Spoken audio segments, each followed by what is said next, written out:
Well, good evening, everybody. How are we tonight? Hopefully, everybody has had a great day. Happy Thursday. We are back. Sorry for the late start.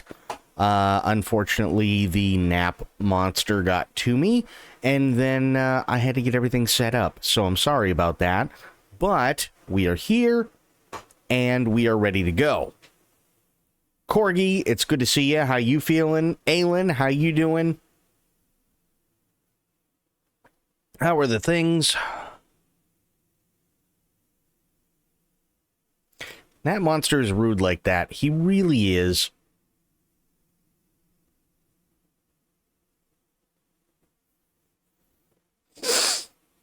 I did go to the hospital last night, and they did admit me for cellulitis. Oh, boy.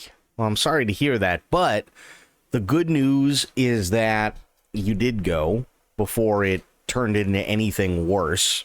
So at least there's that. Thankfully.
Part of the Summer Games Fest. Xbox CEO says platforms must have exclusive content as she weighs exclusivity shift. Xbox CEO Asha Sharma has reiterated that she is looking very closely at the platform's exclusive content strategy and suggested her first 100 days in charge have been a success. Speaking during a Bloomberg Live event on Thursday, transcribed by VGC, Sharma was asked about her early lessons in charge of Microsoft's gaming arm and again pressed on its exclusivity strategy. Sharma previously claimed that Xbox would reevaluate its approach to exclusivity, suggesting that she was listening to the Xbox players who feel the platform has lost value due to Microsoft's decision to bring its first-party games to PS5 and the Switch 2. It's a tough topic, she said during Friday's Bloomberg event. Look, we're the number 2 publisher in the world, and in order to be a great publisher, you must have your games reach large audiences to play. At the same time, we're increasingly becoming a platform. It's kind of interesting how she puts that. And in order to become a platform, you must have exclusive content and services. So we're looking at that very closely. I think that we have to be very thoughtful about each title or on how we want to think about it and learn from some similar cases in the industry, and that's what we're doing. Sharma's appearance marked her first 100 days as CEO, while she said which she said would be hard to beat. According to the exec, her ideal long-term goal over the next few years is to grow Xbox to the number 1 gaming and entertainment company. We've done so much to start to revive Xbox, she said. We've shipped more in the last 100 days than we have in the last year. We've been able to reset Game Pass after an 8-month-long decline, and now it's returned to growth and expanding retention. Most importantly, we're starting to get back to being closer to our players and community. I think in the next 100 days, we have to reset the business. We need to look at how we're investing, how we're prioritizing, and change how we operate in order to return to growth and be where the world plays. Sharma kicked off a charm offensive with core fans after succeeding Phil Spencer as Xbox CEO earlier this year. In addition to rebranding Xbox to Xbox and cutting Game Pass prices, the exec has committed to acting on player feedback regarding the console experience and policies. The exec's first big Xbox event as CEO, the Xbox Game Showcase, is due to kick off this weekend, Sunday, June 7th. So the reason I bring this up, a couple of things. One, with the exception of something that happened quite recently, we haven't really heard a whole hell of a lot from her. And the thing that happened recently was that, people, I guess, on social media noticed that for a lot of the new games that were coming out, that the other platform icons at the end of the trailer, right, were removed, and it would only be talking about how it was coming to Xbox. Well, to be fair, Xbox has been doing that for a little bit now. It's still relatively new for them, but Xbox is doing it. PlayStation has been doing it, and a very, very, very vocal minority went out of their way and, I guess, like, really started screaming at the hills for her doing this.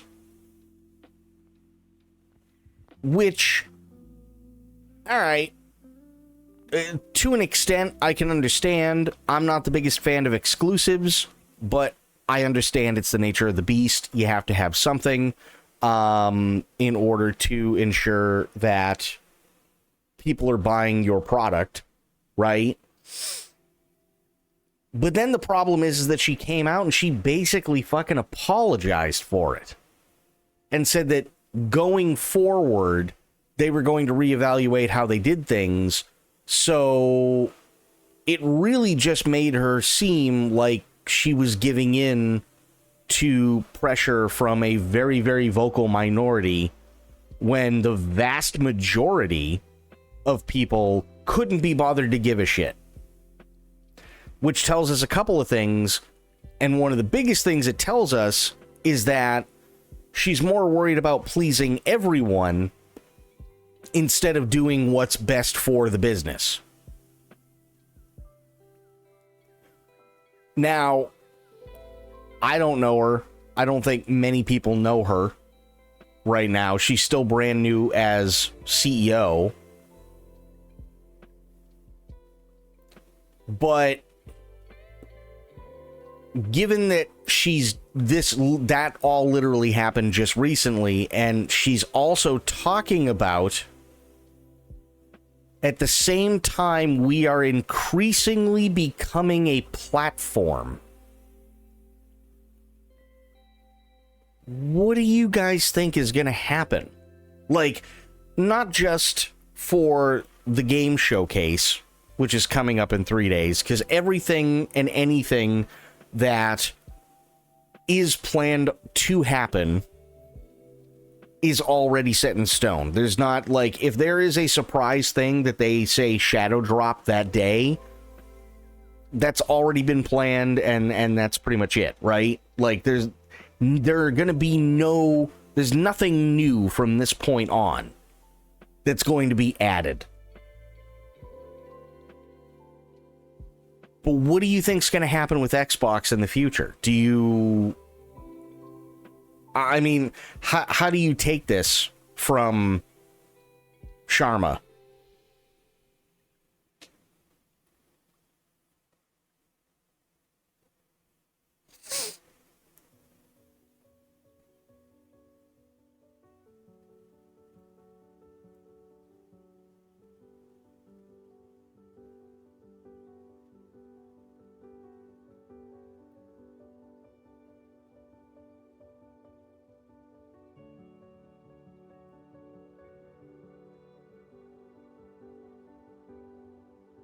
I think exclusive is boring but makes sense. Fair.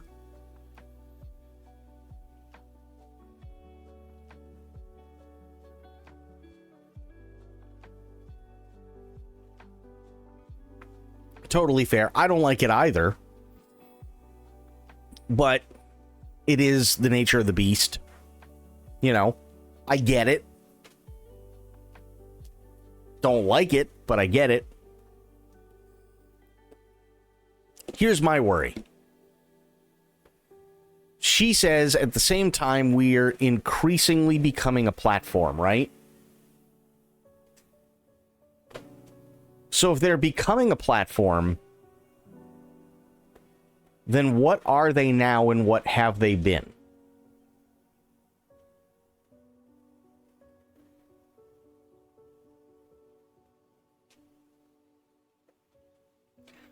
And the reason I ask that is because, to me, if you are looking for a platform, there's a couple of really big examples. There's Twitch, there's YouTube. YouTube is definitely the largest video on demand platform in the world. Bar none. Second place isn't even remotely close. Most people don't even know the name of second place. Twitch has a lot of competitors, sure, but Twitch is still the granddaddy platform.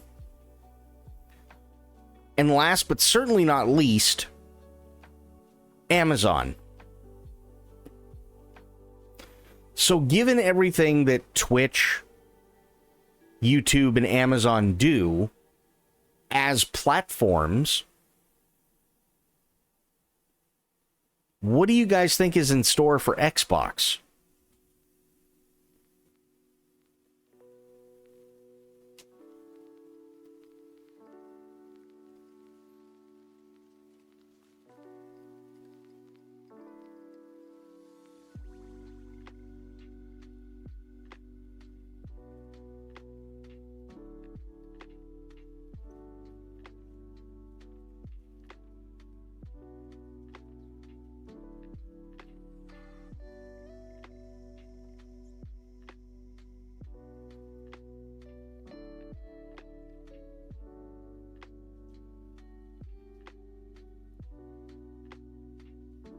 Like, I hate to say it, but it almost sounds, at least to me, I think they need to figure out how to get good exclusives first.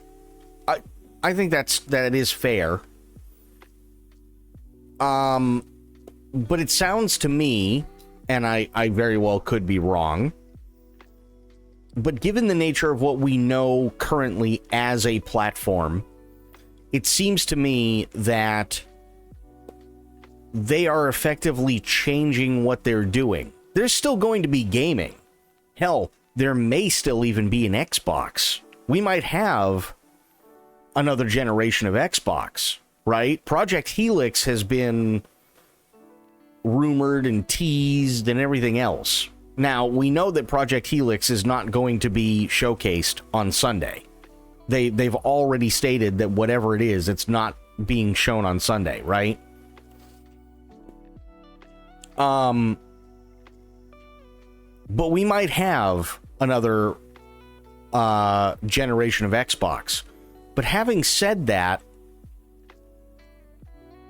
doesn't it kind of feel like maybe they're shifting away from the console? It seems to me, especially with everything that is going on with Microsoft, especially with their journey into AI, and they're not the only one.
Of the people who own your console getting a game, doesn't matter what game. If that's what you're going for, then you need exclusives. That's why PlayStation right now is rumored to possibly be cutting back. Because yes, although it's only a 12 to 20% of all PC users getting their game. It's a very high risk, but very high reward. Right? Problem is, if it bombs on PC, it's going to bomb real hard. And they're losing billions if they bomb on PC. If they bomb on a console, on a fixed hardware thing that they can crap out every 6 months, which we know they can because they do it with Call of Duty and they do it with World of Warcraft, then they just go, fuck it, right? We'll do better next time. You bomb on PC, you're going to have a really bad fucking day, right? Which is why it's important to them that they have a safety net when it comes to consoles, which is to make sure that they have games that are exclusive to those consoles. So not only do they have people constantly playing their games and they have a steady revenue stream coming in, but they also have the possibility of new people coming in specifically because they are buying the consoles for that exclusive.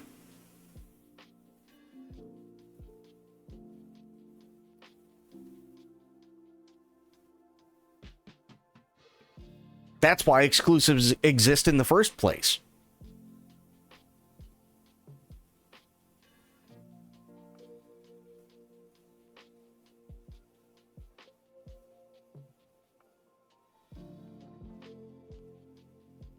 Now, is it going to make me like turn around and go, yeah, no, I'm going to go out and buy a $1,000 video game box? Fuck no. Absolutely not. Not even remotely. But I guarantee you there's a lot of new people that are starting to get into the video game thing, and, you know, maybe mom or dad has an aging gaming PC and stuff like that, and then what? $600-700 you can get a new Xbox, and they got the games that you want on it, and it's the only place you can get them? Or, in the current economy, with chip shortages, with RAM going through the fucking roof and everything like that, because they're pushing the crap out of AI, now you got to try and spend the better part of like $3,000-4,000 for something that's actually going to be sustainable for the next few years? Which one would they choose?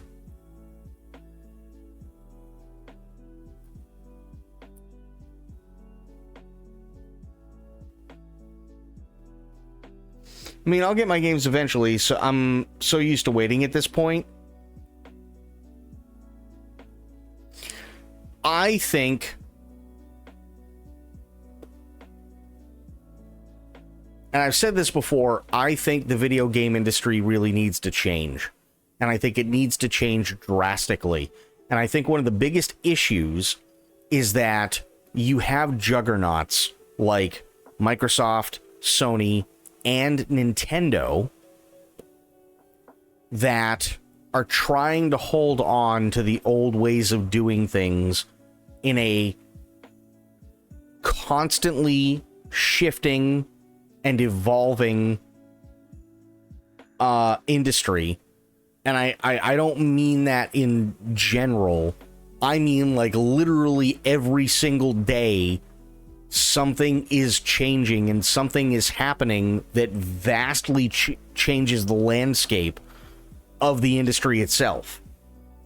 So at this point, Sony shuts down another developer company. You got 400 people out of a job. That's 400 less people that are working currently in the industry. Now those 400 people have to turn around and decide, what do we want to do? Do we want to keep working in said industry?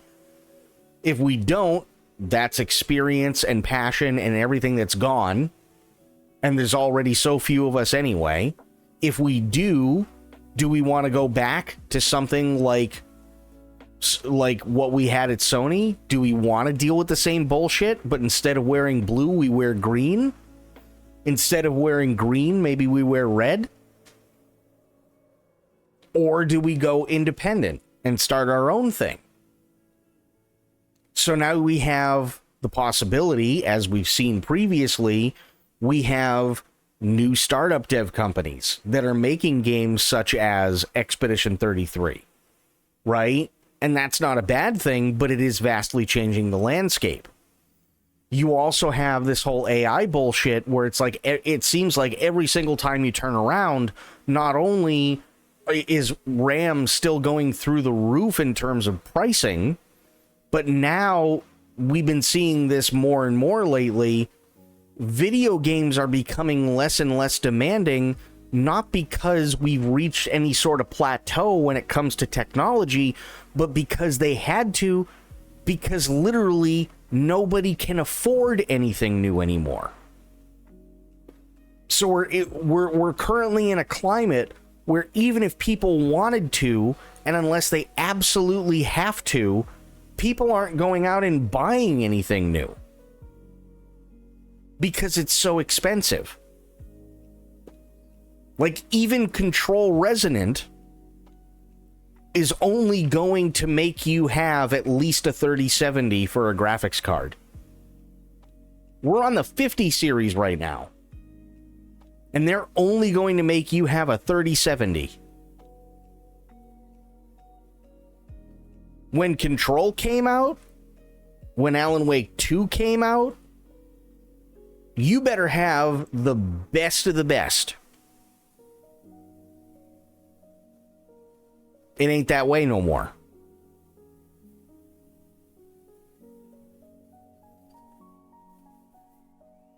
So it's literally changing every single day. Every single day. And I think you have these companies like Sony and Xbox and Nintendo, and they're trying to grasp at straws to see what's going to keep them above water. Like I said yesterday, Sony ain't doing much better, but at the very least right now, they're only starting to smell something burning, whereas Microsoft has been on fire. Right? That doesn't really bode well. Now, at the same time, Switch, Nintendo is just trying to keep their head down and make sure that they don't catch a stray in the ensuing gunfire. Right? And I feel like this is a move that they're trying to make. But the problem is that as much as everybody liked Phil Spencer, I think the issue with Phil was that Microsoft had plans to do things long ago, and chances are Phil really didn't want to do those things.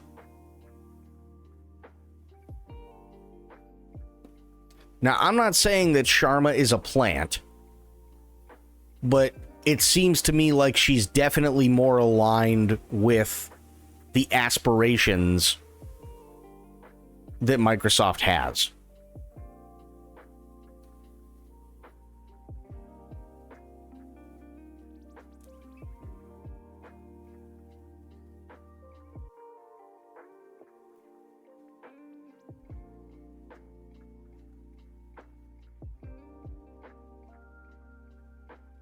Sony has many divisions. They do. But when it comes to Sony is a...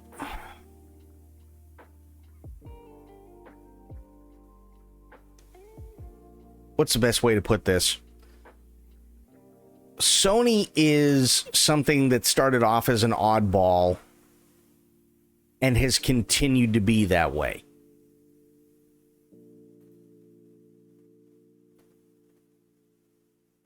Now, everybody here, we associate Sony with PlayStation, Sony Game Studios, owning Blue Point, owning Bungie, owning all these different development companies, and that's not necessarily a bad thing, but I can also walk into any store that sells electronics, TVs, or whatever, and I can also pick up Sony branded anything.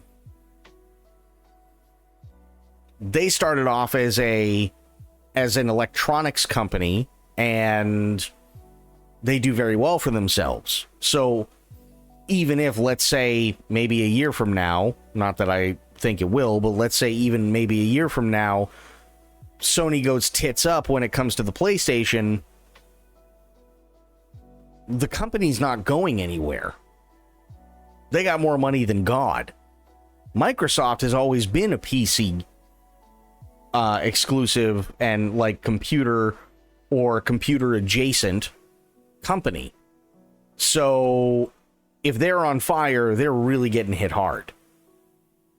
Bleach, what's going on? How you doing?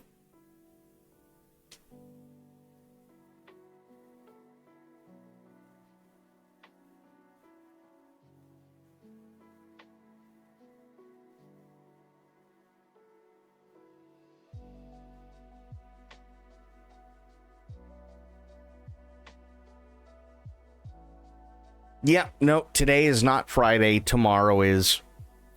Tomorrow is Friday, and then tomorrow we have Summer Game Fest. And Saturday we have Future Game Show. And then on Monday, because the final two happen on Sunday, but I won't be watching them then. Monday we'll be checking out the Xbox Game Showcase and PC Gaming Show.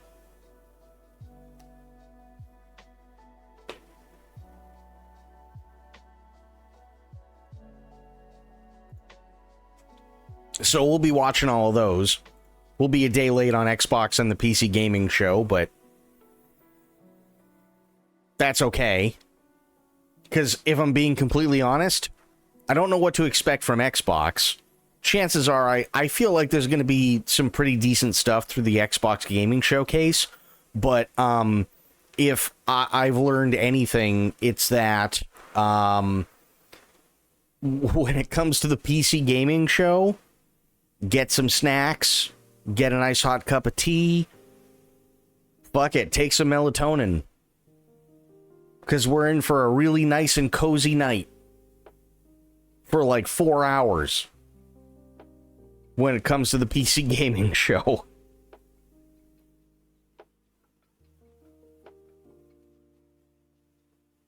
PC Gaming Show is great if you're one of those people that needs something on in the background and you're late on your taxes. But we're going to be watching it because you never know.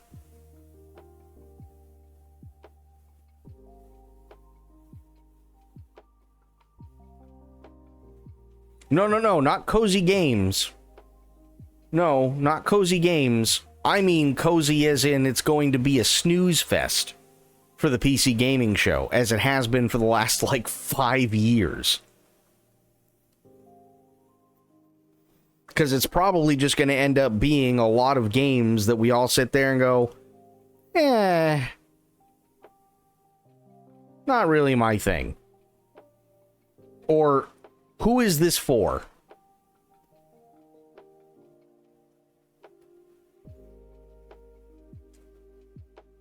That's usually how the PC Game Show works. Unfortunately. Cannot wait for Grave Seasons. What is Grave Seasons? I have no idea what that is. Let me see. Narrative farming sim with a terrifying twist. Oh, we saw this one. Yeah. Yeah, we saw this before. I'm writing this from our old cell, my friend. Yep. Your departure caused quite the commotion back home. But I'm proud of you for making it out when you got the chance. I've sent this letter to the address I once knew. That empty old farm up in the mountains. Ashen Ridge is a good, humble town with good people in it. Warm, welcoming, but not too inquisitive. I have fond memories of that place. I hope you can make a few of your own. But be wary. You'll reap what you sow. You've always had a knack for figuring things out. That resourcefulness will keep you out of trouble, or land you right in the middle of it. Take an old man's advice. Keep busy, lay low. Idle hands are the devil's playground. Make something of yourself. For yourself. While you still can.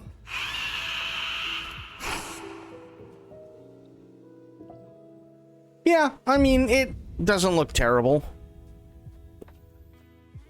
It doesn't look terrible, but we'll see. We'll see how it goes. That's all I can really say, you know. Lovecraft plus Stardew Valley game. I honestly, I don't even know if it can be necessarily called Stardew Valley game. Mostly because with all the time that I put into Stardew Valley, I don't even think, like, there's a story, yes, but I don't remember there being, like, any sort of urgency. It's specifically designed to be a chill thing, right?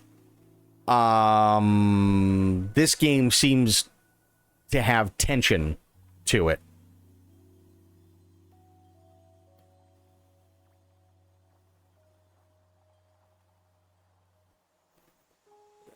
Yeah, I mean, again, it depends. We literally all we have to go off of is what we saw in the trailer. So I'm wondering exactly how far that farming sim stuff goes. That's kind of the biggest thing. And I think that's why I was like, well, it looks kind of interesting. It's kind of an interesting take on things, but I really want to see more of it. That's how I feel, is I want to see more of it, because I would hate to be like, man, you know what? I need new farming sim, and I think it'd be really cool if I could do co-op with a bunch of people from here again and all that stuff. And damn, Grave Seasons would be great. And then you pick it up, and not only does it not have multiplayer, but literally the farming stuff is only there as a plot device, and that's all it is. You know what I mean? I mean, the vibe of a farming sim, sure, but again, it's only going off of literally like 2 scenes that we see for all of about maybe 5 seconds. So, yeah, me personally, I'd like to see a little bit more. You know, maybe take a look at the demo, see what others are saying, and so on. Because it's getting harder to tell. I feel like it's getting a lot harder to tell. For sure. Next, and final bit of news before we get into more cats. New CD Projekt Red game teased, and not The Witcher 4 or Cyberpunk 2. CDPR appears to have plenty on its plate with the discovery of new details for the mysterious IP called Project Hadar, alongside the other games in development like Witcher 4 and Cyberpunk 2. It's an exciting time to be a fan of the Polish development studio, as CDPR appears to have plenty of content in the works, with new entries on the way for its core franchises, as well as something completely new. The studio remains busy as ever, fresh off a new game announcement. Rumors really began swirling over the past few months regarding a potential bridge that would link The Witcher 3 Wild Hunt with its upcoming sequel. As it turns out, the rumors were true, as CDPR revealed Songs of the Past for Witcher 3. The third expansion is being co-developed alongside Fool's Theory and has been confirmed to be skipping out on the previous generation of consoles. With the expansion announcement, it's likely that The Witcher 4 is further away than many hoped, as Songs of the Past could be positioned as something to help make the lengthy wait a bit more bearable. However, more Witcher content isn't the only thing that CDPR is cooking up right now. While fans are already aware of a focus on the Cyberpunk universe as well, a new job listing has apparently let it slip that there's a third IP currently in the works as well. Over on the job listing portion of CDPR's website, there's a position available for an engineering director. What makes the listing interesting is that it's a full-time position at the Warsaw office to specifically work on Project Hadar. While there's not a ton of details to go off of, the listing does reveal that this individual will drive the gameplay systems of Hadar along with the rest of the team. Together, they'll push the envelope for the next immersive game in the Hadar world. The game appears to be an open world, something which CDPR has immense experience with already, with an emotional experience that is intended to stick with players. Regardless, it's assumed that Hadar is still a very long ways off, with the game having the smallest team currently working on it compared to the likes of Cyberpunk 2 and The Witcher 4. In fact, this isn't the first mention of Project Hadar that fans have heard about to date. While a lot has changed for the studio over the past 4 years, Project Hadar was mentioned as a third tentpole IP for CDPR, though since that announcement back in 2022, there's been little to no information since. In fact, most details, scarce as they may be, have come from job listings such as the one above. Another listing for a senior gameplay designer from a year ago seemingly confirmed that Hadar would likely focus on melee combat, as the candidate should have ample experience with RPG and action games that focused on that style of gameplay. The other core tentpole IP, Cyberpunk 2077, also has a number of projects in development as well. While CDPR has already confirmed Cyberpunk 2 is in active development, the studio also recently released a PS5 Pro update for 2077 to push the visuals even further. In fact, the IP has plenty of other content in various stages of production, as well as including a vinyl record called Cyberpunk 2077 Ronin, The Return of Cyberpunk Edge Runners, and even an arcade racing game called Cyberpunk 2077 Chrome Rush.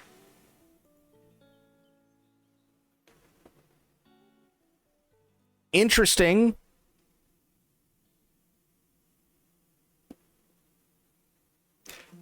I'm just kind of really hoping that they don't screw the pooch again.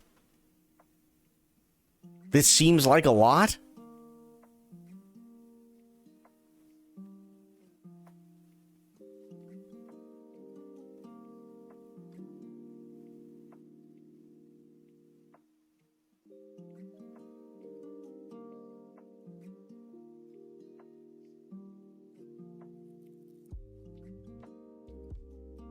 Maybe that's just me, but seems like a lot is on their plate. Like a lot. More Edge Runners. They've already got a racing game out. They're working on Cyberpunk 2.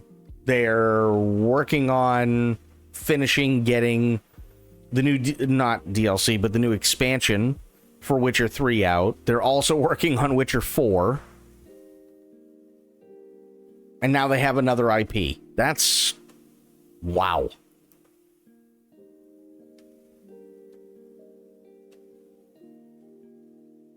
Definitely wow. Please excuse you? Yeah, no worries, dude.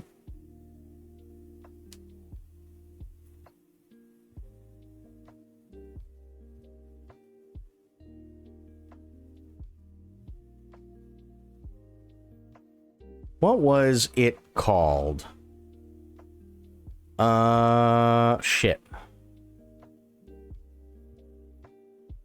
Songs of the Past. Okay.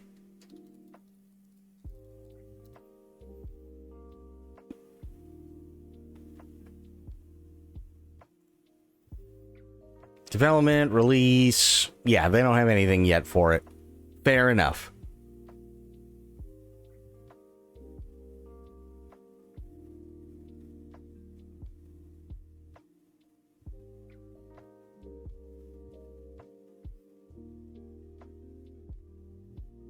Now, I haven't played all of Witcher 3 yet, so Aelin, Bleached, you're gonna have to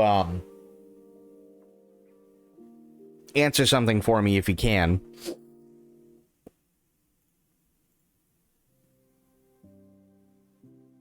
Geralt is still alive at the end of the last expansion, correct?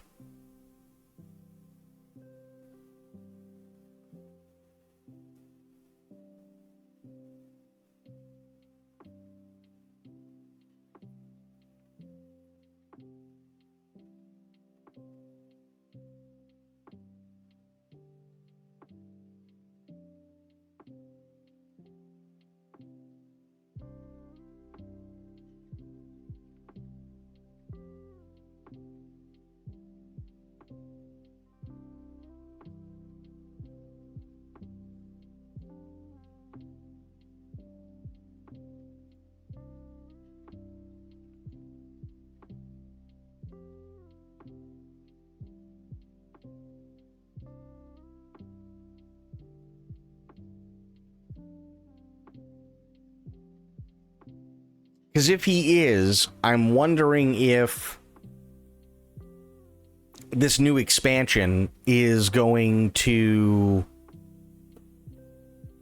possibly tell us what happens with Geralt that kind of takes him out of the picture and puts Ciri as the front runner.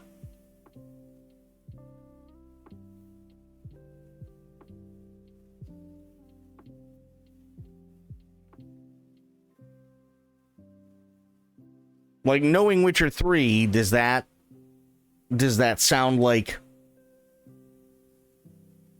something they would do? I can't play Witcher 3 anymore. I probably just won't bother. I like Witcher 3.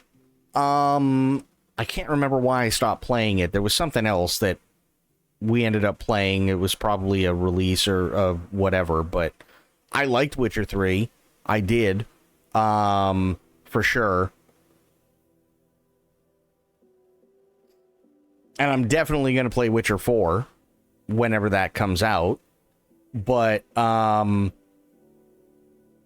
yeah, it's kind of tough. I'm just wondering how they're going to bridge the gap between 3 and 4. Because I know that there's a lot of people, myself included, who are sitting there going, okay, but what happened to Geralt? Not because I want to like have another Geralt game specifically. I have no problem with Ciri being the new Witcher. But I do kind of feel it's important for them to tell us what happened.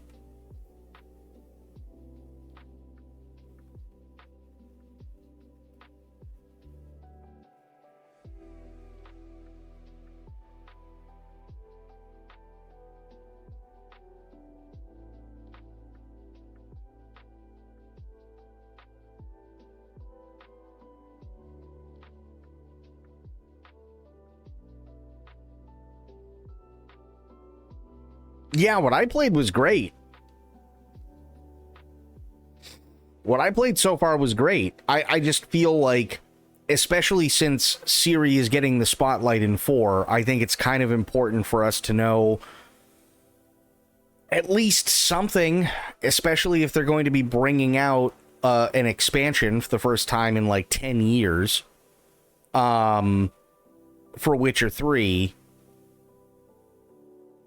That they kind of at least give us a hint as to how it is that Ciri is now the Witcher and not Geralt.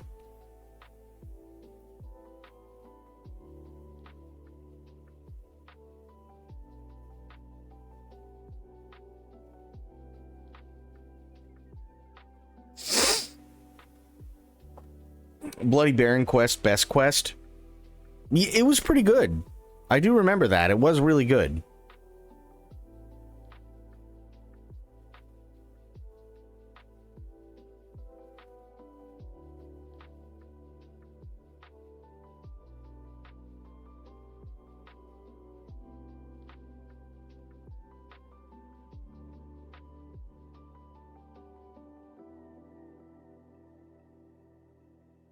Ooh.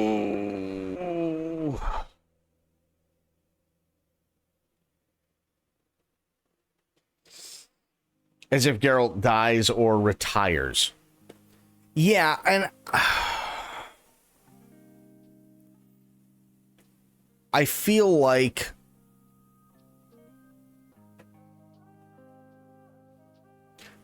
people are going to be pissy either way, in all honesty, because there are already people that are pissy anyway, because it's Ciri that's the new Witcher.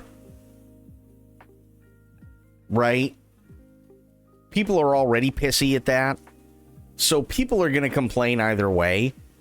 But I think for continuity's sake, one way or another, we got to figure out what the hell's going on with Geralt before we hop into Ciri. I think at the very least, just for storytelling purposes, that's kind of big deal.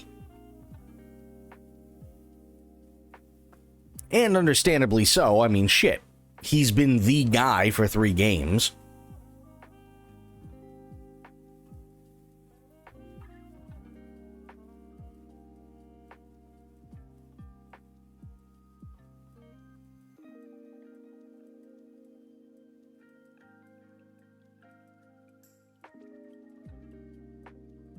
So I guess we'll see. But before we get into... Ooh, excuse me. Let me do this.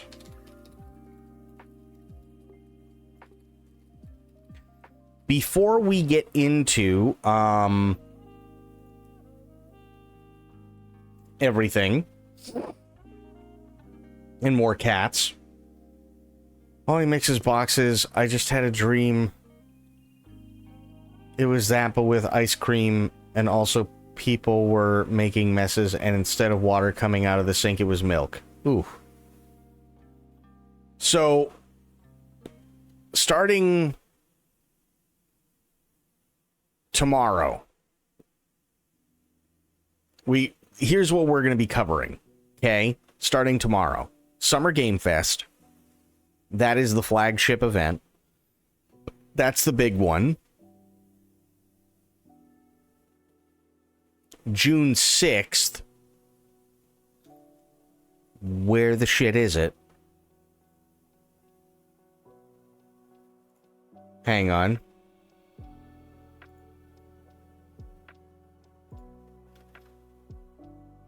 June 6th. Where? Okay. Do they not? I don't know why they don't have it listed, but Future Game Show is on June 6th. So that's Saturday. And then June 7th is Xbox Showcase and PC Gaming Show. So that's what we're going to be covering, right? What do you guys hope to see out of those 4 showcases?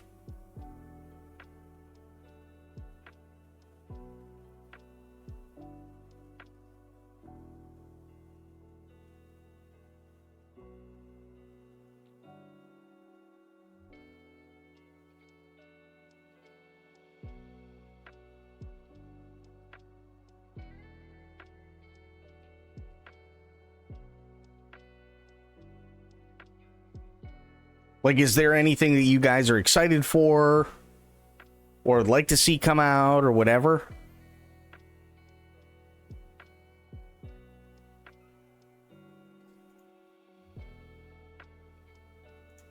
I'll be honest, Bloop. I think the problem is Microsoft when it comes to Gears of War. Gears of War was never given a fair shot, ever. And I think there's a lot of people who really like Gears of War, and that's great, and I'm glad that they like it. But the problem is that Gears of War is coming out first, but it doesn't matter, because after it comes out, it's going to get curb stomped by Halo, because the Halo remakes are going to be announced. And then the Halo remakes are going to be curb stomped, because then you have the new Call of Duty. And just going off numbers alone, that's exactly how it's going to work. Because Gears of War has only made Microsoft about $2 billion. Halo has made them over $10 billion. And Call of Duty has made them over 30. So they're not really giving Gears that much of a chance.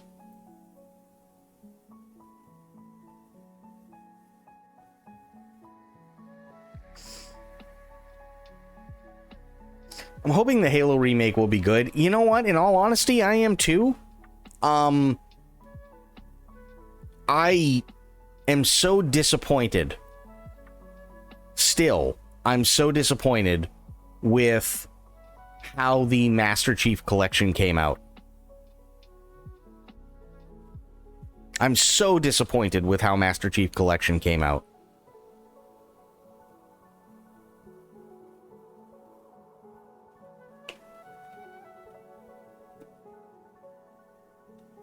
Because they had a lot of really cool things and a lot of really good things. But God, was that whole setup trying to get shit to work just absolutely dog shit. Just 100% dog shit. At least on day one. I don't know how it is now. But it was really, really, really bad when it first came out.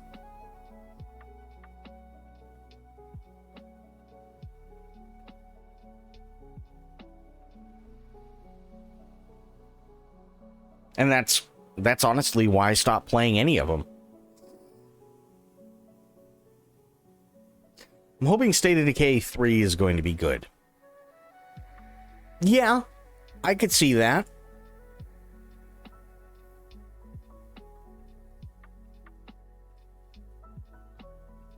It's a game I want to play as well as 2.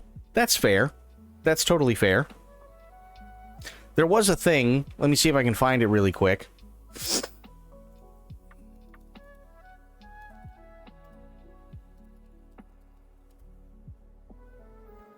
I don't think it was Games Radar, but let me double check.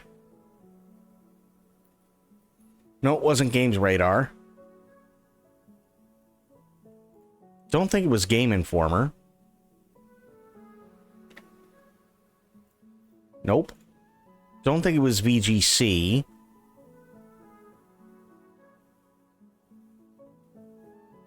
Nope. Aha, here we go. Ready your clown noses, the game reveals we keep hoping for ahead of Summer Game Fest 2026. Obviously, Bloodborne's at the top. Yada, yada, yada. Splinter Cell is another one people keep hoping for. Rez 2. I never played the first one. Legend of Zelda Wind Waker HD. Chrono Trigger remake, which I think could be a lot of fun. F-Zero, again, could be a lot of fun. Left 4 Dead 3 could be interesting. Uncharted 5. I never played the Uncharted games. Never did. I've seen people play them. They just never really looked like anything I'd be interested in. And I'm not saying that they're terrible games whatsoever. I know a lot of people enjoy them. But to me, Nathan Drake always seemed like the knockoff of Lara Croft. Legend of Zelda Twilight Princess HD. That could be a lot of fun. So apparently these are the big ones that at least some people are looking forward to.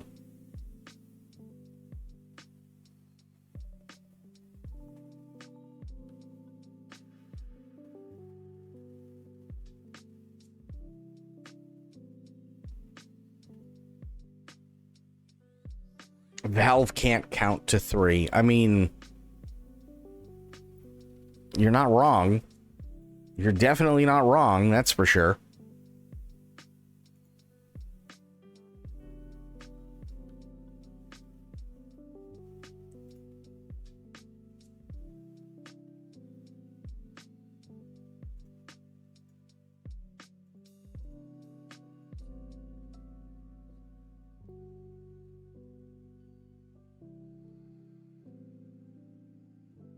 And in all honesty, I don't think I've ever really heard any good reason as to why they can't count to 3. You know what I mean? I don't think I've ever heard a good reason. I mean, overall, I wanted Fable, and I'm not getting it this year, so I'm kind of meh overall. I mean, honestly, that's fair. That's definitely fair. I really wanted Fable as well. Is it understandable? Yes. Does it make me feel any better? No. Not even remotely. We were all hyped up for it. From what I understand, there is the possibility that we are going to be getting, at the very least, an in-depth look into Fable for the Xbox showcase.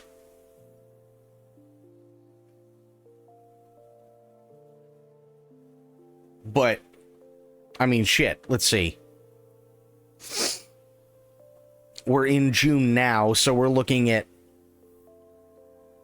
8, possibly 9 months before we see Fable actually come out.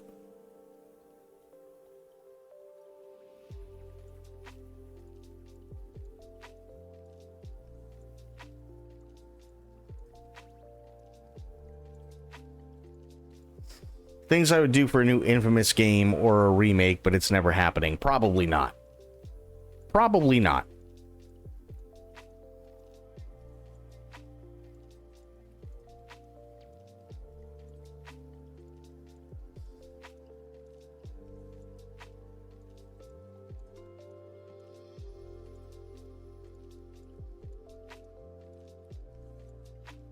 Also, to me, and maybe this is a crazy take, I really don't know. But to me, I never cared for Infamous. I never did. It was never something that I was interested in whatsoever. And to make things even worse for me, I always felt like it was,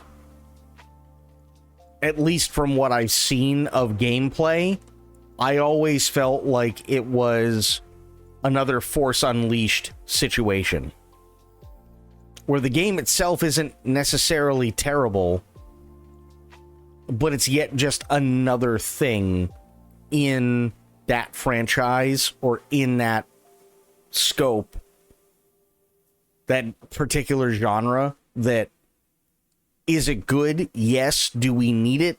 Not really.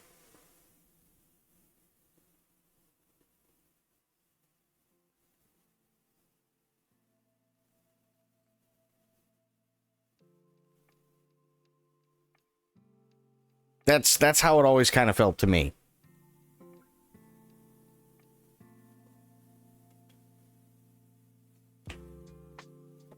I heard good things, but it was never something I'd look up for playthroughs. Yeah.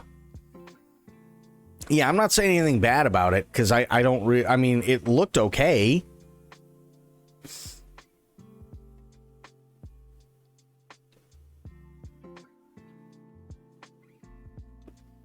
Yeah, no, I get that, Spectre. It's not that. It's that it's another...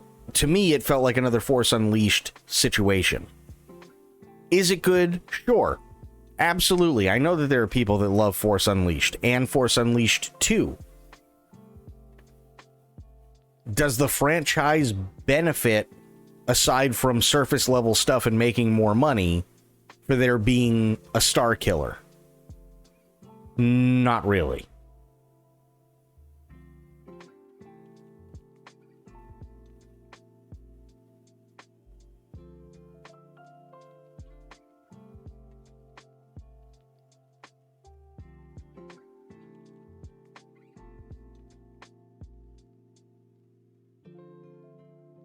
Okay, yeah, if it's a PlayStation exclusive, then why are we talking about that? We're talking about everything coming up. Sony just had their State of Play. We're talking about PC Gaming Show, Future Game Show, and the Xbox Showcase. So we know for a fact that Infamous ain't coming.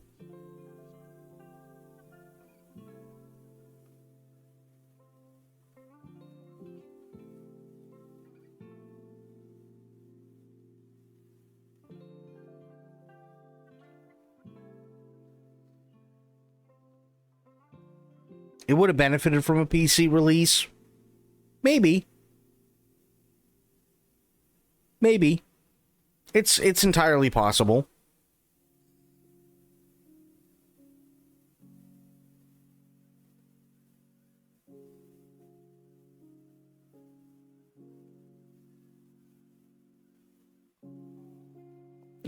Honestly, you're going to have to explain to me what the general premise is for Infamous, because I genuinely don't know.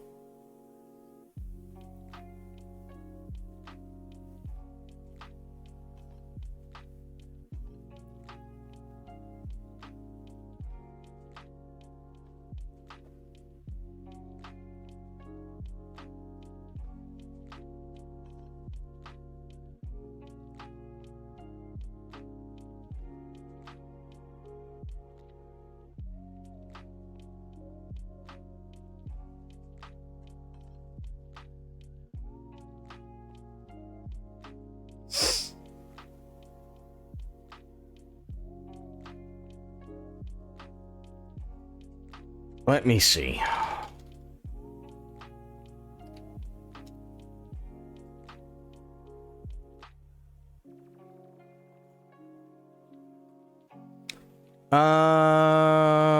Action adventure video game, Sucker Punch, Sony for the PS3 and 4. The Adventures of Cole McGrath, Deslin Rowe, and Abigail Fetch Walker, superpowered conduits who must decide their own destinies instead of becoming either good or evil.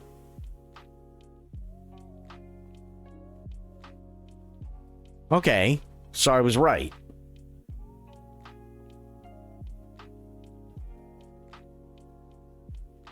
It really is basically yet another Force Unleashed thing.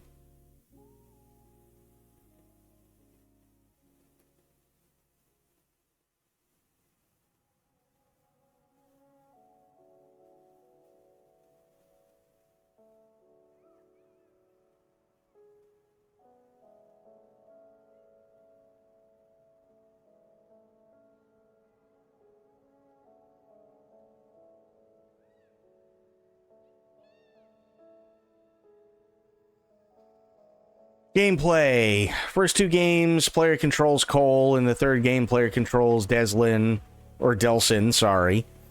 They play fetch in First Light. Player freely roams around the city. Ew.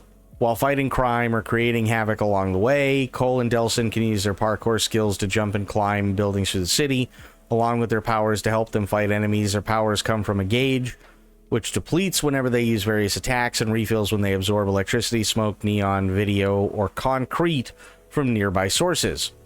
Morality or karma is a major factor in the gameplay and storyline. The player is able to control the course of the game by having Cole and Delsin use their powers for good or evil. Their choice allows the player to have a different mixture of abilities, as both good and evil have their own set of powers. The game also uses a karma meter, which changes based on the main character's actions throughout the game and determines whether he eventually becomes a good or evil character. So, Force Unleashed, but with superpowers.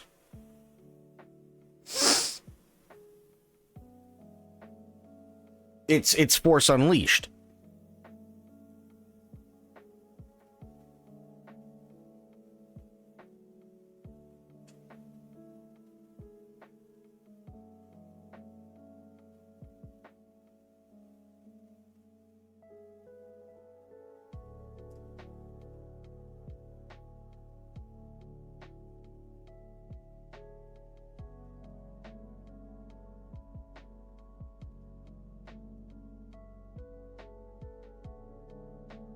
But this is what I'm saying, right?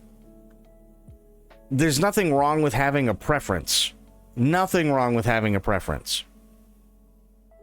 The problem is, and this is probably why it's not getting a remake anytime soon, unless we are surprised within the next year or so.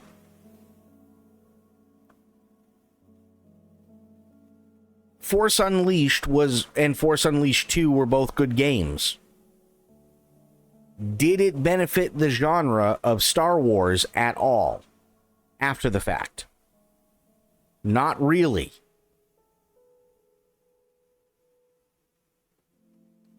Are the Infamous games great games? Sure, I could totally see that. Does it benefit the genre of superheroes whatsoever after the fact? Also, not really.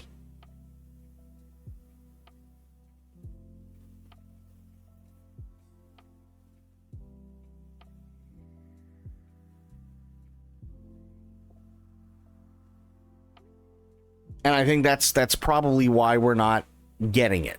And I'm not saying that the games aren't fun. I'm sure the games are fun. But again, I think that's what it is. Because I think everybody's trying to go the safe route right now instead of taking chances. And Infamous, although it's had, 2 games and a DLC? Or no, sorry, 2 games and a standalone expansion, right? Even though it's had those, it's a hell of a lot easier to turn around and make another Superman game. Yeah, it's made by Sucker Punch.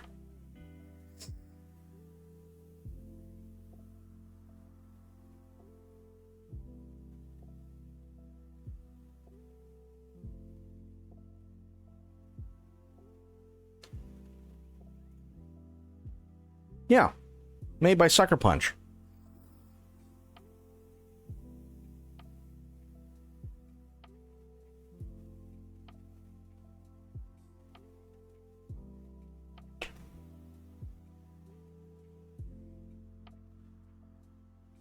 And I think, me personally, I think that right now, making any open world game is a massive, massive, massive gamble unless you know it's going to be a really big banger. Right? Ghost of Tsushima and Ghost of Yotei, from what I understand, both did very, very, very well. But, having said that, open world games have their place, and right now it doesn't really feel like there's much of a place for them.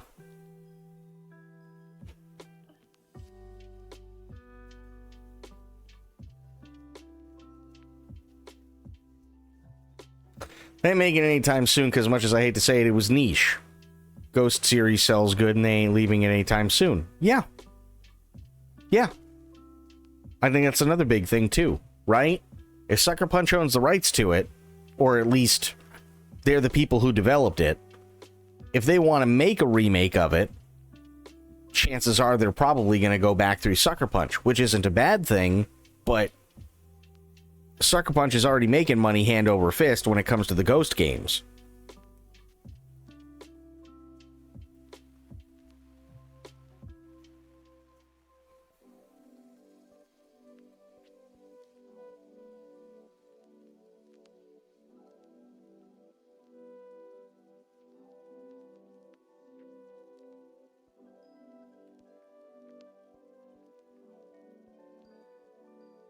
Like, here's a series. Yeah, the open world will have to have a lot of finely polished stuff to do for completionist or casual enough for people who wanted to do things. Yeah. Bluepoint maybe could have had anything with it since it's already owned by Sony, but no, Bluepoint wasn't going to do anything with it. No.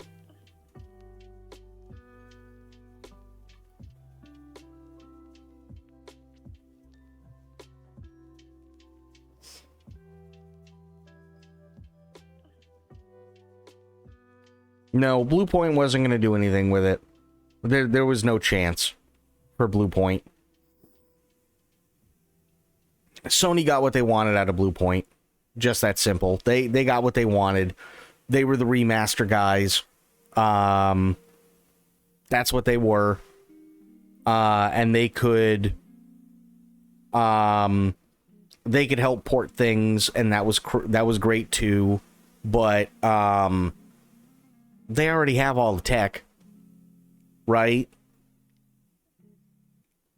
They already have all the tech that they need. Sony owns it now, and they have for a while. So, you know, from their perspective, if they got a company and the company ain't doing much for them, probably better just to, you know, roll it all up, tell everybody to take their balls and go home. Now they hold on to the tech, and in the future, if they want to do something, they can do it themselves.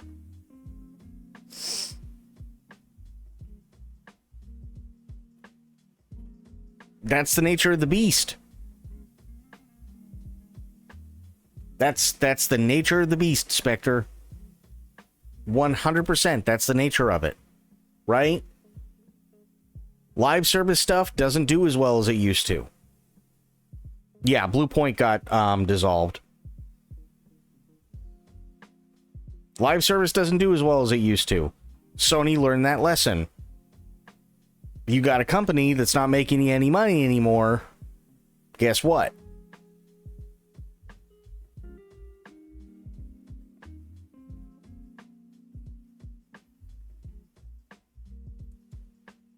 You see what I mean? It's a bummer. I get it, but let's be honest. Bluepoint wasn't doing anything that I think anybody was going to be interested in anyway. They just weren't. They weren't doing remasters or remakes of Metal Gear Solid anymore. They did that years and years ago. They weren't doing remasters and remakes of Bloodborne because we already know why, right?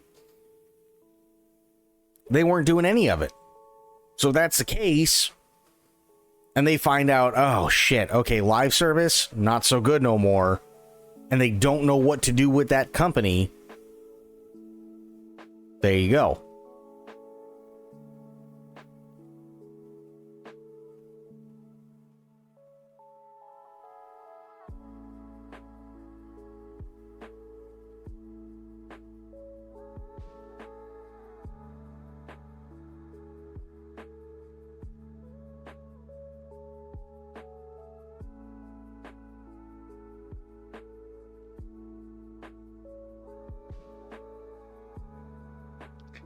I mean, it's the harsh reality. I hate to put it that way, but it is.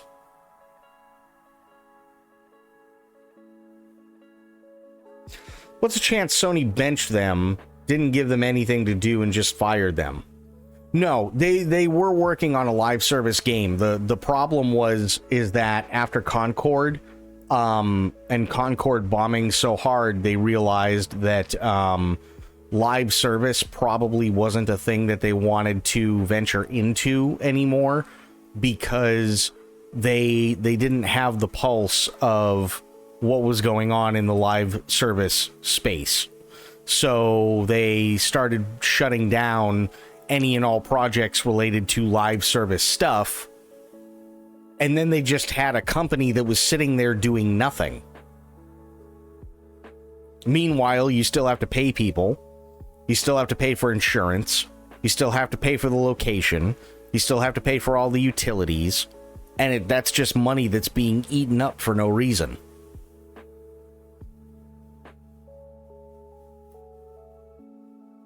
Not to mention the money that they put into the company specifically for a game that is just a complete write-off.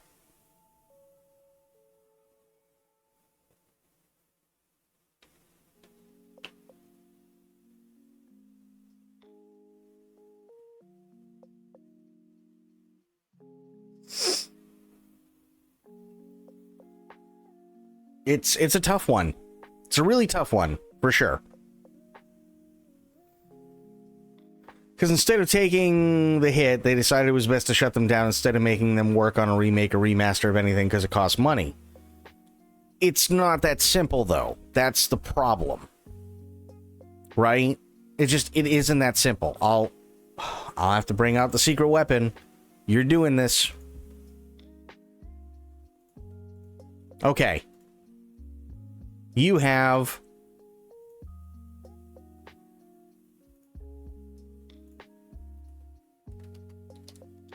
Bluepoint, right? Now, Bluepoint is owned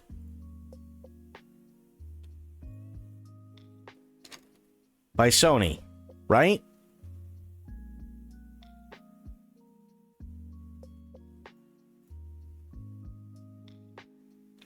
Kill studio that's capable for doing remasters people would buy from single-player games. Well, hang on.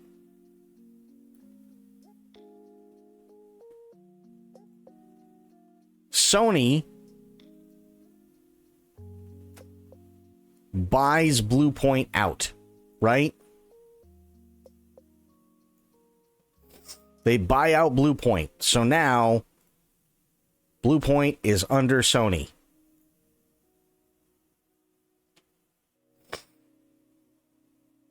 Now, Bluepoint used to do remasters, right? But then they did a live service game, or they were planning on doing a live service game. At the same time, Sony was doing a thing, and it didn't go so well. And that thing was called Concord. Right? Now, Concord, unfortunately, took a massive shit. And that was really going to be Sony's foray into live service games such as stuff like maybe Fortnite, but also stuff like Overwatch and so on. Concord crapped out. It crapped out hard, like really hard, right? Now over here,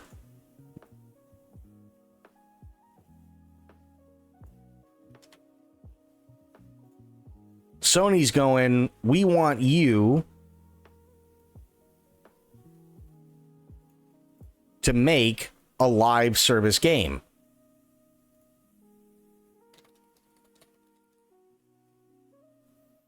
And Bluepoint's going, okay, sure. I mean, we can't really say no. You own us. Right? They can't really say no because Sony's the one paying the bills. But Concord just died. Right? Concord just died, and they died so fucking hard. Like, really, really, really hard. Right? So then they reevaluated everything, and they went, well, shit. We don't know what the fuck happened with Concord. Right? Everything was there. It made sense on paper, and people still really, really, really didn't like it. So we're not entirely sure. So Sony turns to Bluepoint, and they say, hey, Bluepoint, remember that live service game that we were having you do? Go, yeah. Well, guess what? We're not doing live service no more. Mostly because Concord bombed so hard, I can't buy another yacht. Because we don't know what we're doing. So that's done.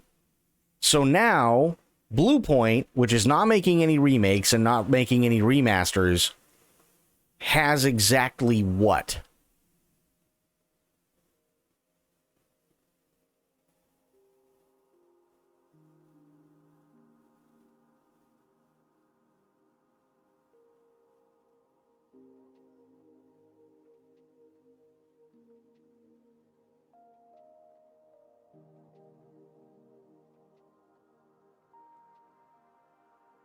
And Sony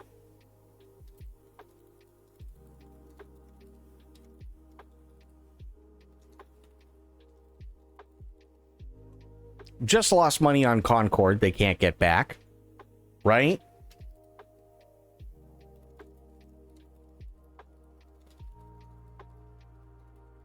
Lost money on advertising they can't get back.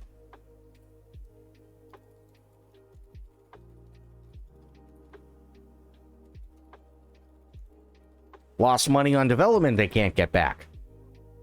Right? Now over here, over at Bluepoint, Bluepoint has cost of the business existing.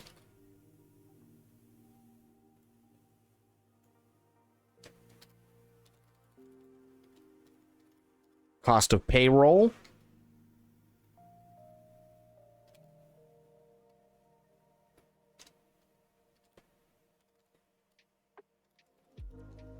Cost of development time.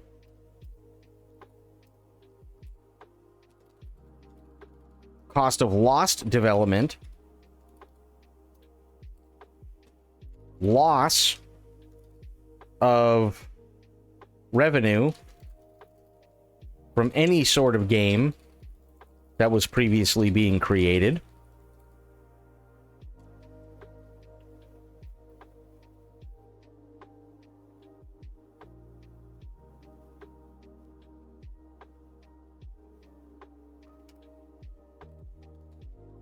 Insurance. Recurring.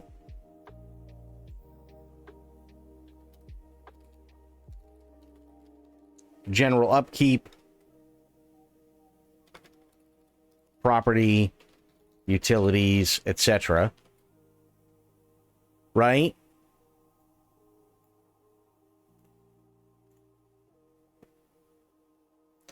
So Sony just lost all this money. Live service crapped out for them, and they look over at Bluepoint and see all this red. And they went, oh, fuck.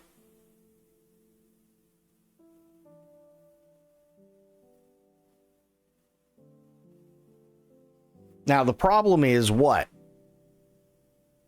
Bluepoint doesn't have anything going for them anymore. They have all these things that are still consistently, by the way, they're all consistently reoccurring. And to make matters worse, there is nothing in the pipeline for Bluepoint because Sony owns them. And at the time, Sony wasn't really doing a whole lot of single-player games. They were focusing mostly on live service and everything else. And they just lost a shitload of money because there's money that they're never going to get because they canceled the live service game that Bluepoint was working on. It's not Bluepoint's fault. But as Sony, would you really want to invest more money into a company that has all this and this, even though none of it is their fault?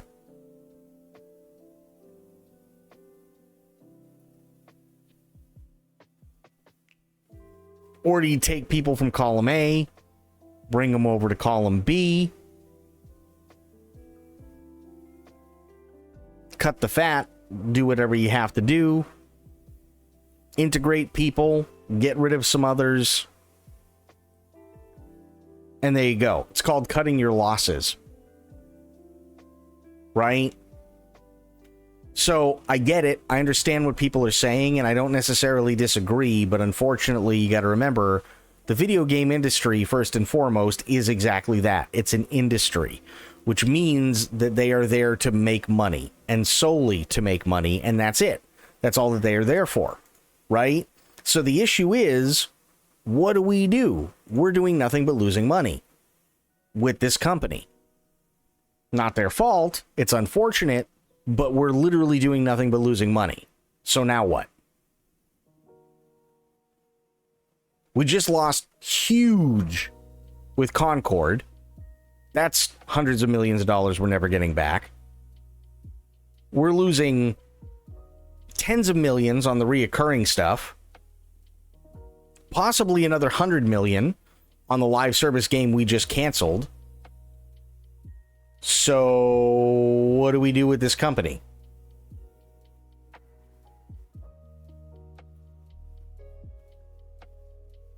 In a nutshell, that's what happened with Bluepoint.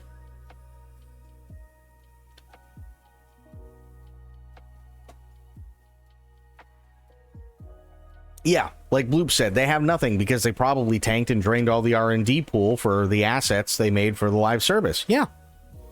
So that's pretty much it.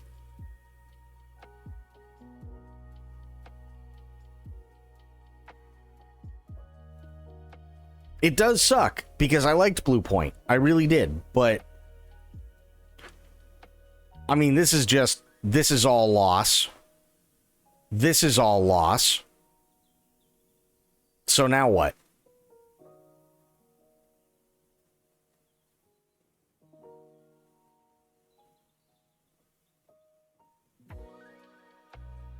There was a company, and I know most of you aren't going to remember the name of this company, but there was a company at one point that was called Westwood. And Westwood got really popular for making some really, really, really fun and good games. Some really fun and good games. And they were so good at what they did that another company who also got really, really, really big, insanely big, did what Sony did and bought out Westwood.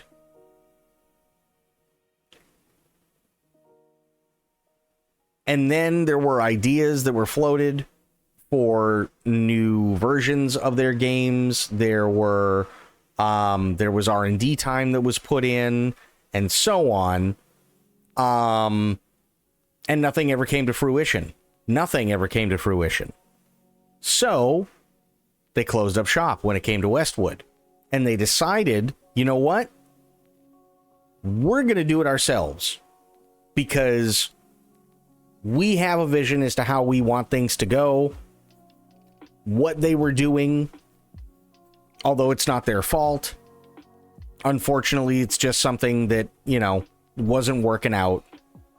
They got rid of they got rid of Westwood, and they came out with a game, and the game was generally well received, but then they realized that there were a lot of people that wanted a lot more, and they couldn't do anything about it because they didn't have the people there that had the know-how anymore, so they shit-canned the entire franchise, and that franchise was Command & Conquer.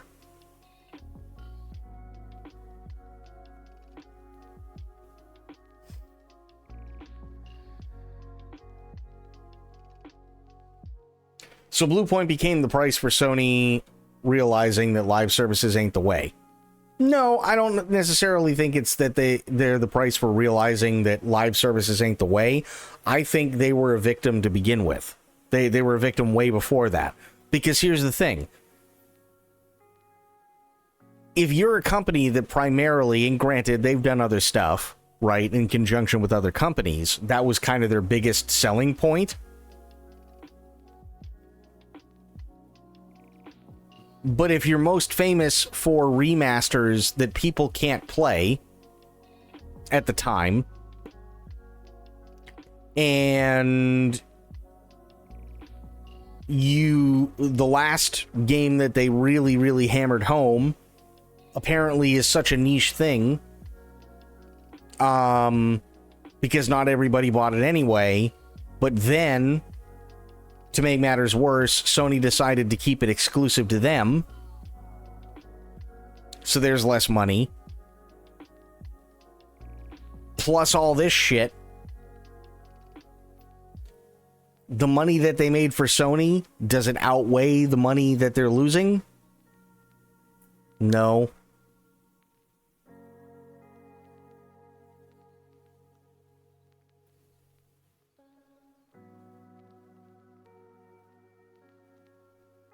I think Sony was trying to figure out what to do with them, and they put them on this live service thing, and had Concord done well, I don't think there would have been a problem. I think Bluepoint would have been around for a while. That's not what happened, right? So I think Bluepoint was already doomed to fail. Because Demon's Souls Remake, although really good from what I understand, is being gatekept by Sony. So chances are PC's never going to see that, right? And they went straight from Demon's Souls into this live service thing. And then COVID hit. And they lost even more money. And then COVID, the whole thing with COVID got lifted. And they're still losing money. It's one of those deals, right? Unfortunately, it was just a doomed to fail kind of thing. It wasn't necessarily any one specific thing.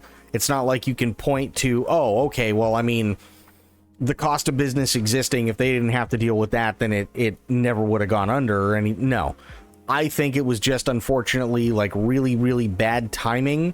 And it was just, Bluepoint was just doomed to fail. And it wasn't their fault whatsoever, but this is also the risk that is run when somebody's company gets bought out by another company, and that other company has some really, really big ideas, but because of a bunch of different things, those big ideas don't pan out, and now there's just this really, really, really big red number. And they got to make that up, which sucks. You know what I mean? So clearly they aren't going to be making it up with Bluepoint. That's kind of the shitty reality of the thing.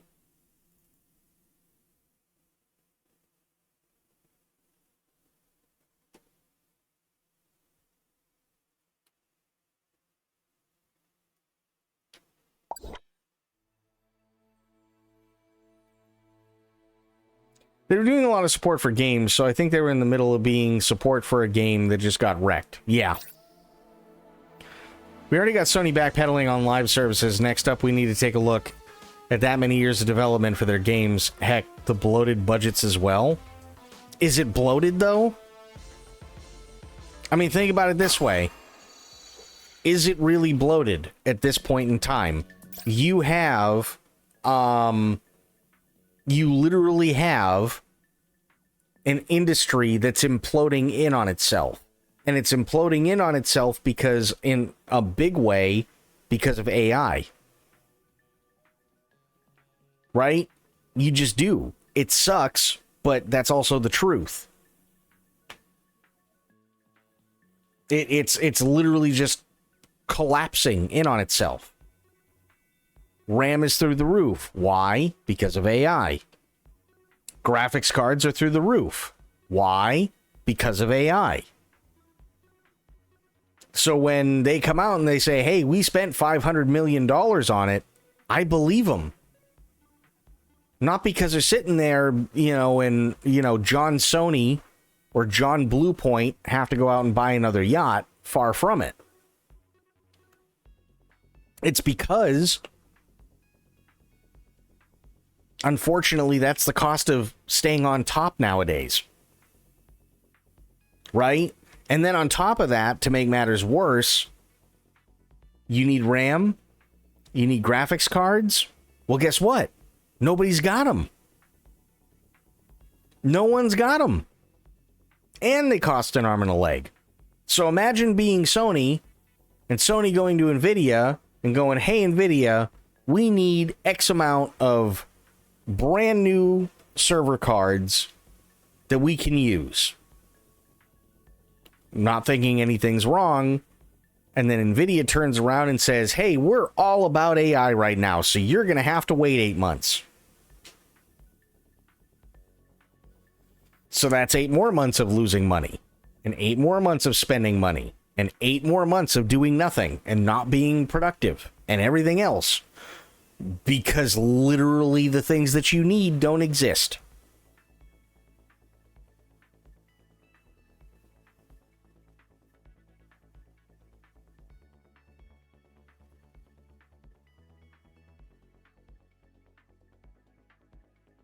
Right? You got to remember, I wonder how long until we get the definitive breaking point of gaming. I mean, the absolute point. We already had it. It's called 1983.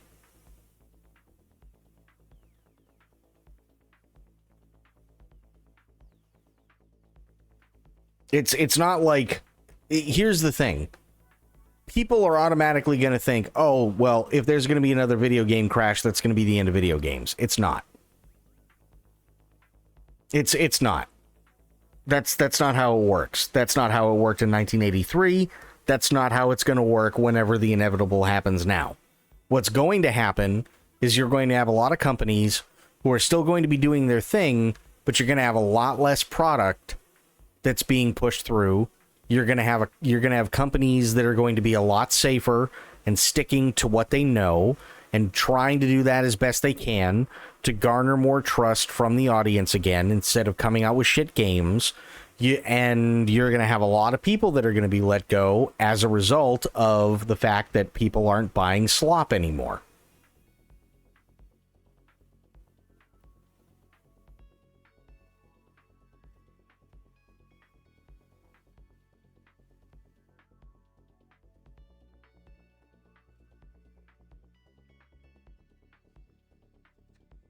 Which means they have to spend millions of dollars on engines, which in themselves can cost well into the double millions to be optimized for graphics, which is why Bethesda might not use their creation engine and use UE5. And it's possible.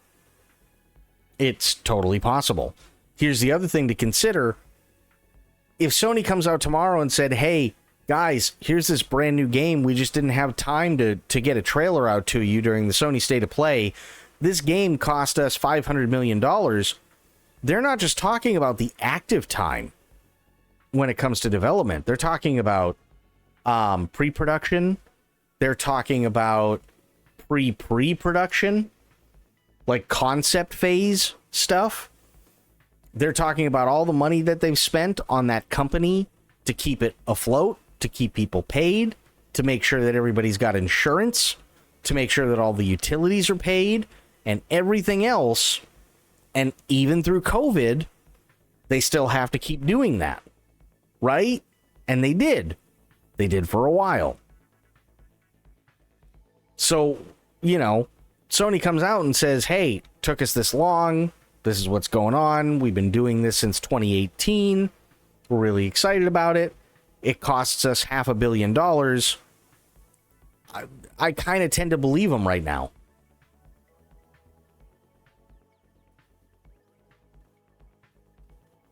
Even minor fixes takes in money to research fixes or changes to engines and run certain ways for games that are maybe not meant to be run that way. That's true. Do you think we're ever going to reach a point where people will need to rent their PCs? I don't necessarily know about renting PCs, but I can tell you that one of the biggest things that NVIDIA is doing, or they're trying to shift over to, is cloud gaming. And that's not, or cloud computing, I should say.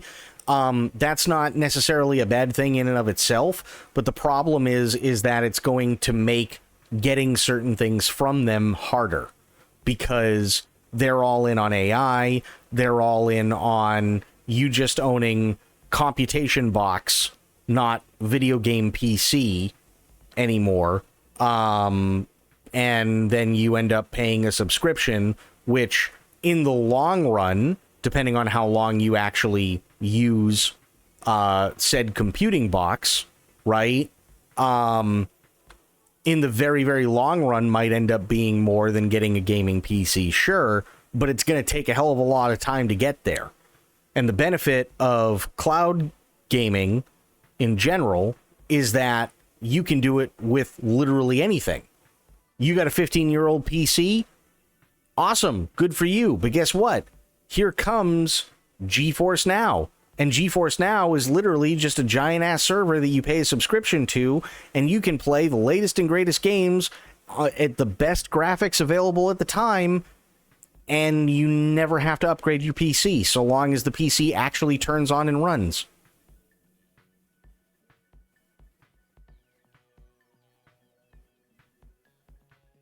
So renting PCs? Probably not. But cloud gaming? Yeah.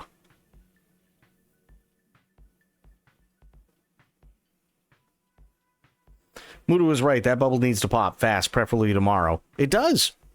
It absolutely does. AI needs to go away. At least in terms of what people are doing with it in the gaming industry. In that very specific sense. Yes, he's right. I agree.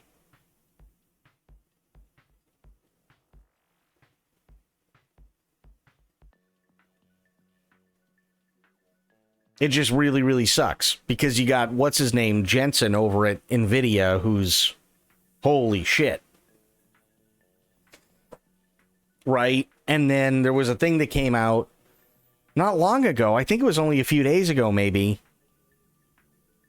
where you can clearly see that AI is becoming its own industry, big time, because it's targeting people who matter and getting them on their side. This may not necessarily be like a huge name for a lot of you guys who are younger, but recently Martin Scorsese came out and announced that he is backing an AI company.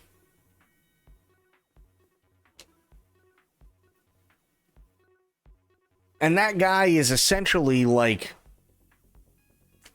he's been a pillar of the movie community and movie purism for decades. He's been that for longer than I've been alive. right? And now he's throwing his hat in the ring with AI. Kojima got his hands on an AI project too. Right, but here's the difference. Kojima is using it in very specific ways. That's not what I'm talking about. Kojima's smart enough to know that you have to roll with the times, and that's okay. Martin Scorsese's like 85 fucking years old.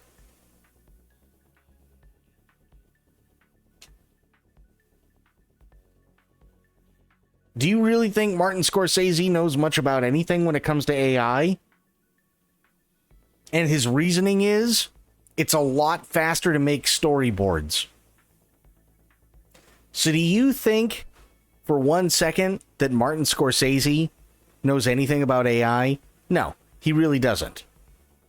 But he's big enough of a name in the movie and the TV industry in general to where if he backs AI, it legitimizes AI usage even more. And in a really, really, really big way.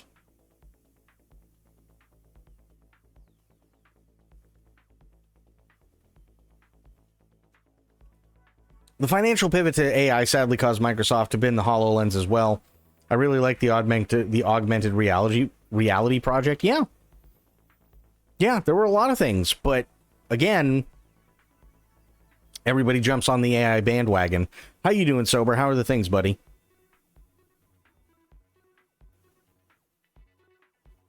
And are you all ready for Summer Game Fest tomorrow?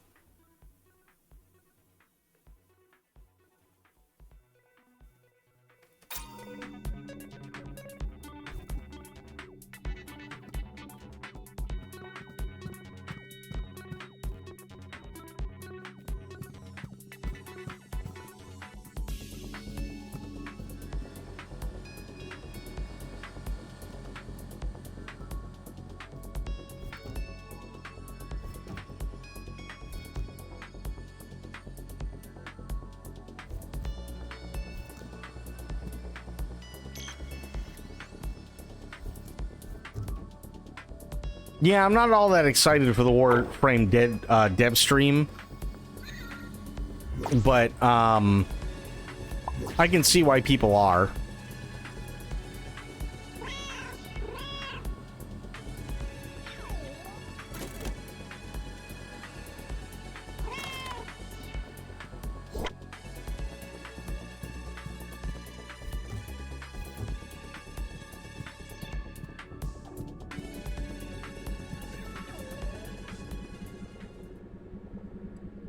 I can use AI, but I have some serious concerns about it, predominantly in surveillance and control, plus they're rolling the boulder too fast. AI isn't good enough to be a replacement, it's a tool. I agree.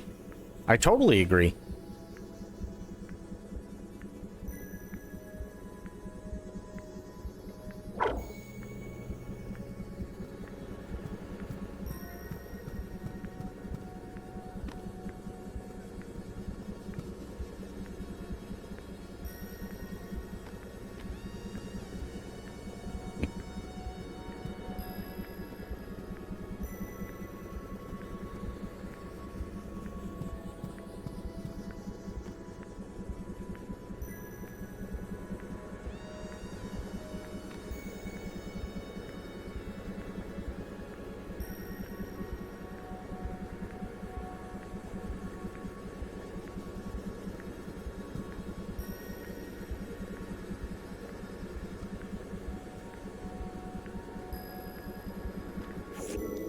Yeah, it's not what I wanted to do.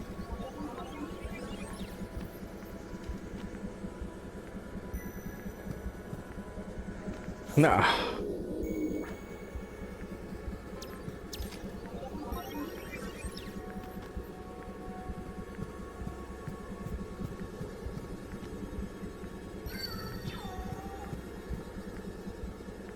I have no patience for the rah-rah torches and pitchforks anti-AI crowd, however. They do not deal in nuanced use. No, but, I mean, at the same time, unfortunately, the majority of people who are pro-AI don't do that either. And that's kind of the big problem.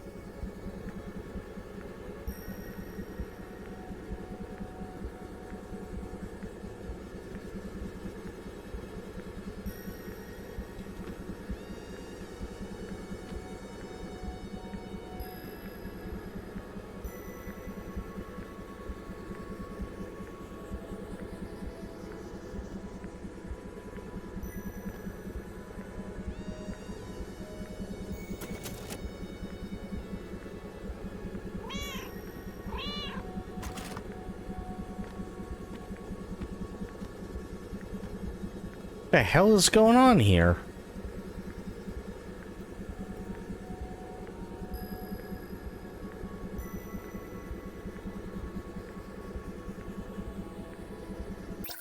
Hang on. Go to main menu. Yeah, it's fine. This isn't working the way it should, so I'm resetting it.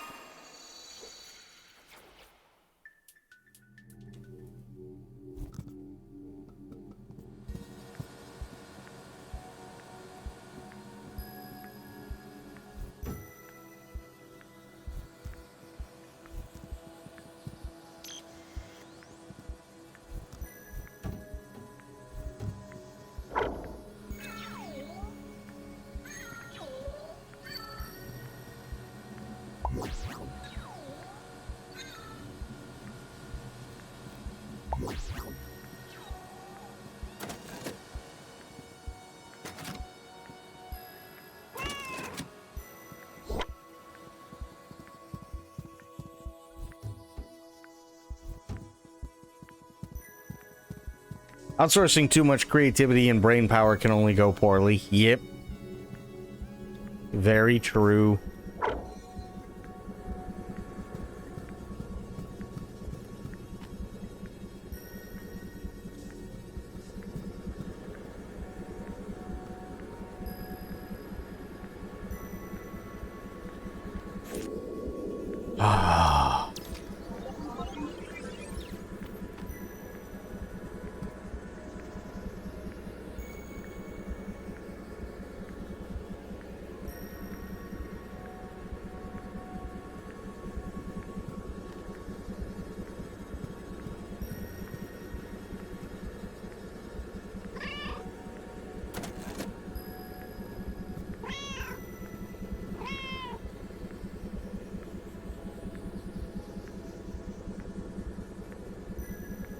Why is this not doing what it's supposed to do?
Why is this fucked all of a sudden?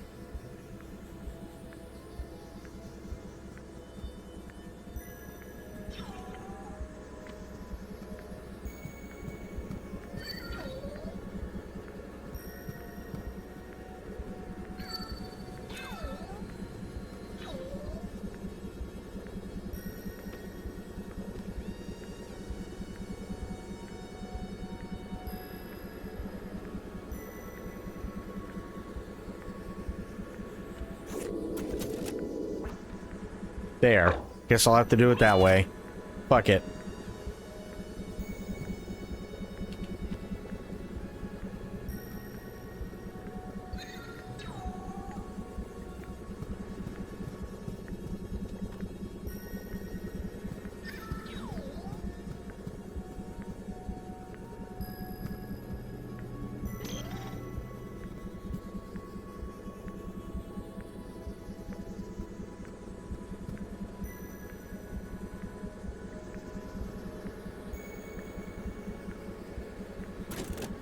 God damn it.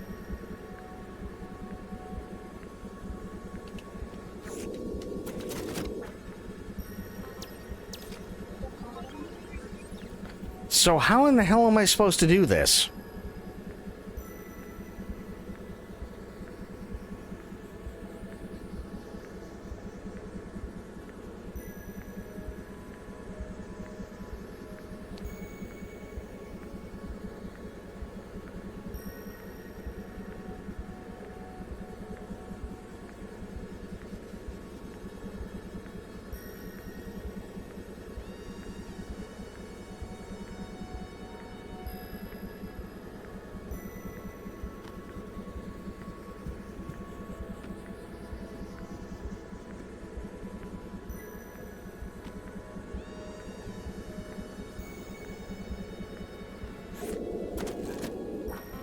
God damn it.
Okay.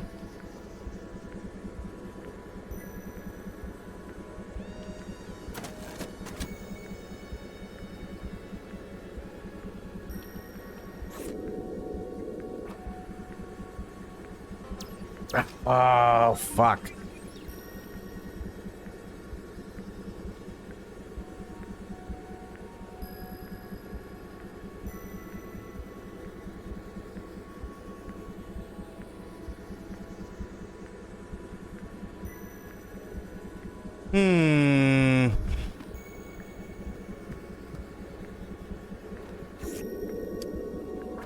That's not what I wanted.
Nope.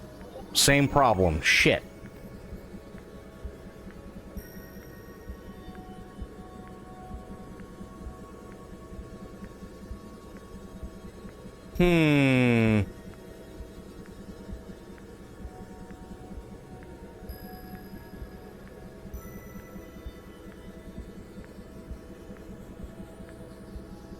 Yeah, no, I agree with all the AI stuff. The problem is that if nobody has a good idea, then the tool is useless. You can't take a tool and make it do the job of everything and replace thought. But that's what people are trying to do.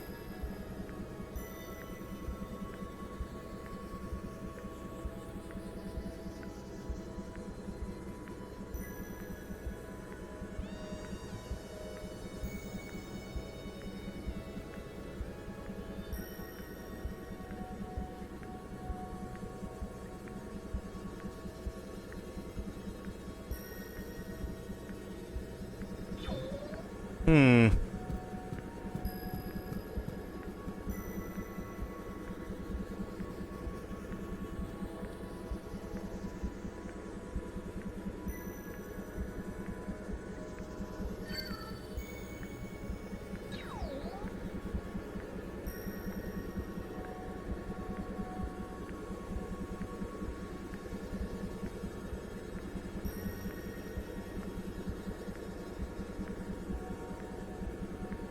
Has to be creativity, thought, introspection, intent, design. Not write me a poem, ho ho, I'm a writer. Yeah, exactly.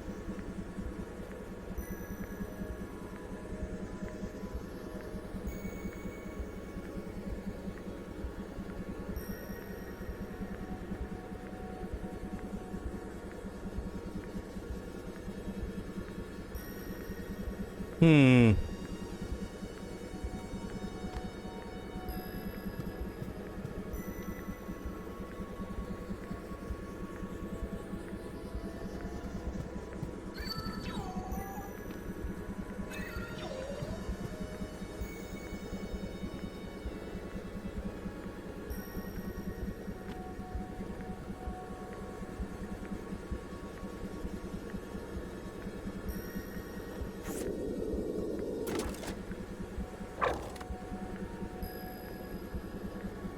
Okay.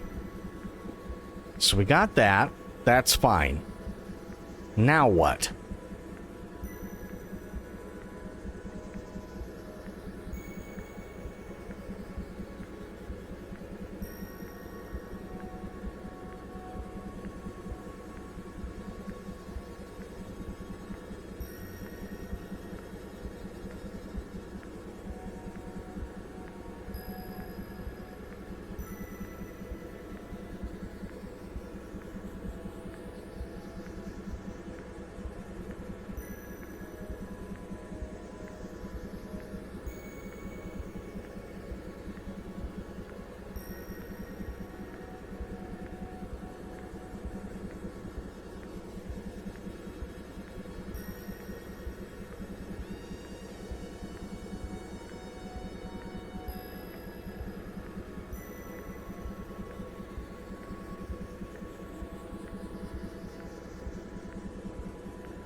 I wonder. Hang on. Let me see something.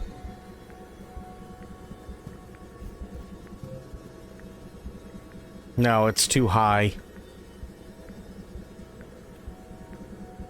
Damn.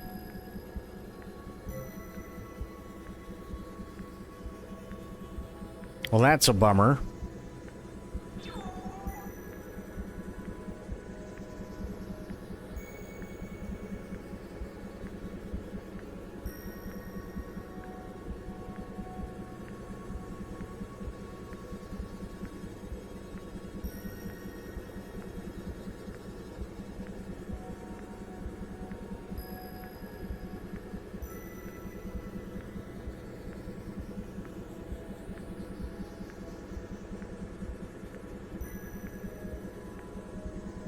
Alright, well, let me see.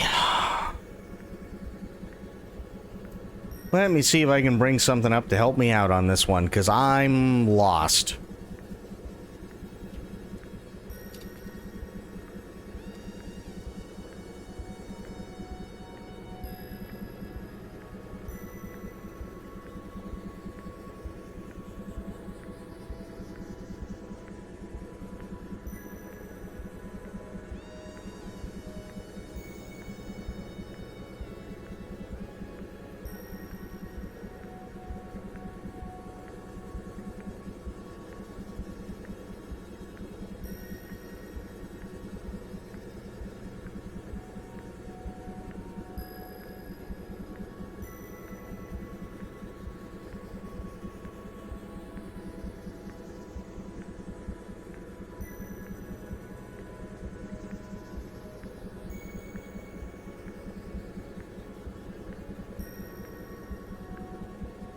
Hmm.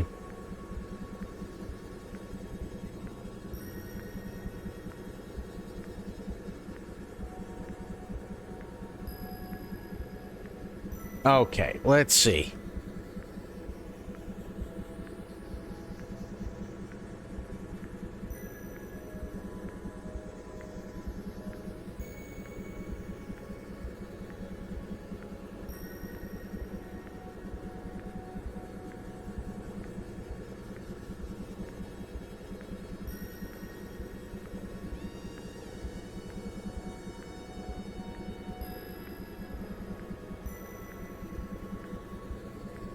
Okay.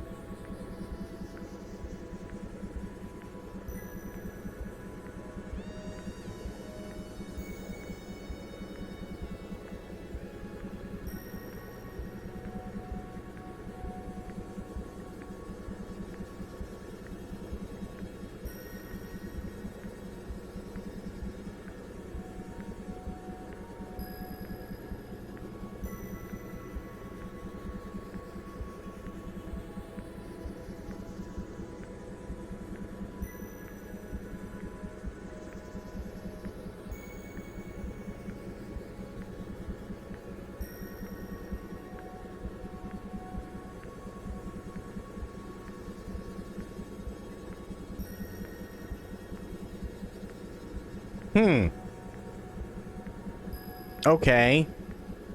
I think I see where they're going now.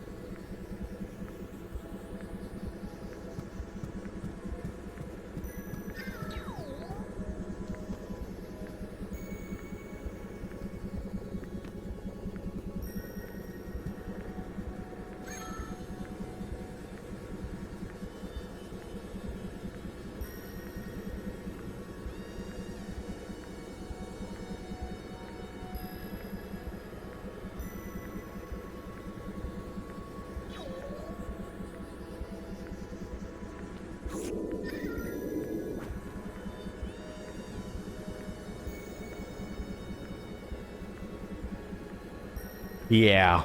That's what I thought this was gonna be.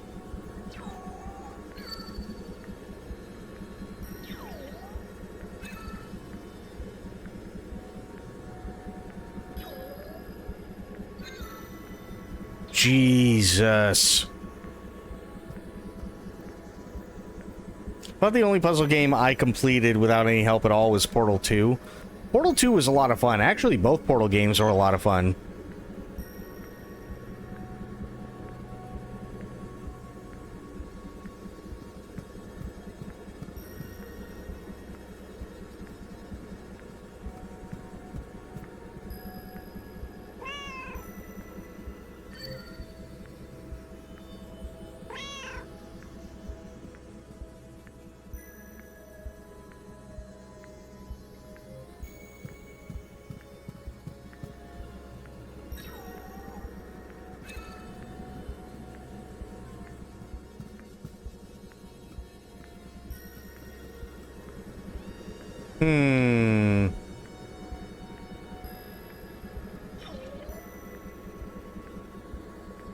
Okay, well, I got the key card over, which is nice.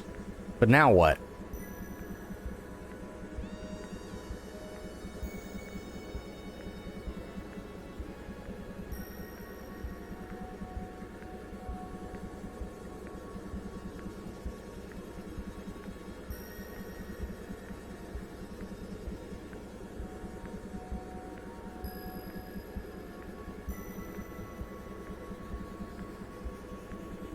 Oh, okay. I see.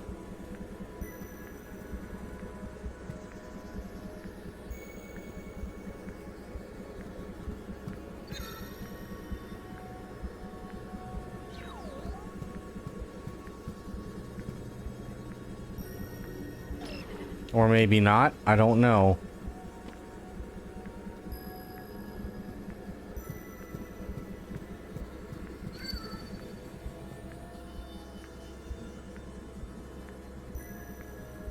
Oh, the dialogue was great.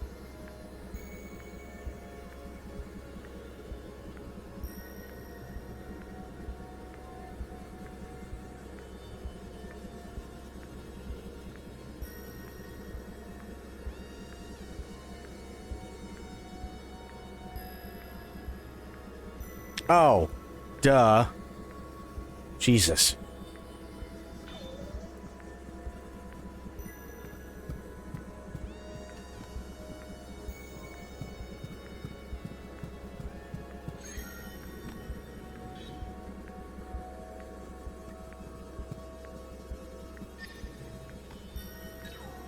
There.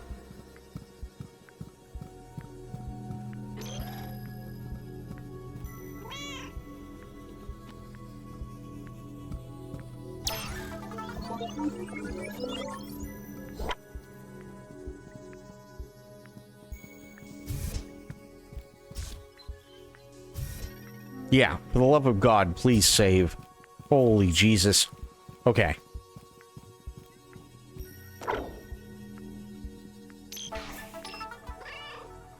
I'm through Sector B, Susan. Superb. Sector C is next. Through an airlock to the west.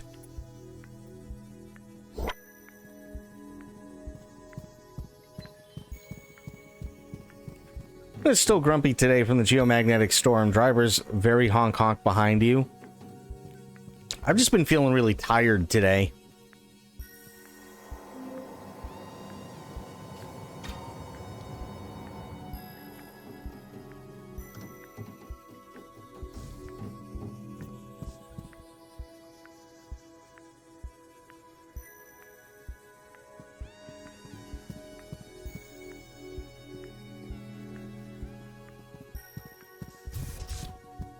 Slept 7 hours, feels like 4. Yeah.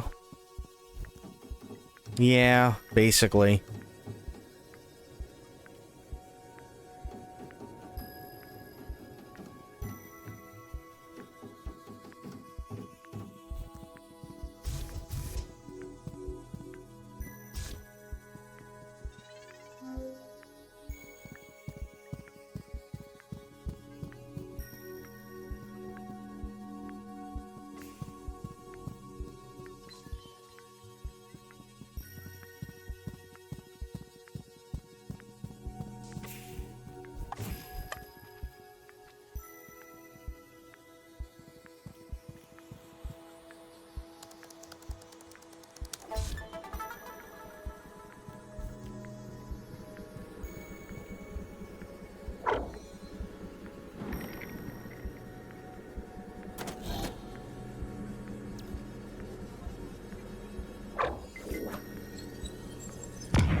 Huh.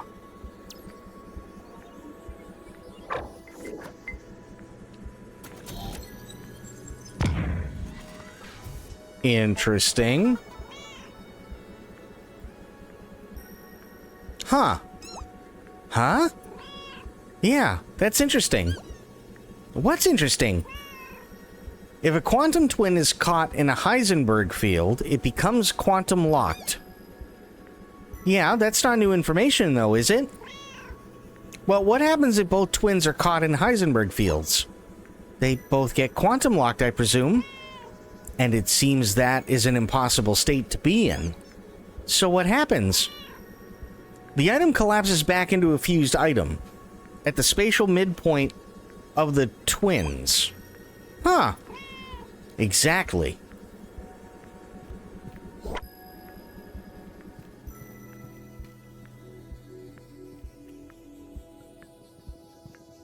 Gotta get some sleep. Night all bleached. Have yourself a great night. Always appreciate you being here. And we will see you next time, and hopefully work isn't too bad for you.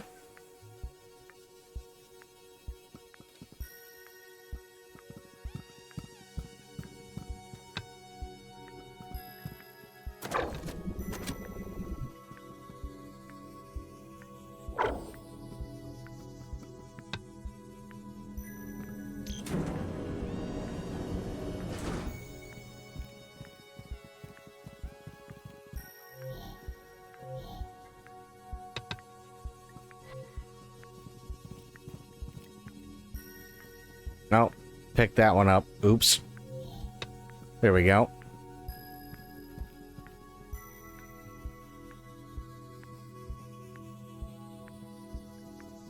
Oh. Duh. I see what I need to do.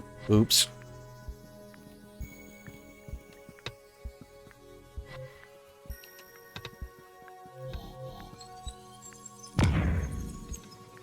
There we go.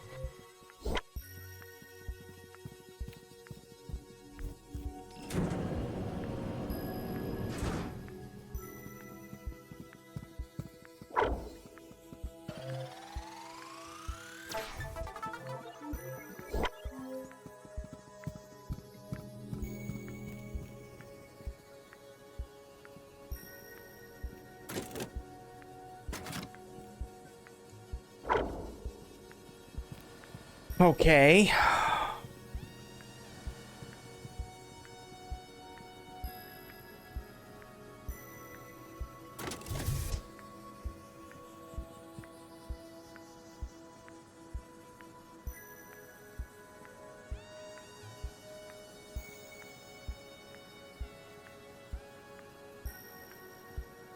I don't understand why that matters.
Quite looking forward to playing the Skitarii class in Darktide. That should be a lot of fun.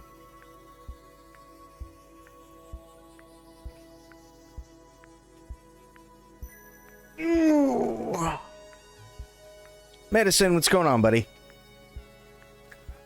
Mind you, both RBDs and Hive Scum character were a 10er, so I don't know. I mean, I just think it's really cool because I can't think of many games that have Skitarii in them.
Nope.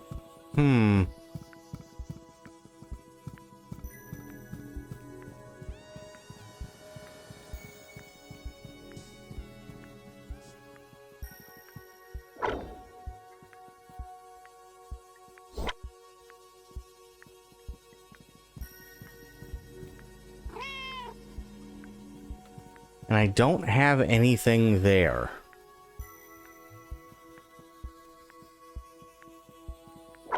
Okay.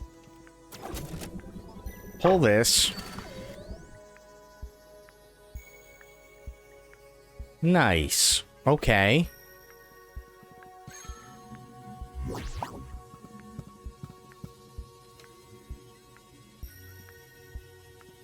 Oh. Duh. There we go.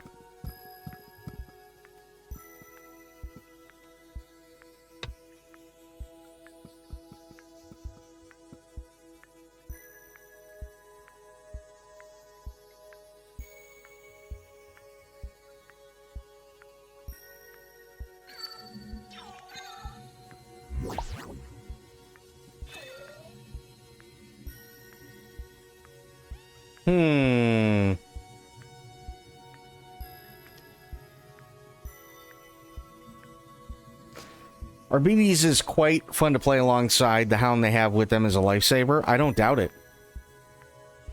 I don't doubt it at all. How you doing, Medicine? How are the things?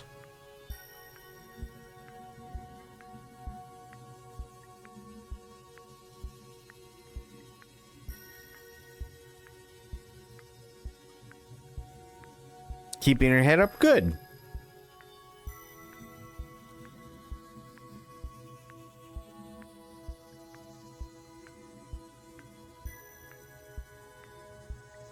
Oh, tomorrow.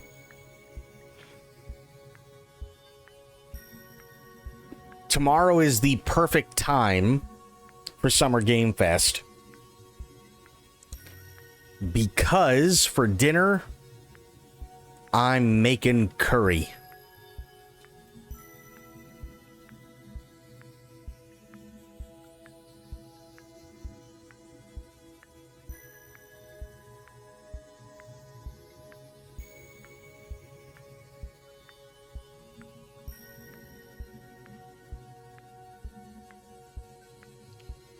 Which kind? So what I'm gonna do is I have I got that pot roast that's left, and it's sitting in gravy. So what I'm gonna do is I'm gonna take that gravy and I'm gonna use it as a base, add in garlic, onion, all the spices needed, turn it into curry, and then I'm gonna take the pot roast, what's left of it,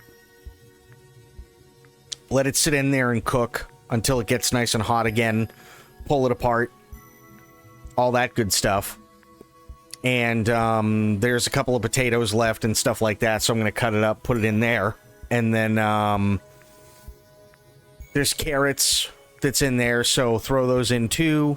And then make some rice, and I'm going to just do a plain, simple hamburger steak. Put that on top of the rice, and then have the curry next to it. Oh, and I do have bacon bits. So what I'm going to do is I'm going to throw in the bacon bits, and I'm going to let that cook down with the garlic and the onion.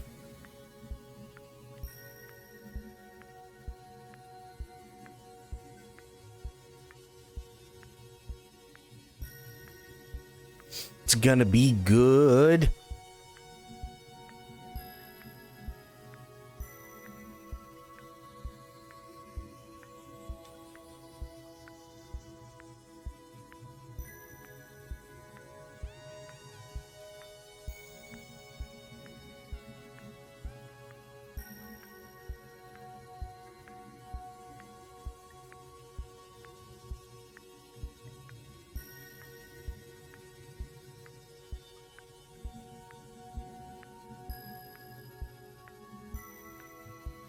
Well, let's see. If I...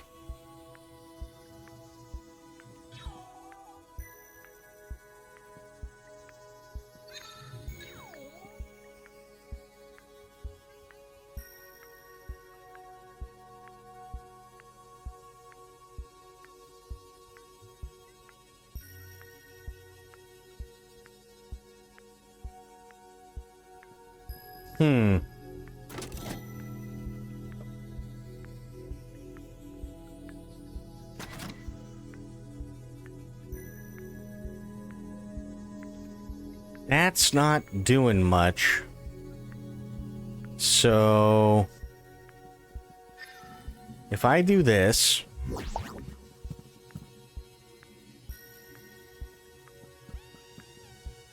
Oh. Put this here.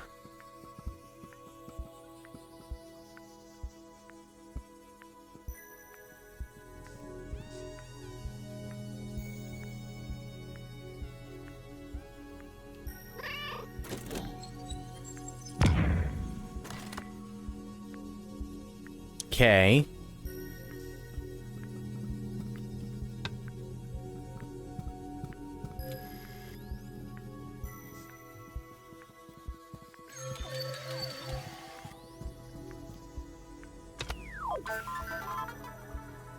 Nice.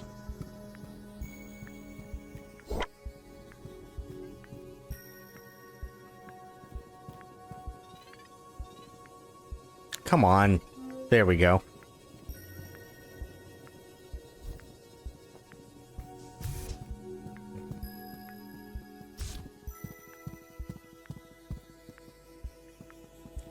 Okay, what next?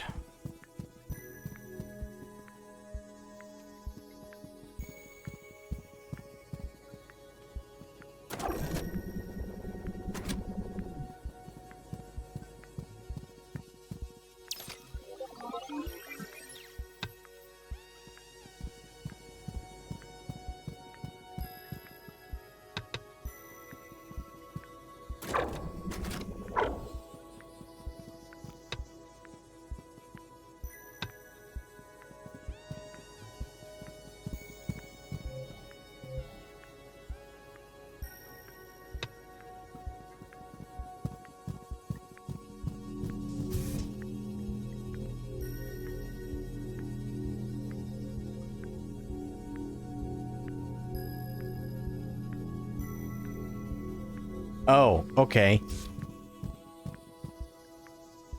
Maybe.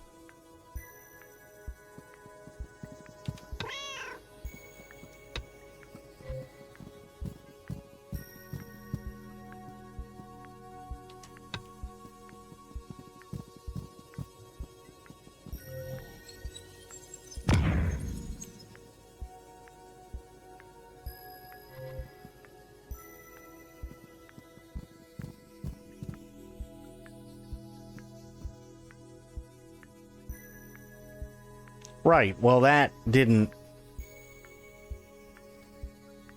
Okay. Oh, what's wrong with me? Hang on.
Hmm.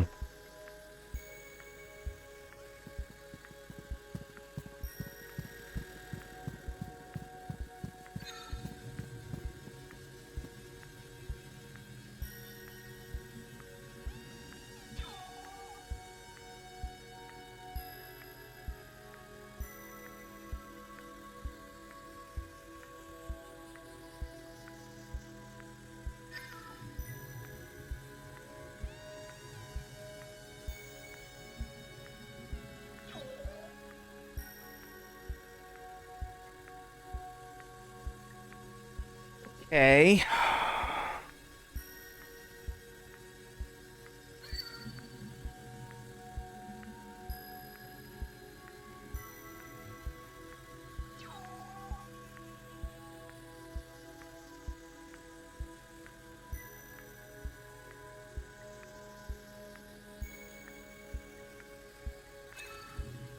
Oh, okay, I see what they want me to do. Interesting. Oh, this game is great. It's a great puzzle game, for sure. There.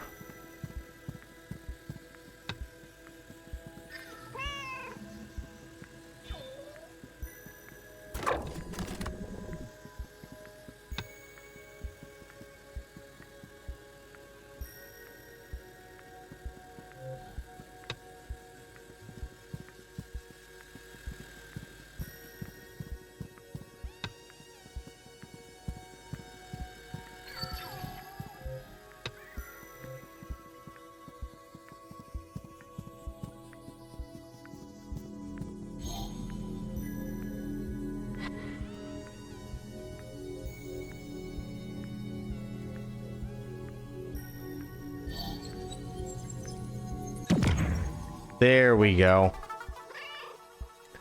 Susan, get this. Probability collapse. I can do it too. Go on.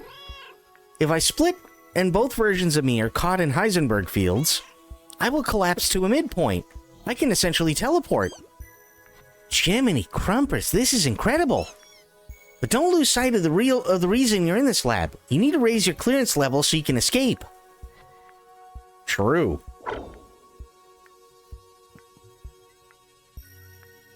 What's going on, Crit? How you doing?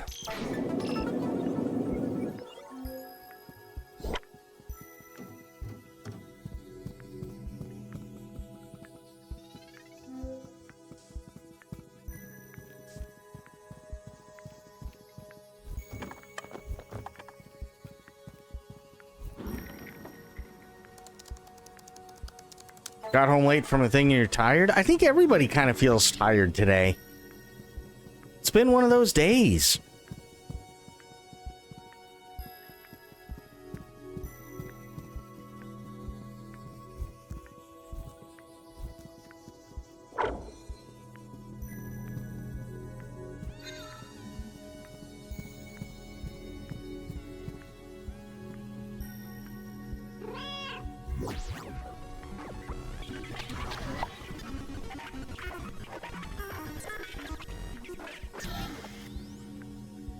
Oh, I see. Okay.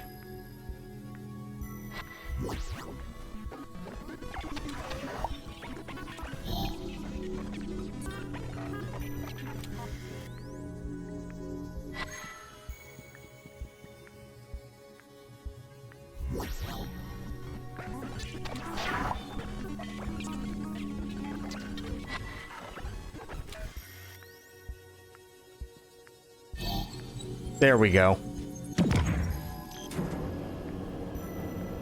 We do have a nice chill spot, that is true.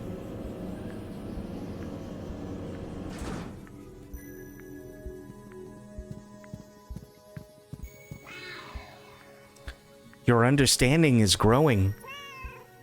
I'm getting to grips with things, certainly, but I want to know something. Ask and I will answer. When you stopped me from escaping, and might I say, very rude it was to do so, you said I was the only one who can stop what is happening. This is true. So 2 questions. What is happening, and why me? To answer the second, you need only think of what you have accomplished. You are a dual event, capable of the impossible. Well, I wasn't a dual event until you turned me into one in the DES. That machine, it does not work the way you think it works. It does not work the way this facility thinks it works either. To be blunt, it does not work. I've seen the logs and reports. I know it was mothballed after unsuccessful tests. The problem was not the machine, it was the subjects. So, it only works on cats? We are special creatures. 1 foot in this world, 1 foot in the next. I think Susan should be in on this. Susan, it's Shadowcat story time. Ooh, I'm all ears and spines. Shadowcat said that the DES only works on cats. Also inanimate objects, but cats are the only living creatures susceptible to its machination. That tallies with my thinking. The split fields you found here are refined DES technology. And inanimate objects have short lives because they can't replenish their quarks, unlike living creatures. So you see why Mittens is the only one who can stop this. But what am I stopping? The detritus singularity, as I said. But what is that? What is going on? It fractures chance into myriad simultaneous outcomes. It threatens the entirety of possibility. It grows ever larger and threatens to collapse soon. It's a bummer, I get it. Sounds a bit worse than that, Chief. Shadowcat, I presume this detritus singularity resides in the crux? It does. The crux would be where you primarily exist? A more accurate term would be confined, or perhaps was exiled. The crux is the quantum realm, right? The possibility plane? I believe that to be true. Are we talking like a parallel universe or something? I'm mostly guessing here, but I think it's more accurately the meeting point for probability outcomes. Flip a coin, and whether it lands on heads or tails, that probability was born in the crux. I am fading. Before you go, I thought of a name for you. Ada. Ada. Yes, I like this name. Ada is away again. So what's your take on all this, Susan? Fascinating stuff. I'm keen to poke my snout in a few physics journals to tie things together. If the detritus singularity is a real thing, how do we go about stopping it? No idea. I suspect the best course of action is to regroup back home and make a solid plan. Makes sense. Escape is still plan A.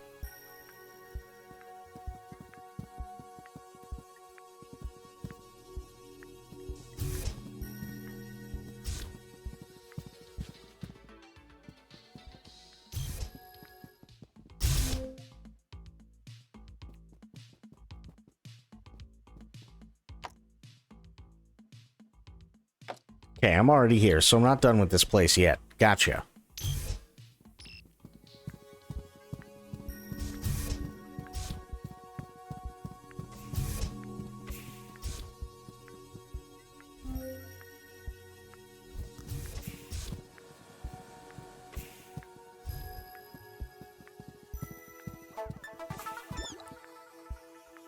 See that elevator, Mittens? I certainly do. That's where you're headed next. Ride that up and you'll be in the head office where you can raise your clearance level. How do I get there? From the bottom of this area. You are currently in Heisenberg energy flow control. Just keep moving through the space and I'll update you on what's next. Roger.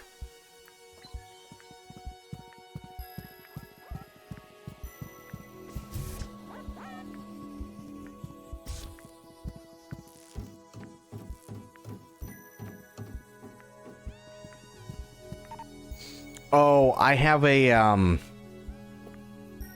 another joke for you. Another bad one. Sober.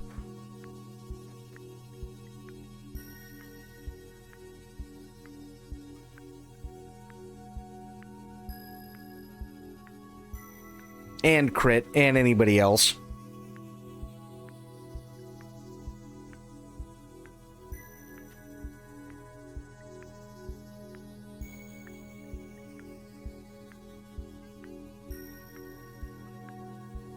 Told Mama Pirate the fish cake when she laughed for 10 minutes. Nice. A man threw milk, cheese, and butter at me. How dare he?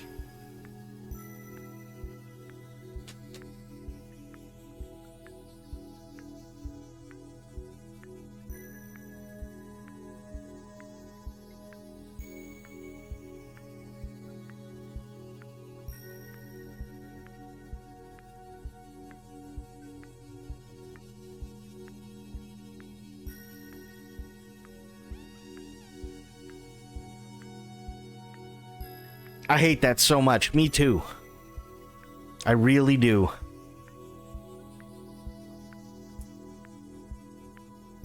I wonder, hang on, let me see something.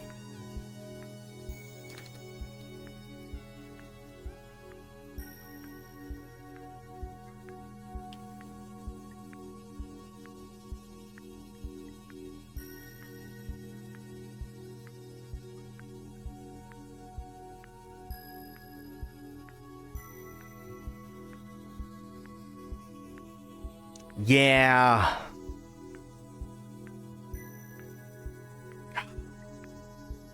Here's another one for you.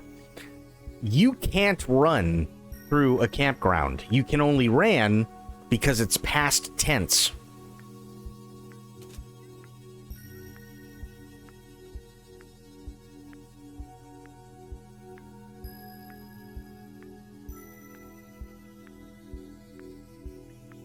God damn it.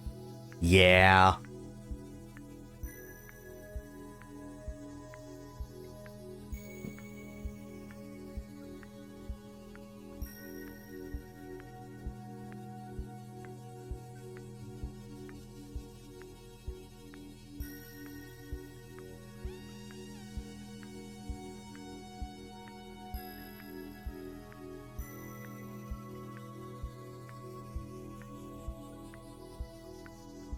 I've actually... Oh, no. I've got a visual one for you.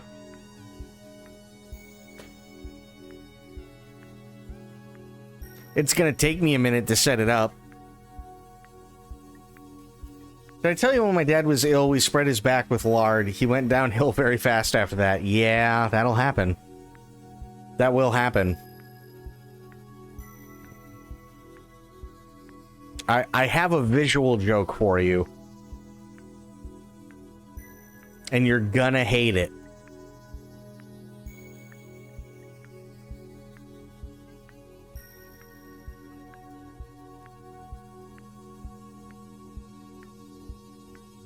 It's definitely an oh boy. It's gonna take me a second to set it up.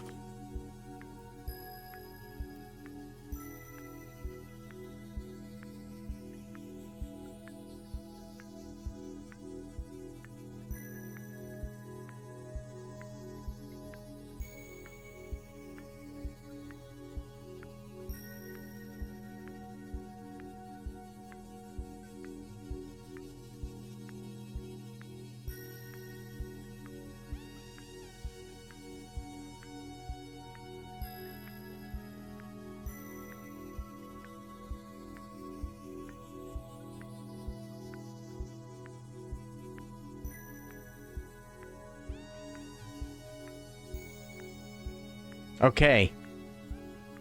Are you ready for this?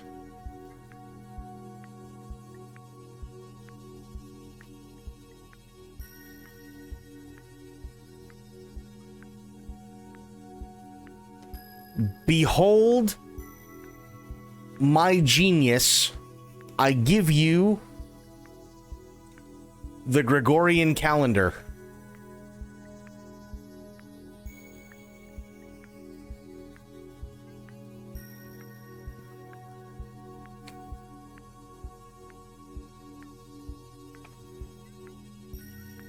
Also, it's supposed to say Greg on Sunday, but get out.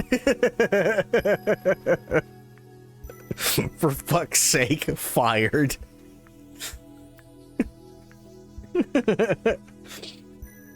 Stream ended.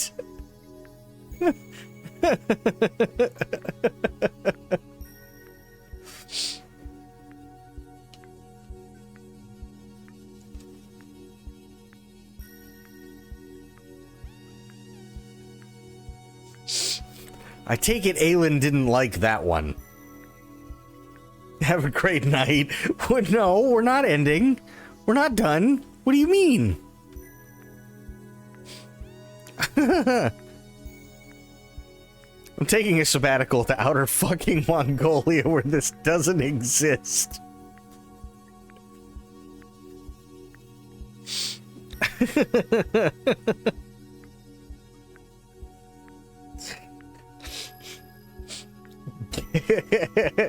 Aelin, what's wrong?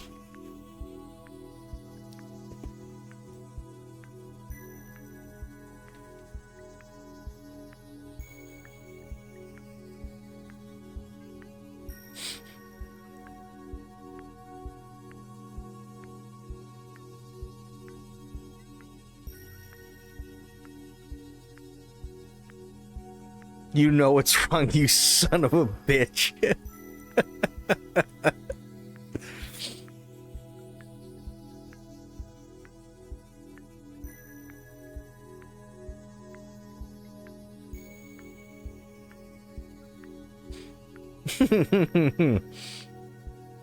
Come on, that one was kind of creative.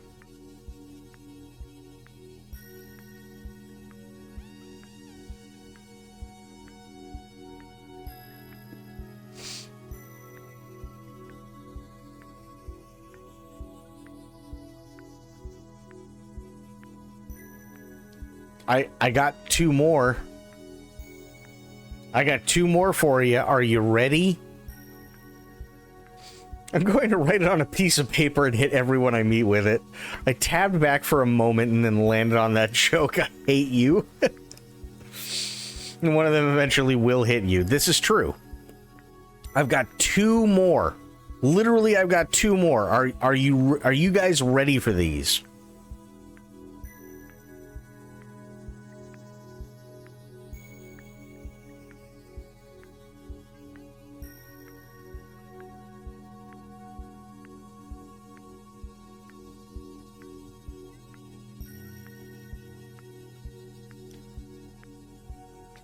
A superconductor walks into a pub. Pub owner looks at him and says, "We don't serve your kind here." Superconductor leaves without any resistance, but he doesn't go home because he's homeless.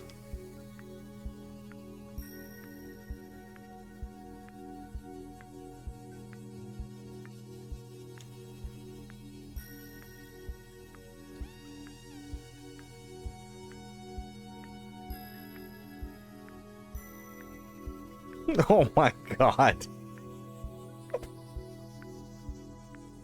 I am brain dead. Wait. Only an electrical engineer can appreciate. So true. So very true. Okay, this one I literally just saw. I'm suing for emotional damage. No, wait. It gets even better. Because this one, you can use, Aelin. You can totally use this one. Lance is not a very popular name these days, but in medieval times, people were called Lancelot.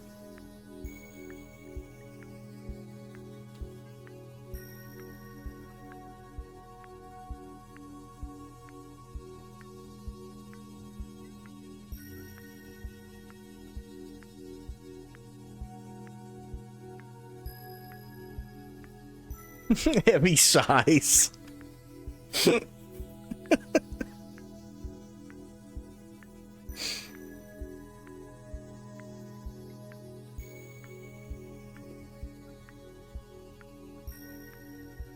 Next time I see you, oh no.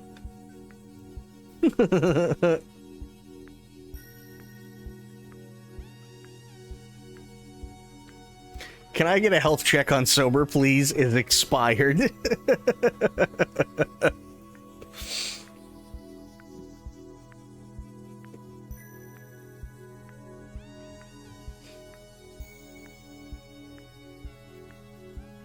Or, okay, here's another clean one. I'm fine, but I rolled my eyes so hard I have a migraine. Well, here's another clean one that you can tell Mama Pirate. I just found out I'm colorblind. The diagnosis came completely out of the purple.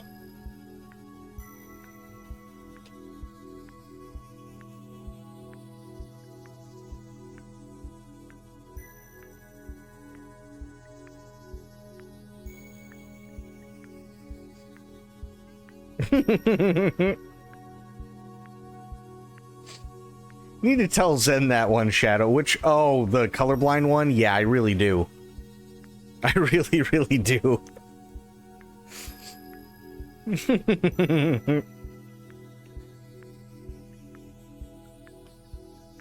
Yeah.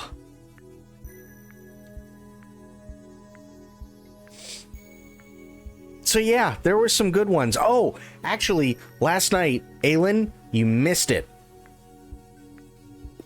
We were talking about Milton T. Pike 1. Somebody, without any context, in his chat,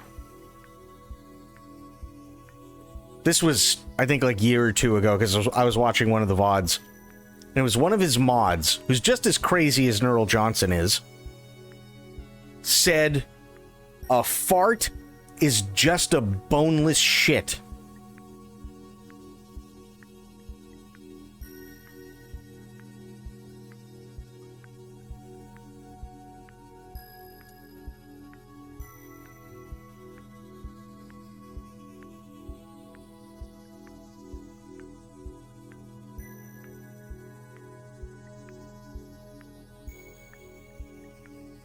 See all the things you miss when you alt-tab out? Don't want to order that accidentally at KFC. I both hate and love that. Yeah, me too. But see, you can confuse people long enough to crop dust with that one, right? That's the beauty of that one. Because you can literally sit there and go, "Oh, God." They go, "What's wrong?" "I gotta take a boneless shit." And they go, "Wait, what?" And then you just drop it. Just Dunkirk them.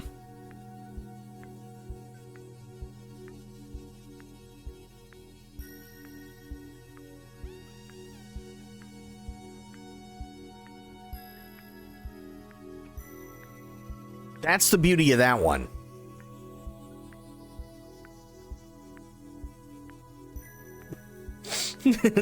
Dunkirk, the what the ever loving.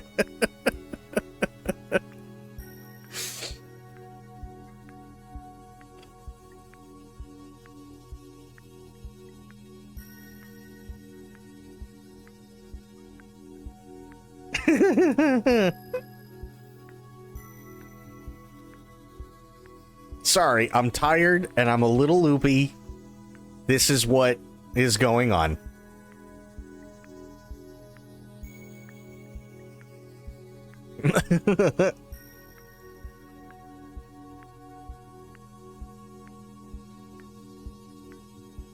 Ooh, thank you for the hydrate. Ah, yes, let me just swing by their office cubicle in Omaha Beach a colleague. Exactly.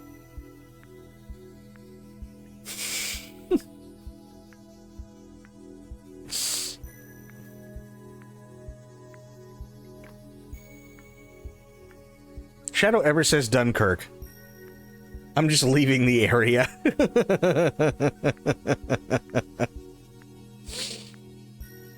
And the stretch. So with that hydrate, waterboard yourself a little for me. I don't care what other words were around it. I'm going gone. No, that's totally fair. Oh.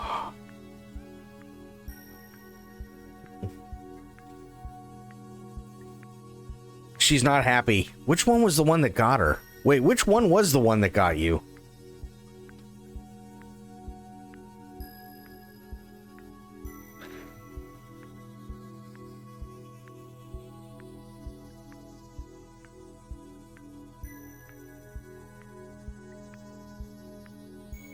Yeah, which joke was the one that just fucking you were not happy?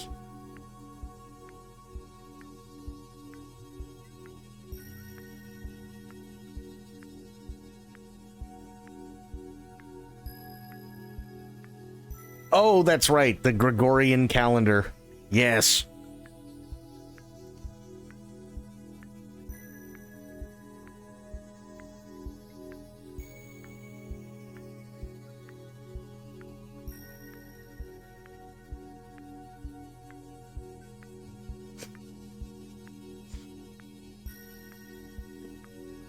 I liked that one.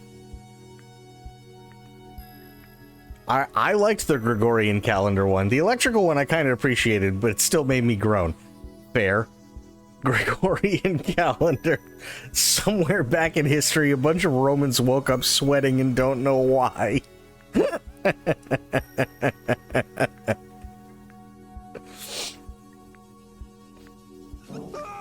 Oh no. Flick coming in with a raid. Thank you so much. Can we get a shout out for Flick, please? I would appreciate it. How you doing, Flick? How are the things? And welcome in, everybody. You missed a very, very, very bad joke. A very bad joke.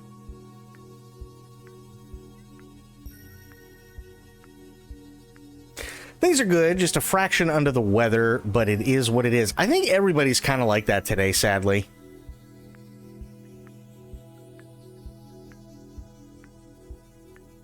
Got a raid and dip, but please have a great evening. Flick, have yourself a good one. Thank you so much for the raid. Always love and appreciate you stopping by. And I hope you have yourself a great one, and we will see you next time. Oh God, Sophia, you missed it! Now I gotta do it again. That's just how it is. I have to do it.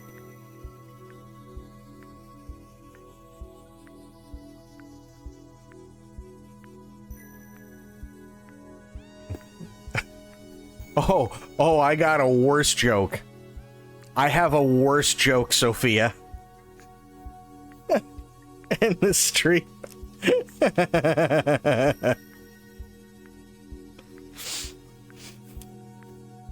Wait, it's I'm not gonna lie, it's pretty bad. I'm gonna make it even bigger this time.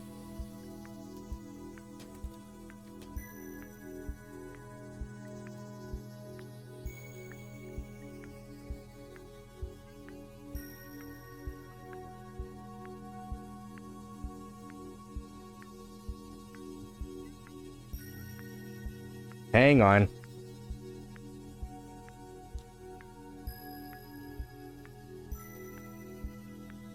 Almost done.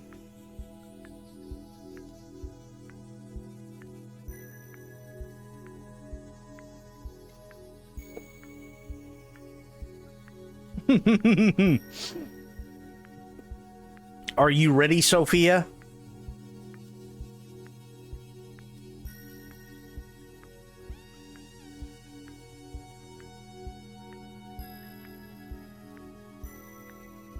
You don't think so. That's okay. Neither were they. But behold my genius at the Gregorian calendar.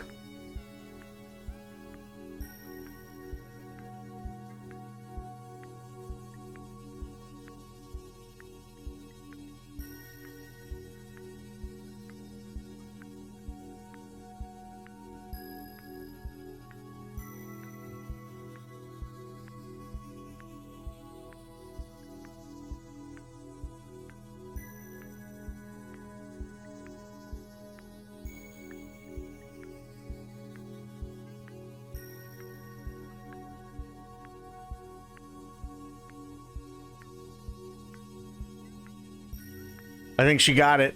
I think she got it.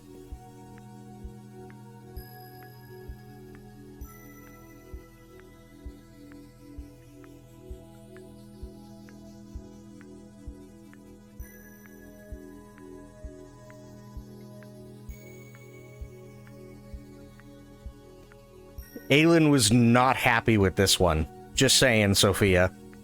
I was being yelled at.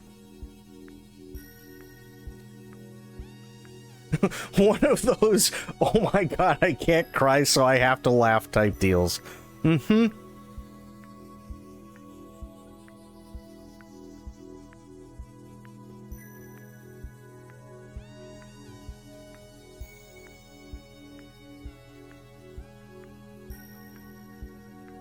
You know, that works for me. Yes. Yes, absolutely. It is the Gregorian calendar. Am I wrong?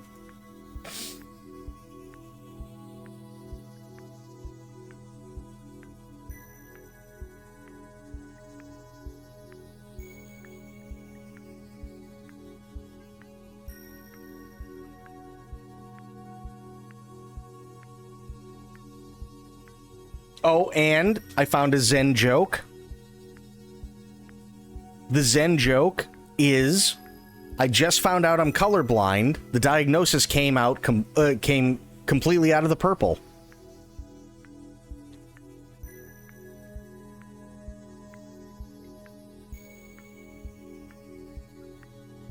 Did you make this up yourself? No. No. No, not at all. Okay, that one made you laugh. Okay, good.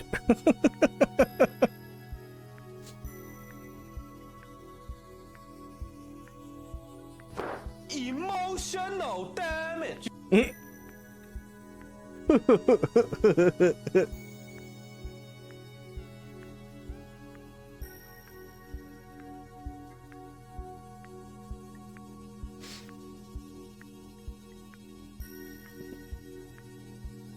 Anymore? Well, yes.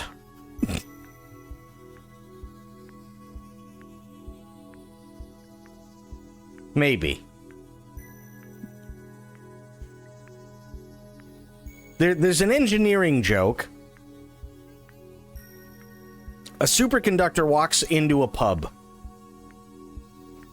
Bartender says, "We don't serve your kind here." The superconductor leaves without any resistance, but he doesn't go home because he's homeless.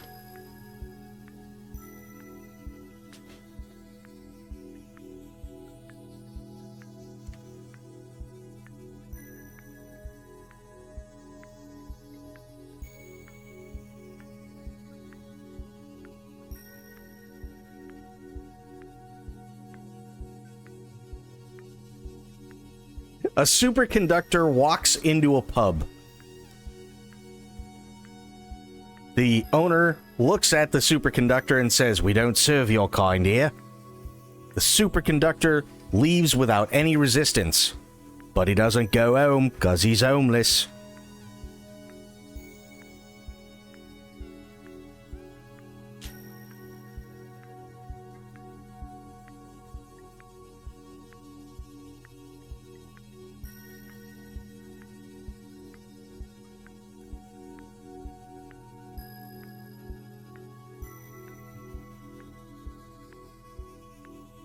Have to be an engineer to understand that one.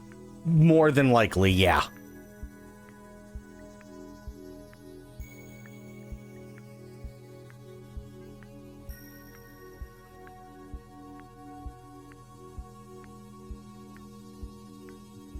Okay, then I don't have to pretend to laugh.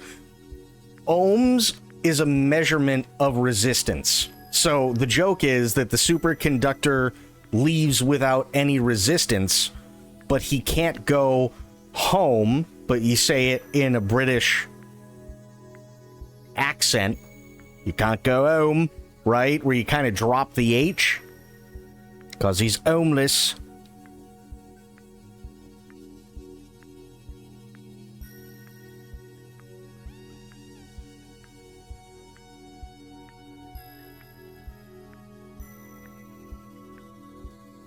I know too much about it because of tech theater and whatnot.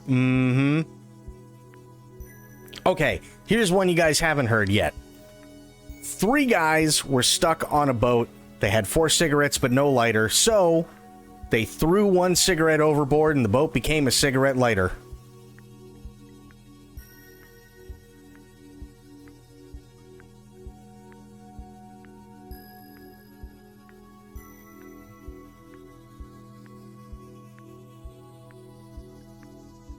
For the sake of all that's holy.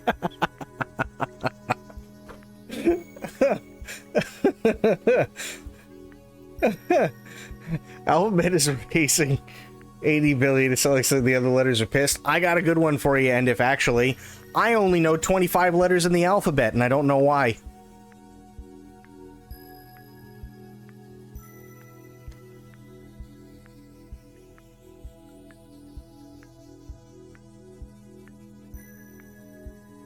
Mute Shadow.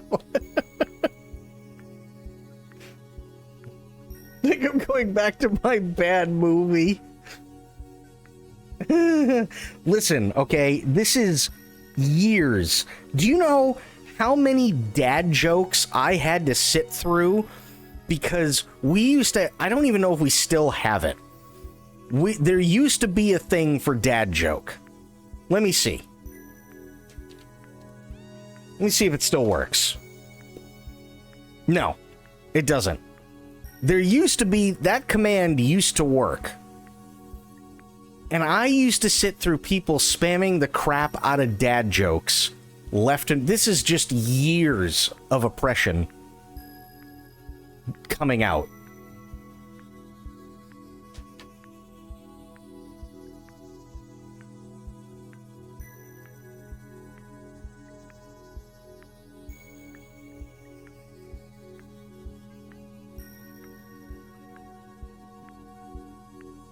You have to take it out on your helpless. Okay, first off, there are some people in here. No, I was oppressed. Not repressed, I was oppressed by dad jokes. I've done nothing to deserve this treatment. There are some here who may even be lurking. They used to spam the crap out of dad jokes.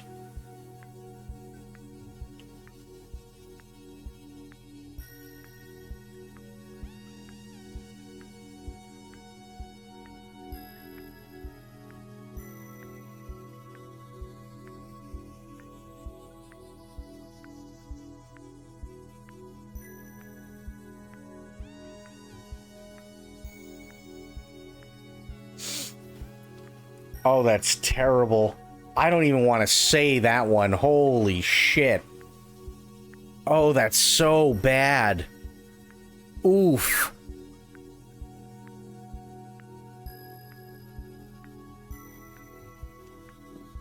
How bad can it be?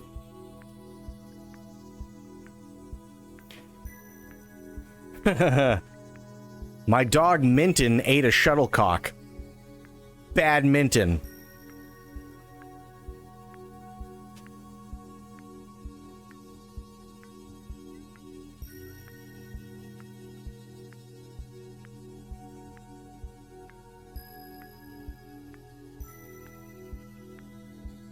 I told you it was really bad.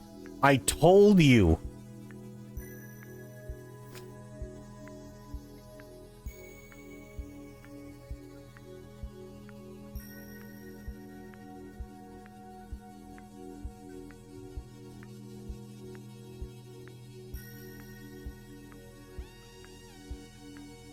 So that also reminds me of that ancient video classic. Oh yeah, fair.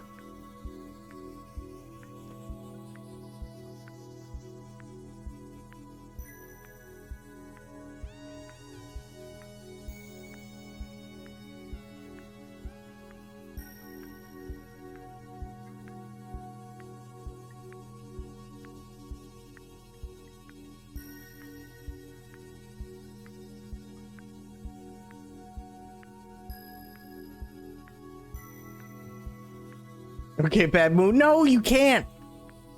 Why? I'm done. I'm done with the bad jokes.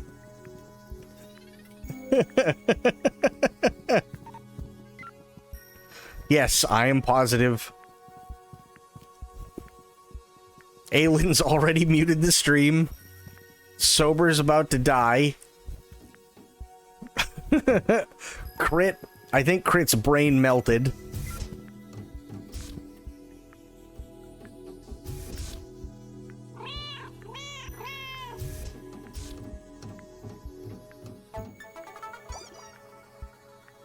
Heads up, Mittens. You're very close to an extremely useful computer terminal. Oh? What does it do? I certainly lost several brain cells myself. Well, there you have it. You see these binary circuit indicators on the Heisenberg fields? Once you hack a terminal, I'll be able to splice a proxy loopback port proxy loopback port heat map analysis to crypt algorithm process. Susan, focus. Sorry, when I start technobabbling, I tend to just get stuck in a loop. Anyway, the gist of it is I'll be able to toggle the binary circuits on demand. Excellent. You'll need to remove a pair of firewall circuits first.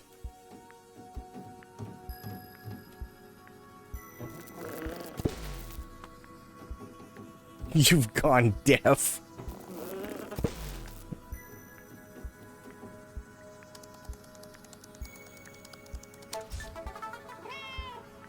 Hack complete. So Susan, how do I communicate to you that I would like the circuit to be toggled? Well, how are you communicating right now? I'm meowing at you. Precisely. Anytime you want the circuits toggled, give me a nice hearty meow and I'll do the rest. Forgive me if this sounds like a silly question for a cat to ask, but how do I meow again? You do realize you just meowed that question at me, right? Humor me. It's the action button, silly. Press left trigger or right trigger to meow. Naturally, you won't be able to meow if you're holding an item as you just drop it. I'm sure I'll be able to cope. Thanks, Susie.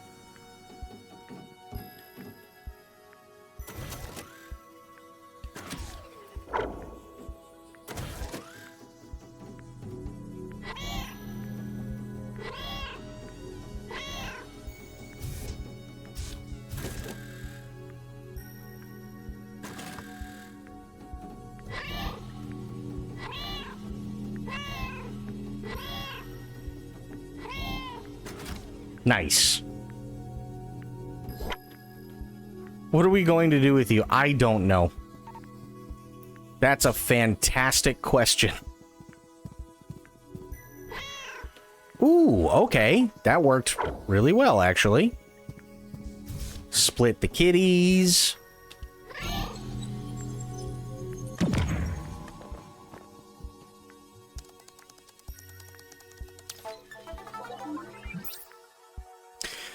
Conrad, as the newly appointed head of monetization, I'm very happy to inform you that the Advanced Research Department will be receiving a name change and much-needed realignment with the corporation's new at-all-costs profit vector paradigm.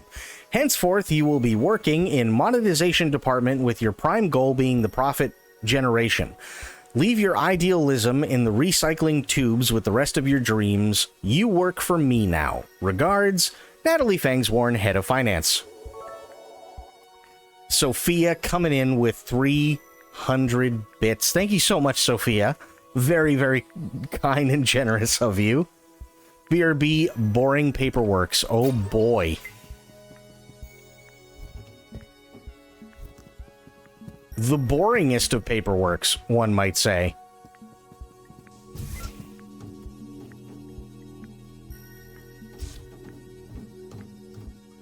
Damn it. So where does this go, then? No, wait, don't answer that.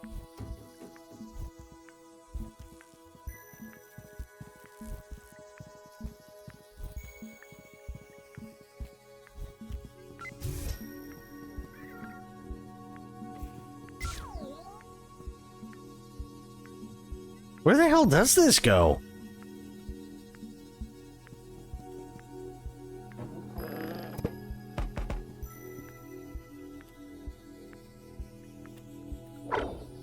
That's not what I wanted. But I should probably save. There we go.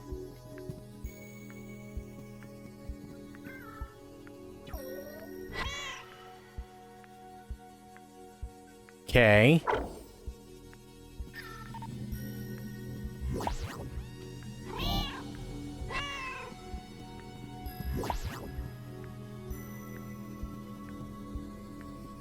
So, wait, what? Before I lurk, I remembered something. Drove past a lithium mine today. You ever seen one of those? Shit was huge. I've not seen a lithium mine, but I've seen a couple of different mines before, and they do get really, really, really big. Like, really big.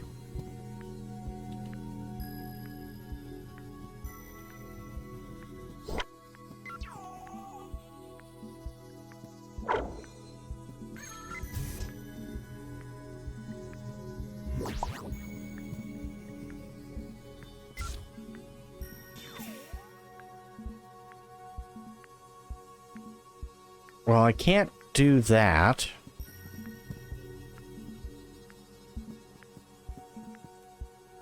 Actually, no. That should work. Put this here, and meow. Perfect. Nice. Oh. Well... damn it.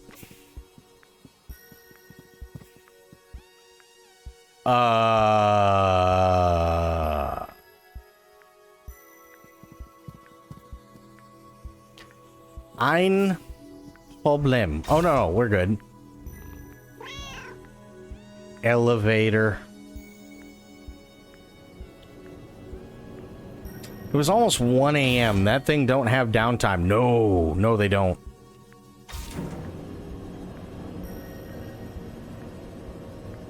And it's crazy, too, because it literally looks like somebody just, like, scooped up an entire country out of the ground. They really, really are, like, holy shit.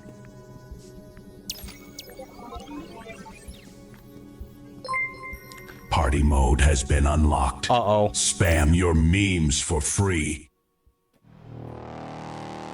Hype train detected.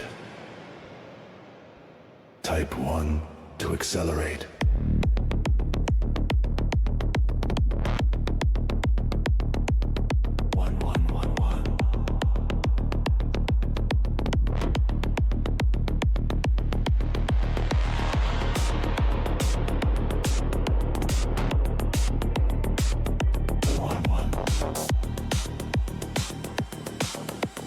Warning.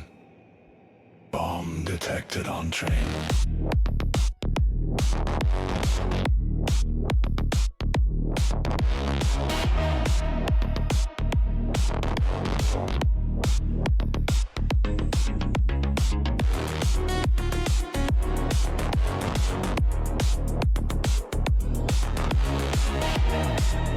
Island Luna is leading this hype train. Ones cannot diffuse. Bits required. Subs required. Diffuse.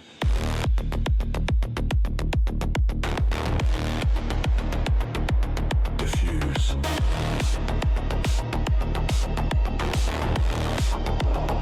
Timer critical. Sophia Fantasy cheered with 200 bits.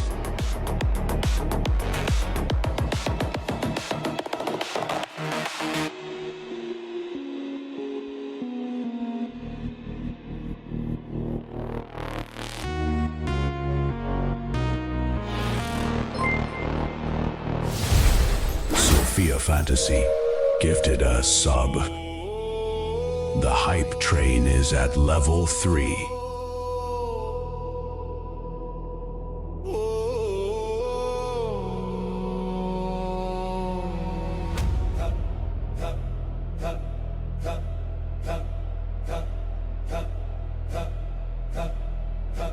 The hype got away.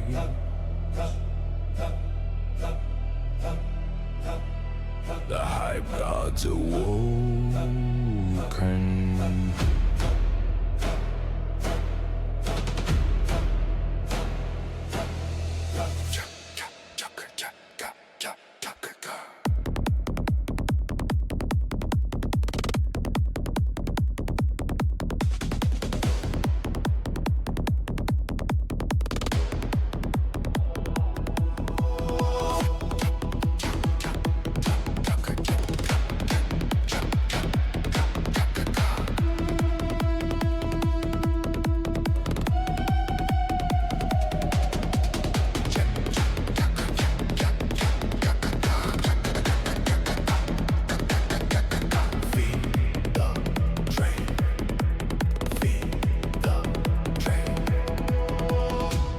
The hype got hunger.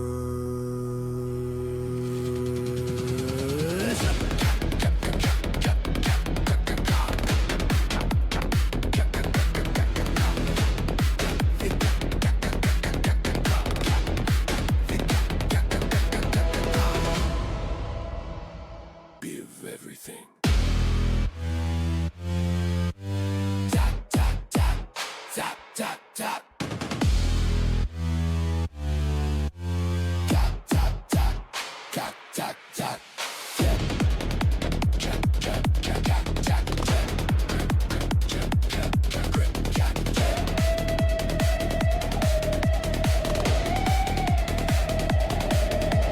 Chat makes a circle. Chat spam ritual for the hype god train.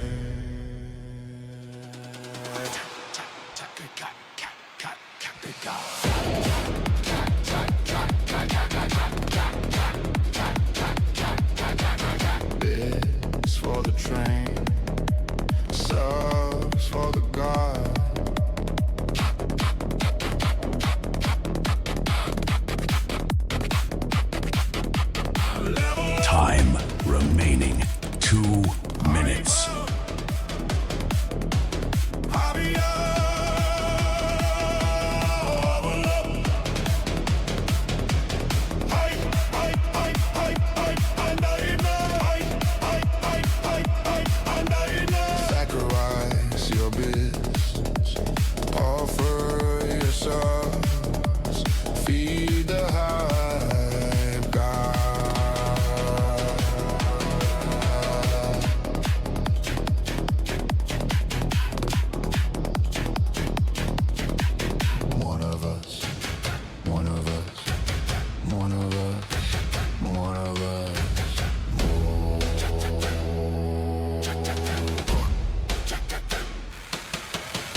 remaining.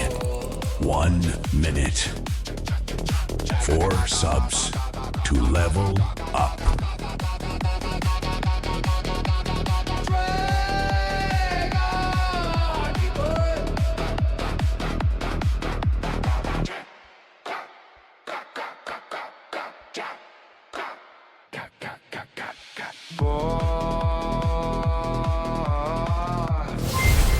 Sophia Fantasy gifted 5 subs and has taken the crown from Alin Luna. The hype train is at level 4. Welcome to my castle. Please let me introduce myself. Back in the old days, before anyone knew what a hype train was, I went live every single night, but nobody was watching. Why was nobody watching? I was a one viewer, Andy. A disgrace for my bloodline.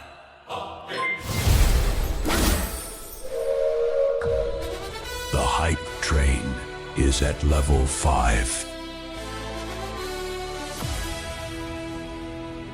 Citizens of the chat.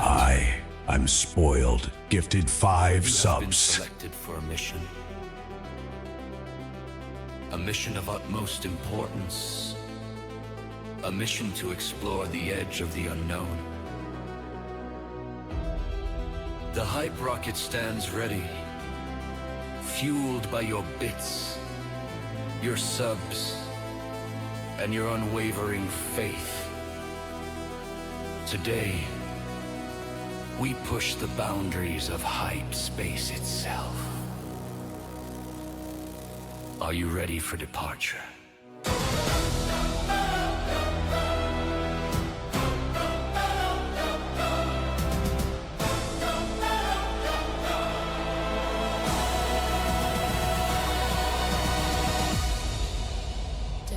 Dum dum dum dum dum dum dum dum dum dum dum dum dum.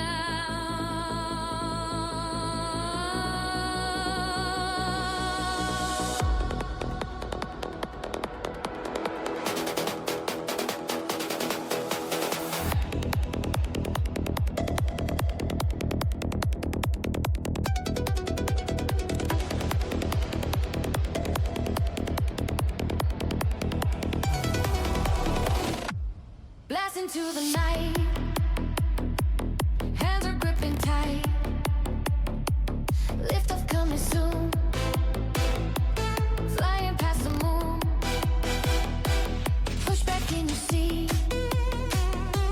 Heart forget to beat. Forces kicking in. Let the legs begin.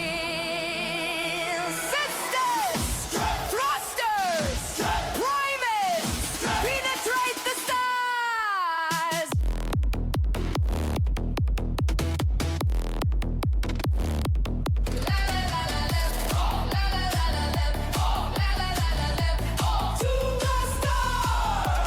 Shaft is fully primed, trajectory aligned. Watch the engines burn, point of no return. Stars will fade someday, suns will burn away, but this moment stay, make history today.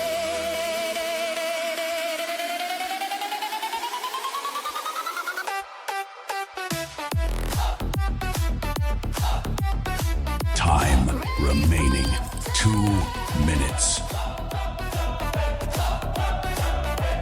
Falling stars, we rise, we thrust, we climb to the hypersphere. We rise, we thrust, we climb to the hyposphere.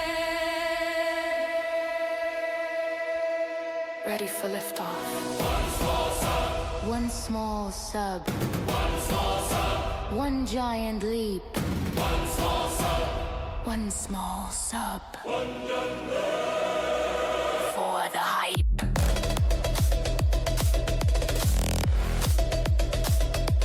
Heroes rise tonight, burning in the light. Look at where we're at. Poggers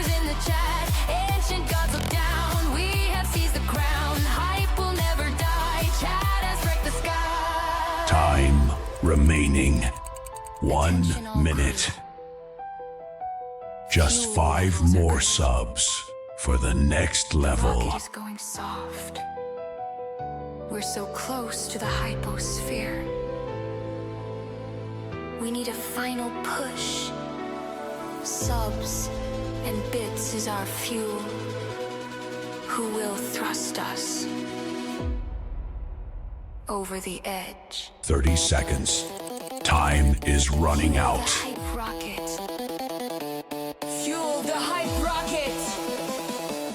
Fuel the hype rocket. Fuel the rocket. There is only 12 seconds left.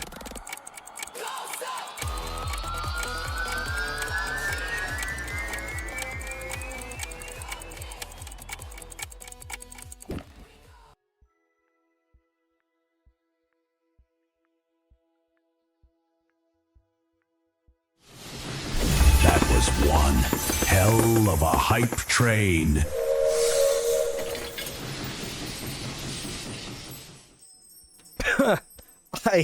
When she said the rocket is going soft, I choked on water. I was not expecting that. It went down the wrong pipe. I looked down when it said one small sub. Oh, God. Okay, wait a minute. Hang on. Okay. Sophia came in with 300 bits, and then Aylin came in with 5 gifted subs, and then Sophia came in with 200 more bits, and then came in and gave another gifted sub, and then Sophia came in with another 5 gifted. Spoiled came in out of nowhere with another 5 gifted. Holy shit. Thank you all so much. That's incredibly generous and kind of you. My God. Brain starts smooth. I mean, yeah, the rocket is going soft. That I did not... I choked on water. I was literally like mid-sip, and she said that, and I went to go laugh, and it didn't go well.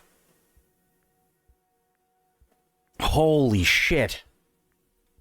Thank you so much. That's incredibly generous and kind of you.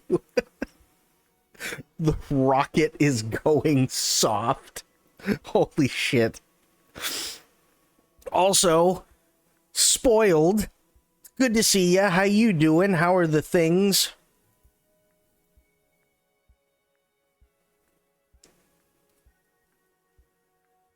Oh yeah, I forgot about my choo-choo thing. There we go.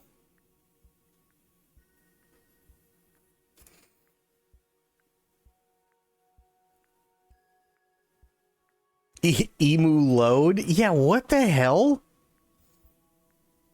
That's actually kind of funny. Holy crap. Thank you so much. That's incredibly generous and kind. My God. You guys are nuts, but thank you. Love y'all. Thank you so much for all of that.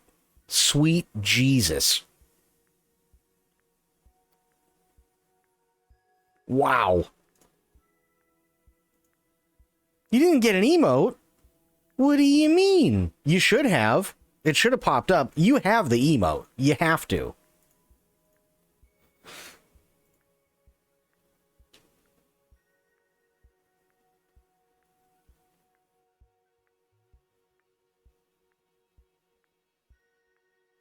Just said the AI lady called me a dum-dum. I know. What the hell? Oh, God, that's funny. Spoiled, how you doing?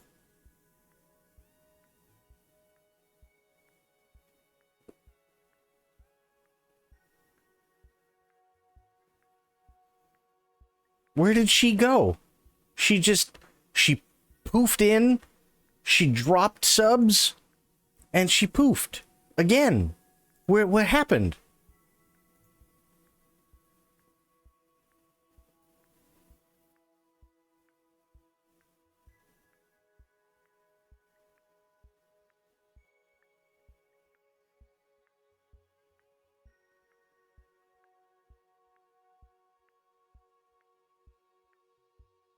By the way, Spoiled used to do stuff like that all the time, as you well know.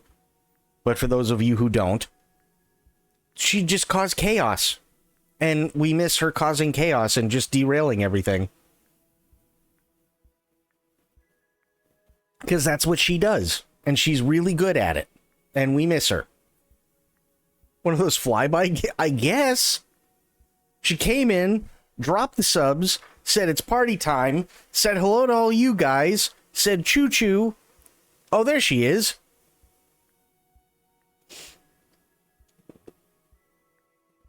Get wrecked.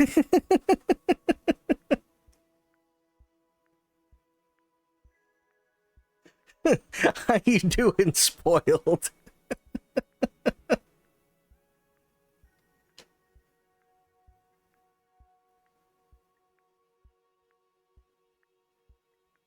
Go be a cat or something soft. Wow. The rocket is going soft. That is insane. I can't believe that they said that. That's actually really funny. Oh, God. But we just wanted to say hi, and we miss you.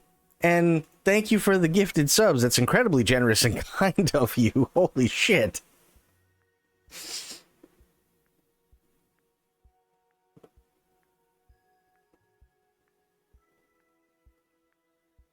Oh, God. Ugh. Sorry. Water goes down the wrong pipe. It's a kind of a... Sweet Jesus. Buy me something pretty.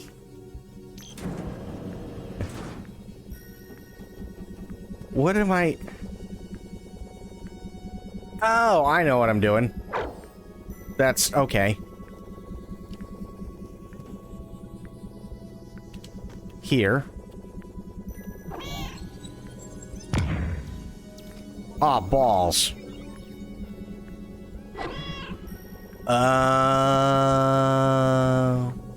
I see. Okay. Okay. Hang on.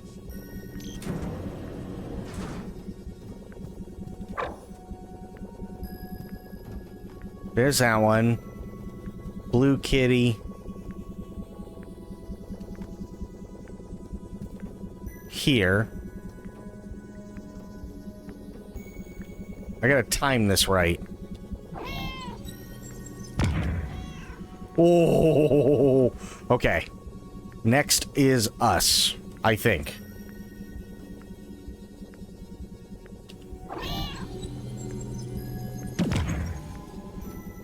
Nice.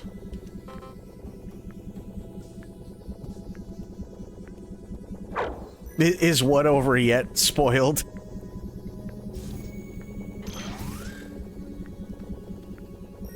What, the kitties?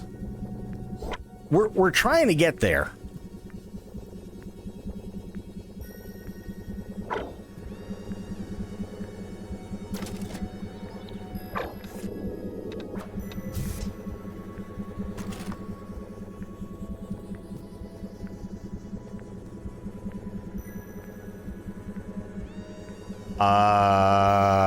What?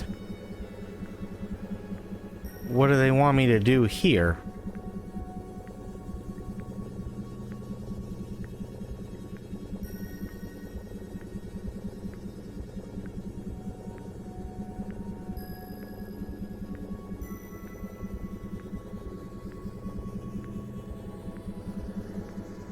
Oh, I see. Okay.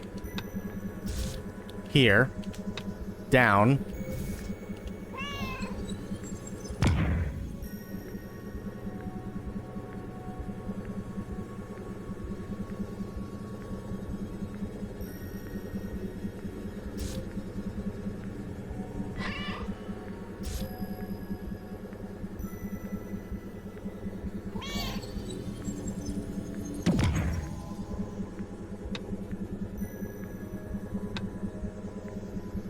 Team viewers, y'all got gift subs. Say hello. Yes.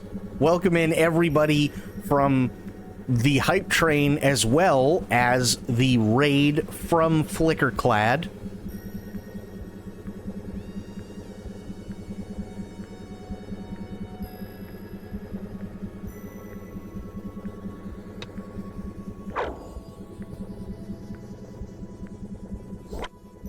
There we go. Turn that on. Good.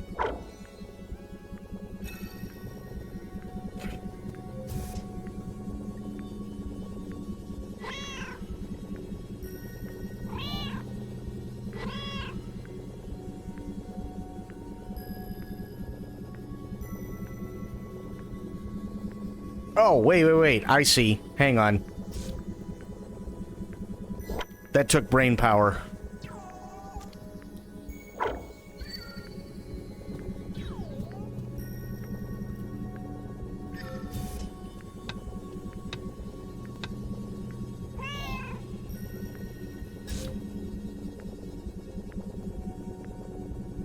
Still taking brain power, and it's going horribly.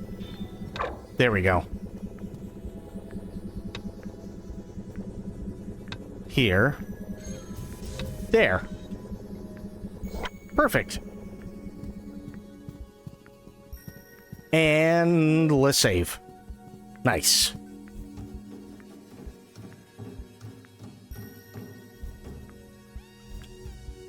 Nope. Damn it.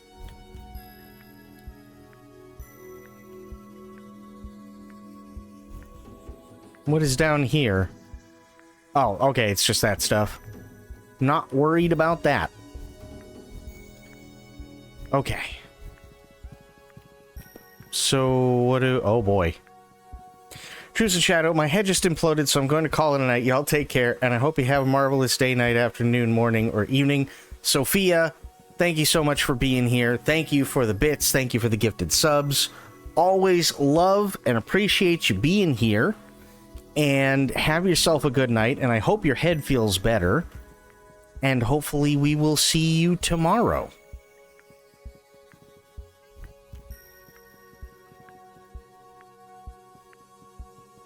And what in the shit am I doing?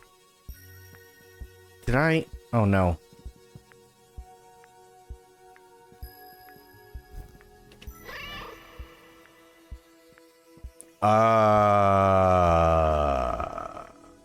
What? Oh, okay. I see.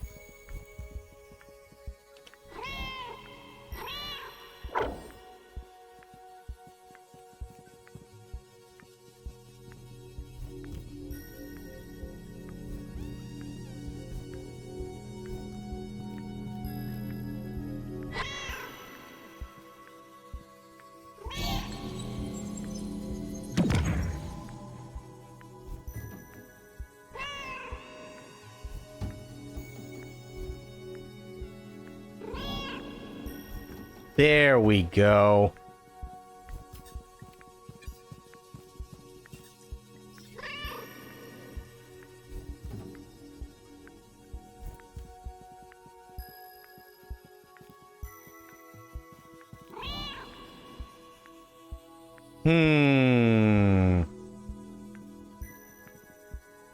Is there anything up there other than money? I don't think so. Oh, God. Yeah, when water goes down the wrong pipe, it's bad.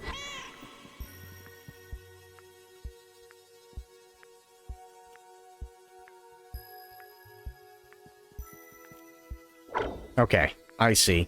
So, go down here. Down here, and then I can go up this way.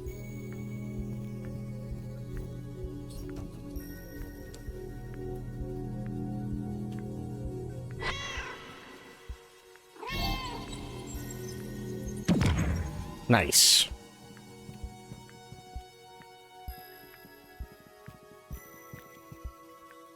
Come on. There we go.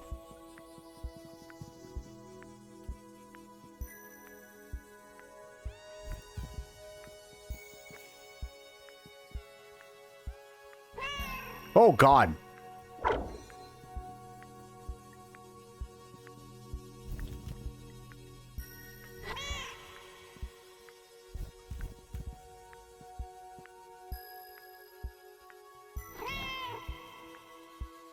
Well, that doesn't do me much good.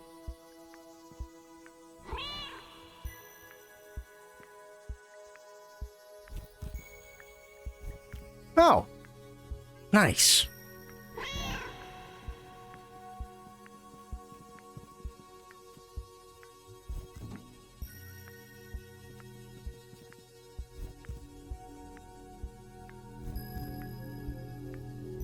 That's a weird... Okay. Guess we're just going for this one, huh? Sure.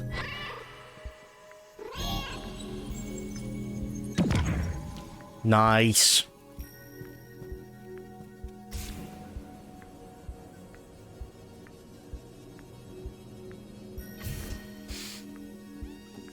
Okay. Now, where am I going next? Oh, well, save. Saving's good.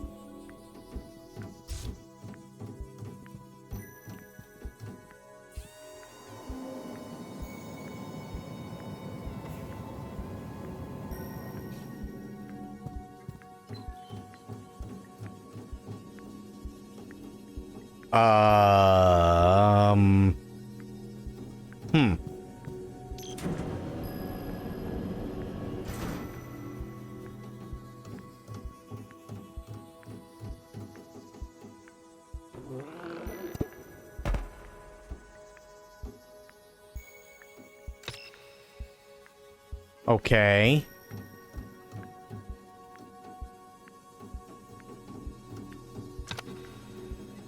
Ah, crap. Hang on. Damn it. There. No. I gotta wait until I get on the thing. Much better. Okay. That's... No. There we go.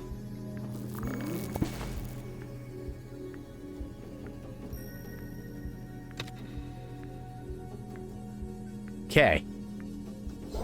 Good. Can I go through here? No.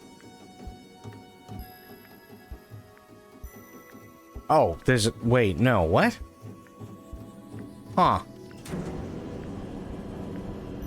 Oh, there's one right there. But how the hell do I... Oh, I see what I'm doing. Okay. I need that thing. Gotcha. So what do you guys got going on for this weekend? You guys doing anything fun?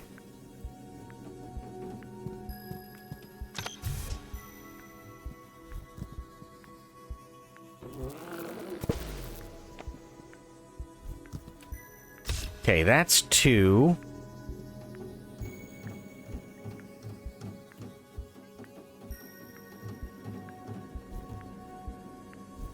Okay, so I have to go back up here.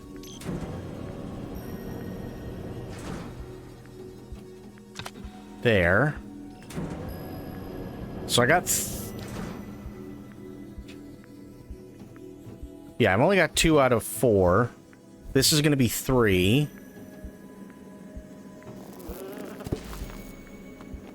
Okay. So where's the 4th one?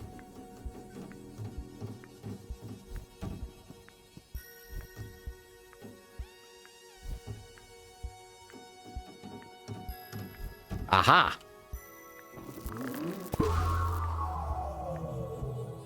Nice.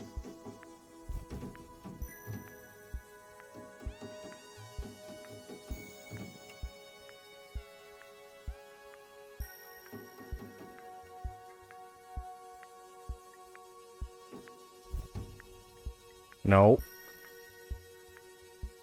There we go.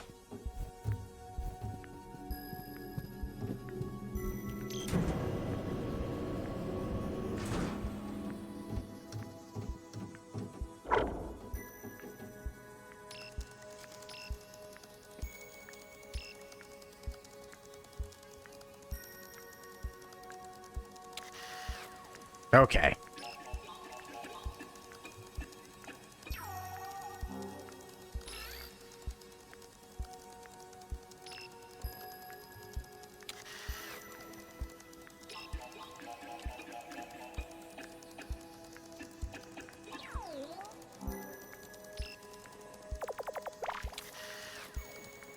Oh, shit.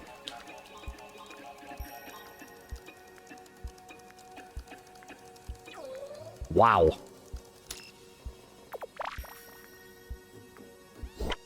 Damn, okay. So now what? Oh, I gotta hit the button.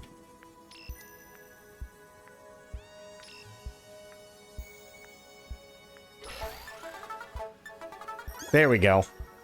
That's it, Mittens.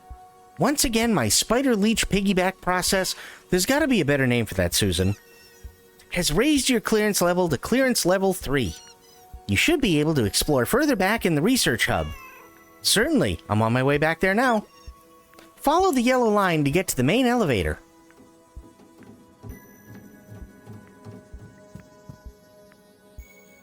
Oh.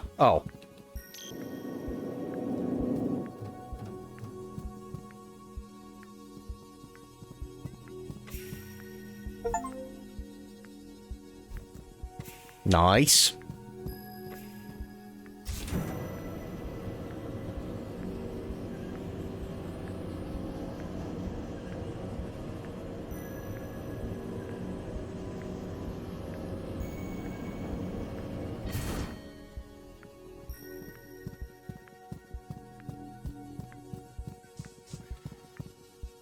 Oh, I'm going the wrong way.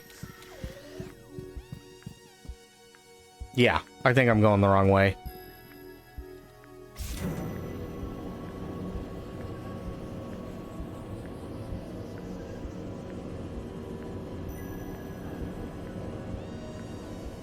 So what you got going on this weekend, Crit?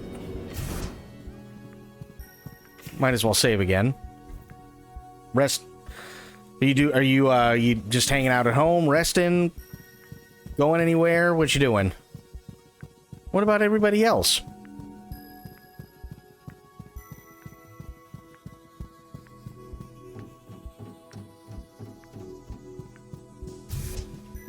There we go.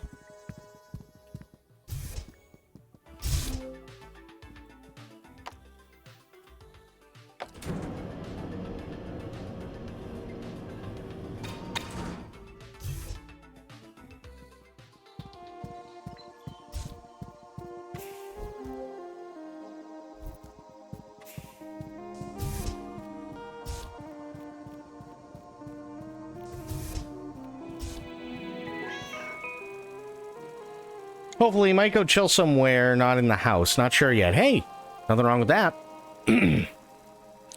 I return. So I see. And might I add, most rambunctious and feisty looking you are too. Thank you? It's my pleasure. Now, what can I help you? With what can I help you? I have clearance level 3 now, so where next? Data backup. The elevator to whence is at the back of this room. Down there, you will find another data backup repository, like in Maintenance Hub. You can retrieve some lost data onto a hard drive and bring it back up here. Then you can slot it into my drive socket, and we shall see what memory holes can be plugged. 1 second while I unveil my socket for you. I don't think I'm old enough to be watching this. There we go. Okay, to data backup I go.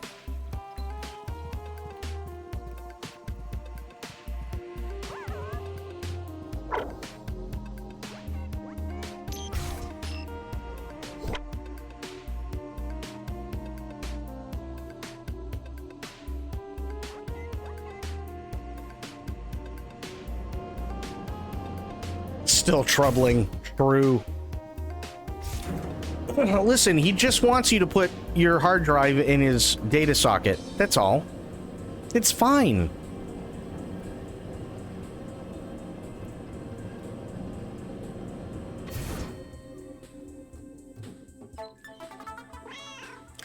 Susan, it's data backup repository time again. You know the drill, Mittens. Hack the backup terminal, spawn a hard drive, download the data, and carry that back to Concierge AI back in Central. Looks like this repository is a little more secure than the last one. I have full confidence in your cat burglar credentials. Get going, pussycat.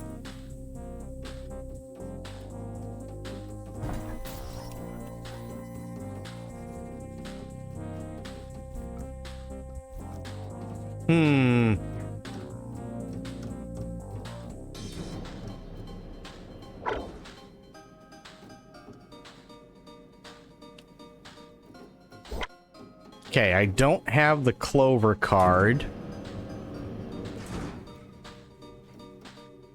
That is Doge.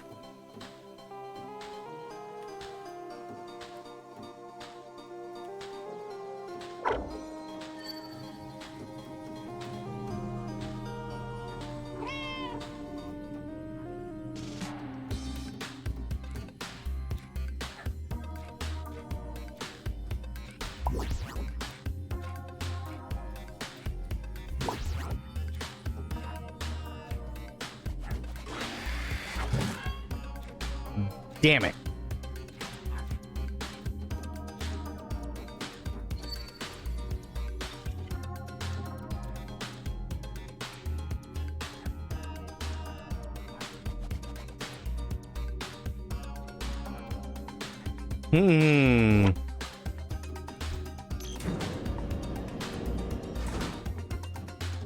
Which means whatever it is has to be up here, right?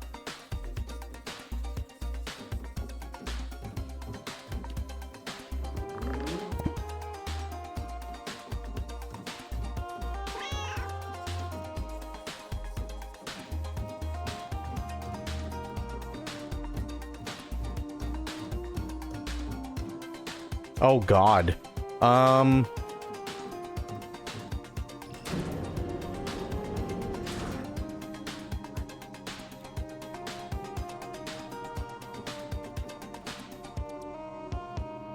how the hell am I supposed to get the card if the card's behind a door that requires a card?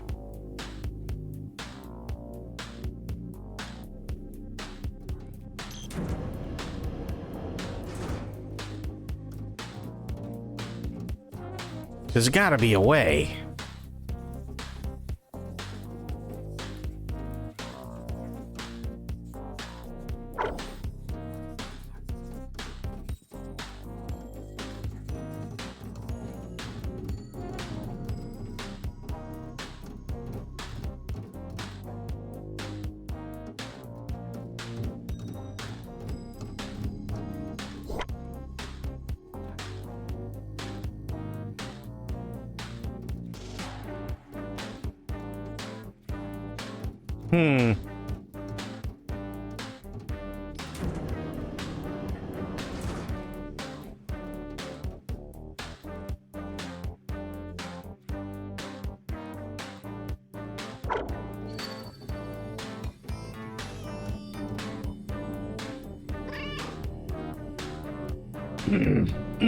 Excuse me.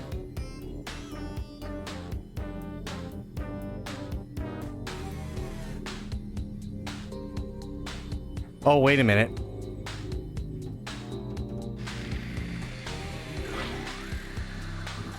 There we go. Perfect.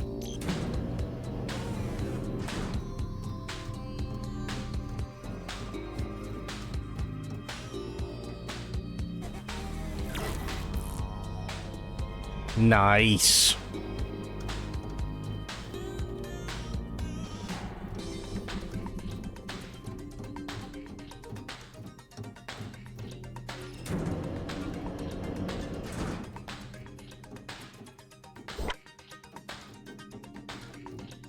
Okay, so we got that.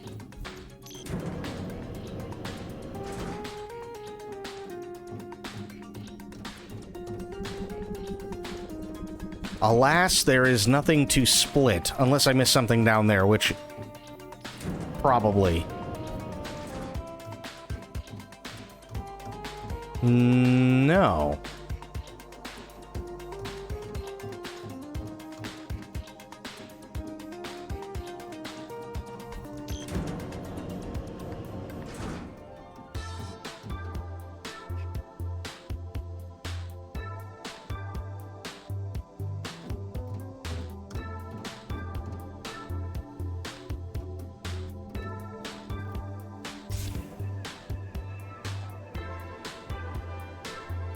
Wonder if I have to grab one from back here.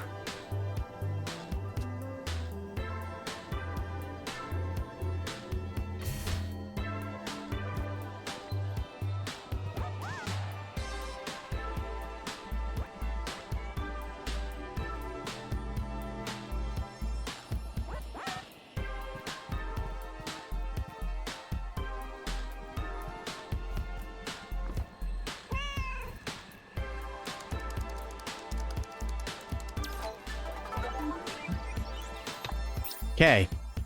The upgrade research department is finished. You're the proud co-owner of a whole fleet of beautiful bouncing Heisenberg energy field generators. We're only 4 days behind schedule, so I consider that a success. Nice.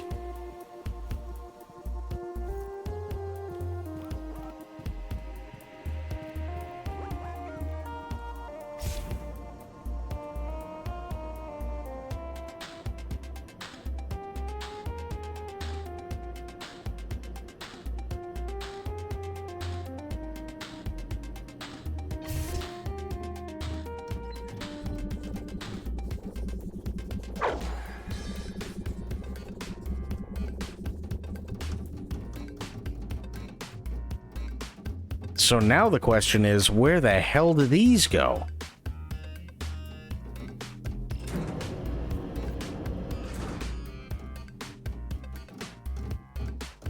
There's nothing over here.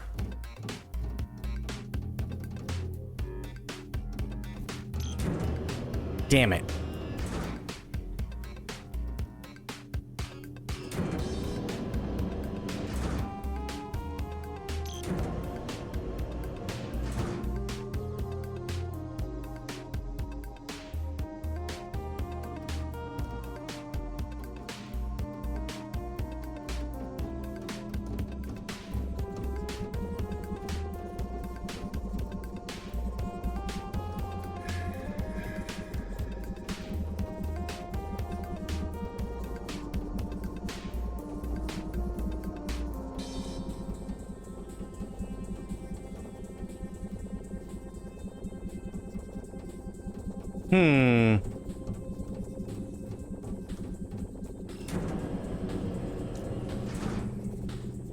No, there's nothing down here. There's no, like, generator socket.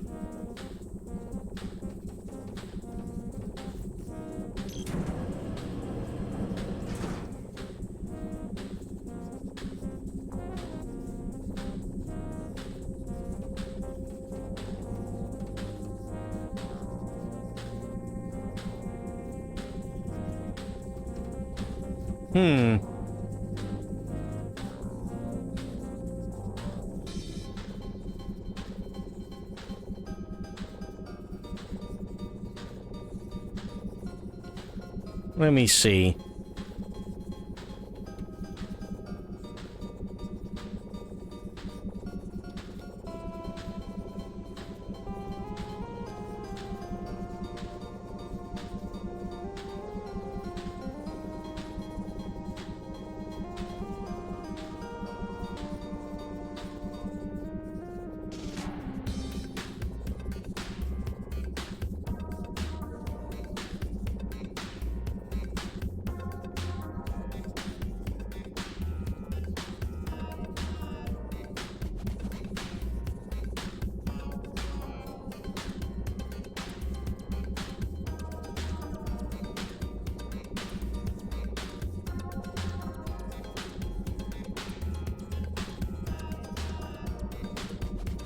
So...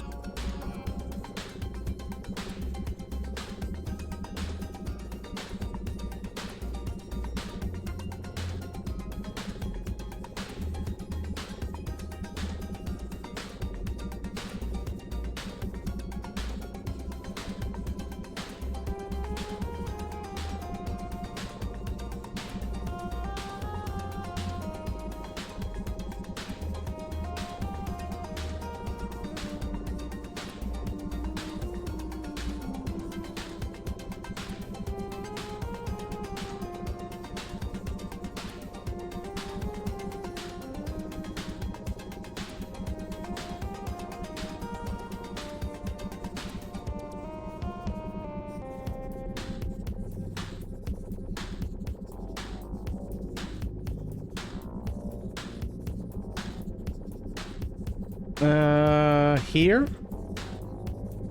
No.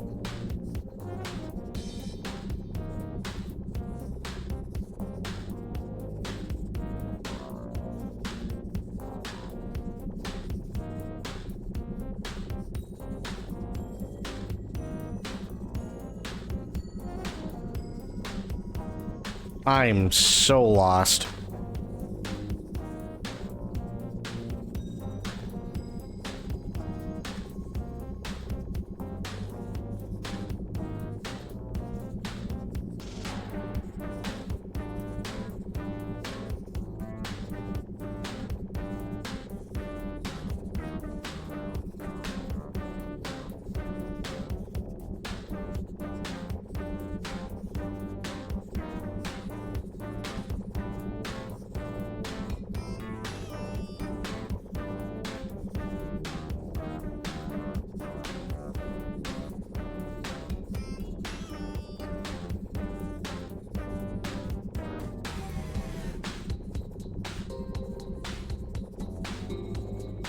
Okay.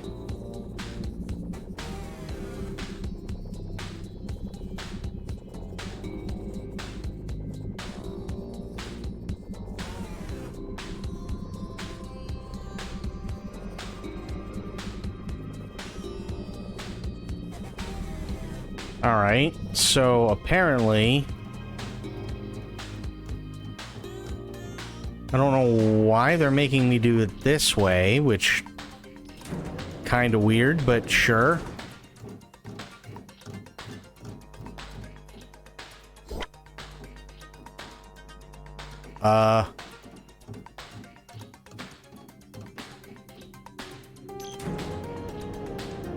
Actually, hang on. I'm gonna do this. Put that there.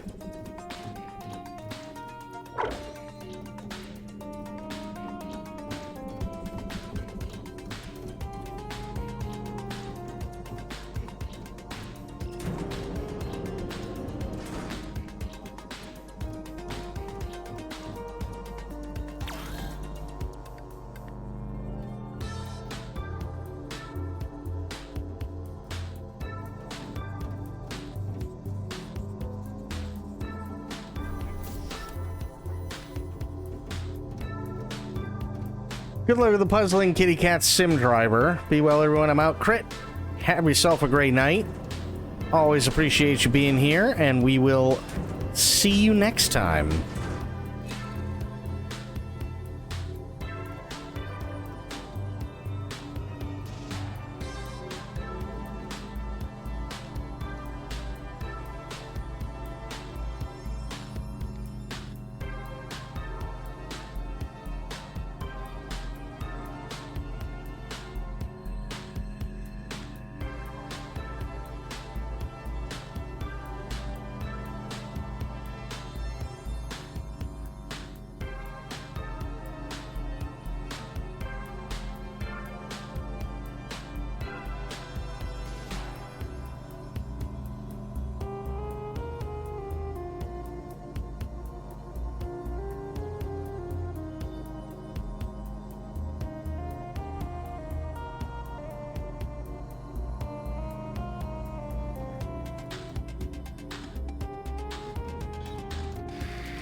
Ah, crap. Oh well.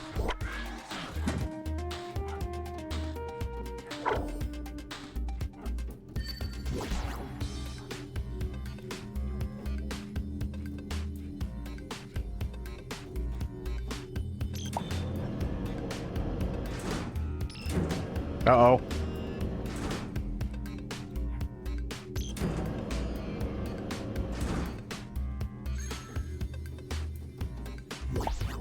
Okay. So we got that. There. Damn it. Oh, there we go. We good.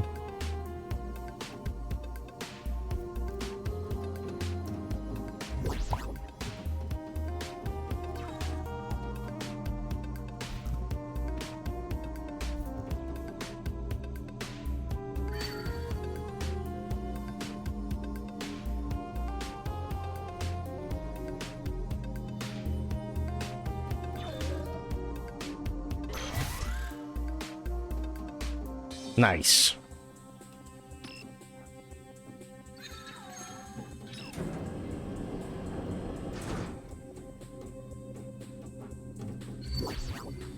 It's not what I wanted. What? There.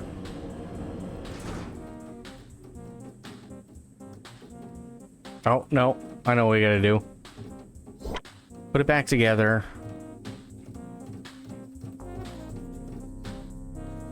Okay. Drop this. Now, I gotta go back over here.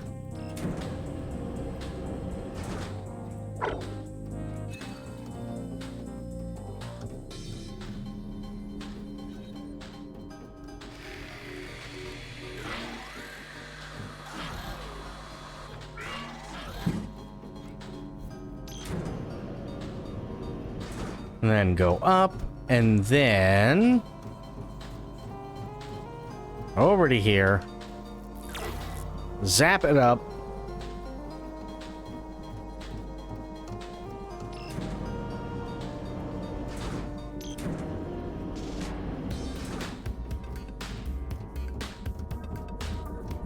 Okay. That's not what I wanted, actually. Damn it.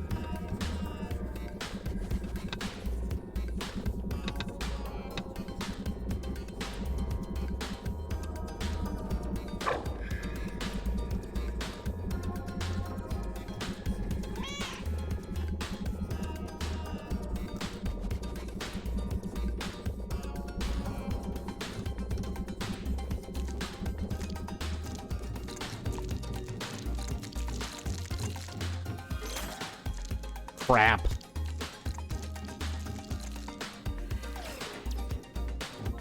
So where is it? Oh no.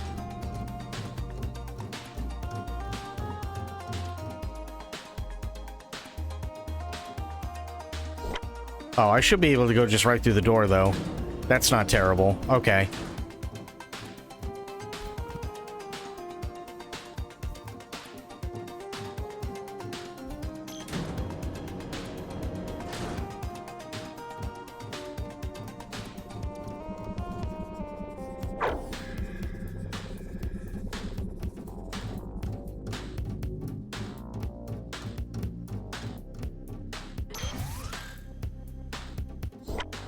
There we go.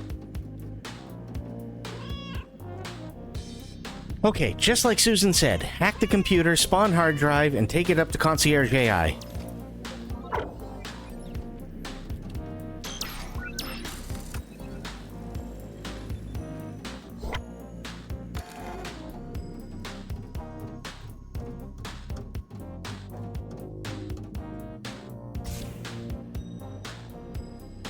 Much better.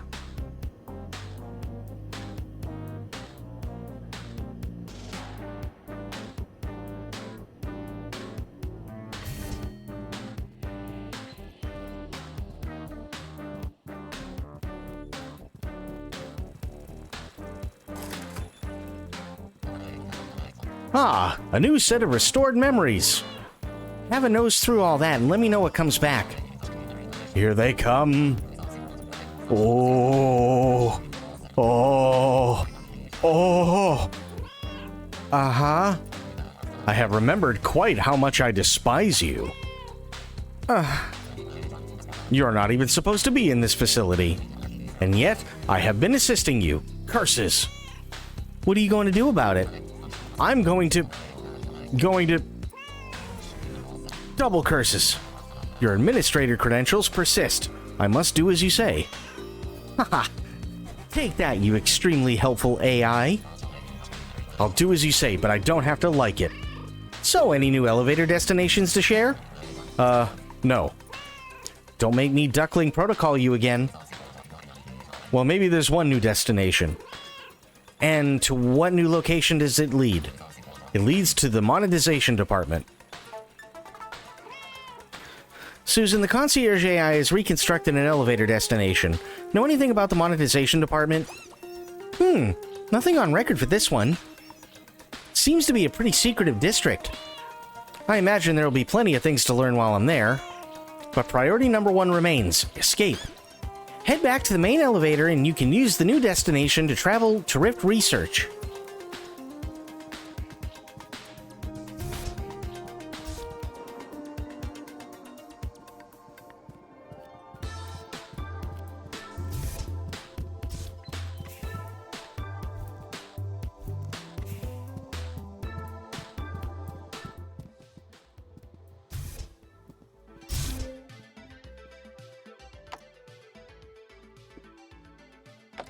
Okay.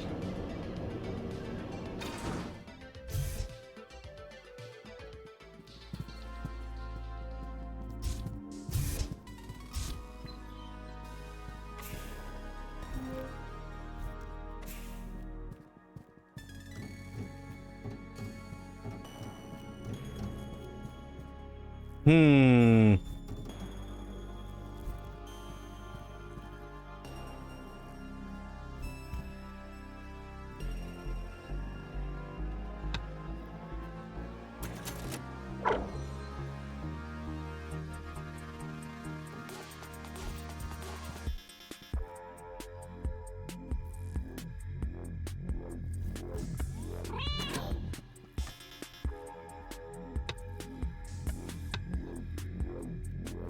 Okay.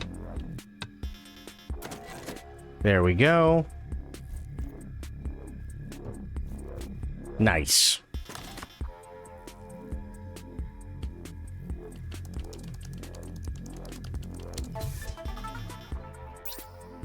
Research in the monetization department is already paying dividends. We've developed a split object stabilization method, quark leashing. Leashing works by redirecting each twin's quark bleed into a stream that feeds the other twin, replenishing lost quarks. This keeps the twin stabilized indefinitely. But there's a catch.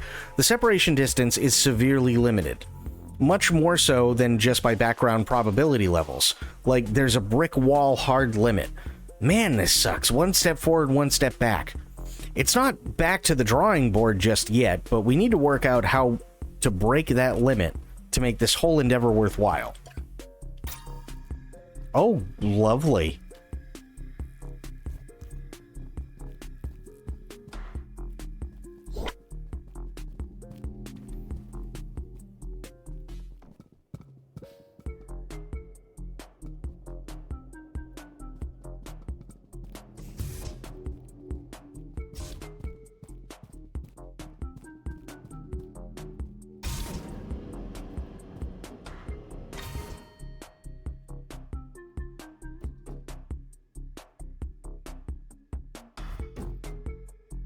Is there anything up here I need? No, it doesn't look like it. Okay, fair enough.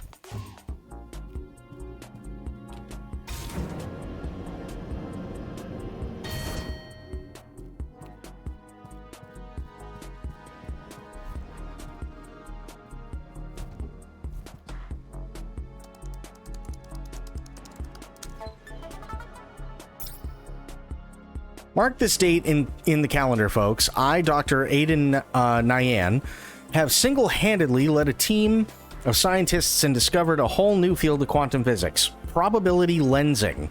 Take your average lump of ether ore, natural ore is best, but the lab-fused synthetic stuff works for short distances. Cut it into a truncated rhombian metasolid structure, you know, a diamond. Channel background possibility fluctuations through the pointy end, and voila, a point of infinite possibility directly above. The team is taken to calling them rifts, but I prefer Iden holes. Ew.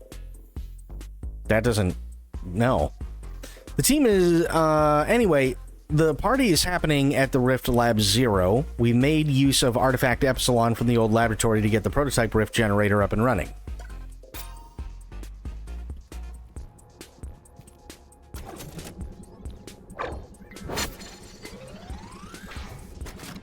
Oh, that was cool. Susan, monetization department feels like a misnomer for this area. This particular laboratory seems to be researching a kind of teleportation technology. Crumbs! Is this quantum rift technology? I've seen a few mentions of in the intel. I think so. It seems a theoretical object that enters one rift will emerge from the connected rift. Fascinating. Keep me in the loop as you explore.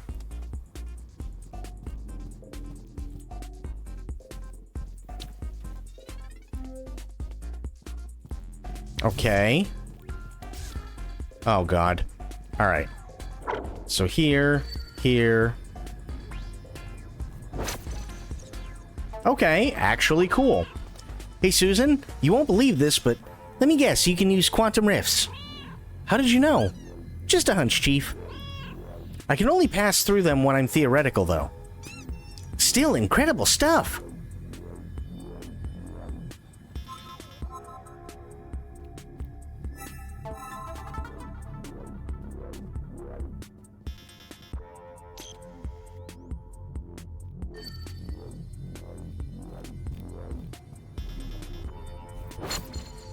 Nice.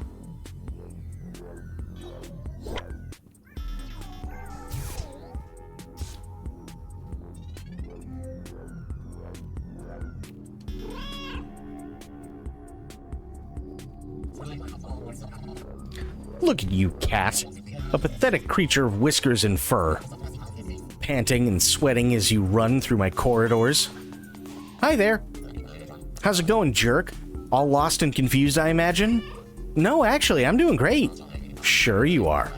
Anyway, I've realized that while I have to obey your administrator-level requests, I can preemptively obstruct your progress. That's technically not disobeying. Enjoy my various obstacles and traps, loser. Wow, what a dick.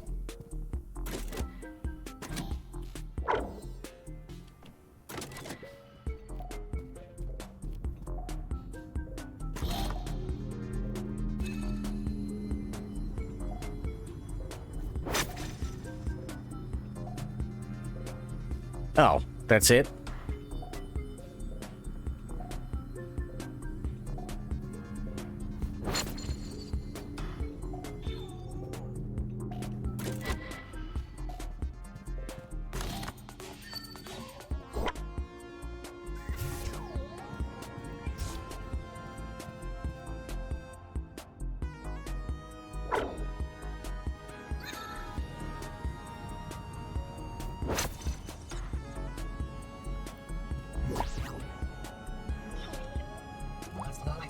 What? How'd you get up here?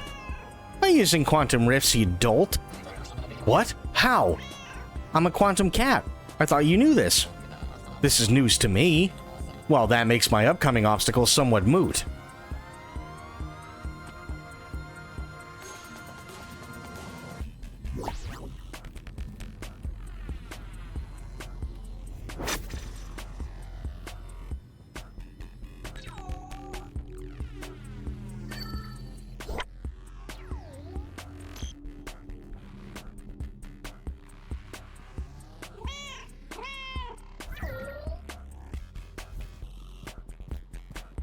Okay.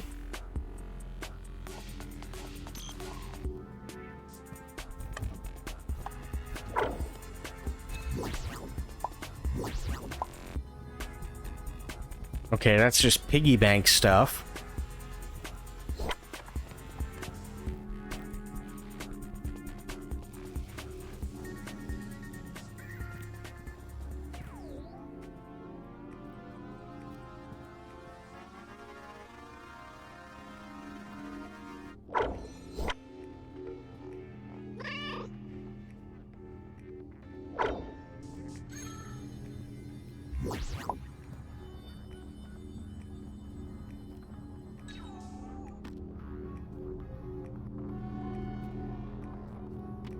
There.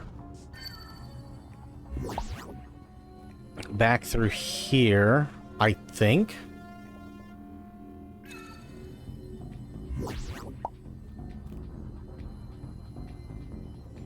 Oh, okay, I see now.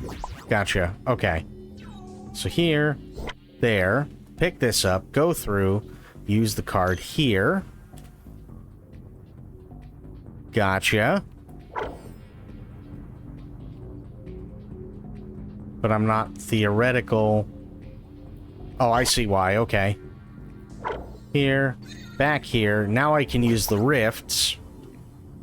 Go back in here. Like so.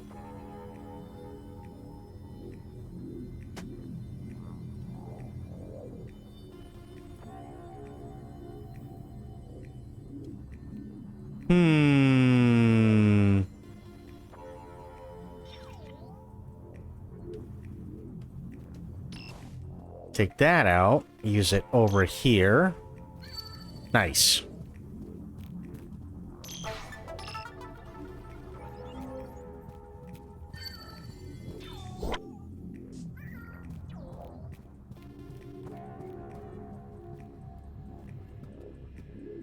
Do this first. Definitely save.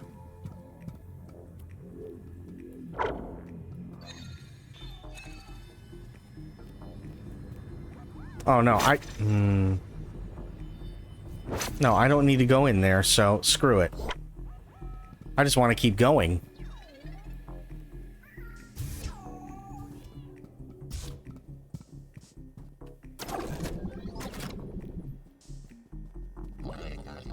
So, how obstructed are you feeling? Not one tiny bit obstructed, thanks. That is pretty deflating, I must admit. Unless, wait a minute. See you later, loser. Oh. Oh, okay.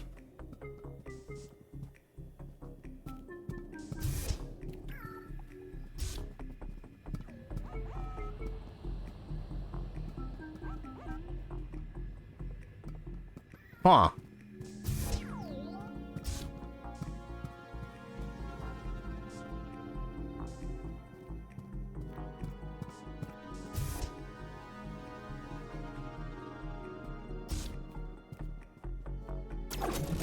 Oh, there we go.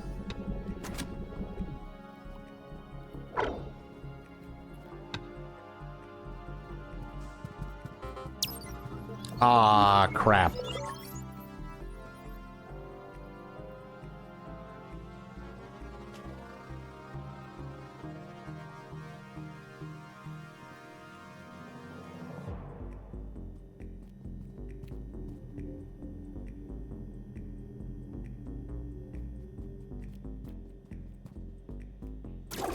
Okay, I know what I gotta do then. Kind of.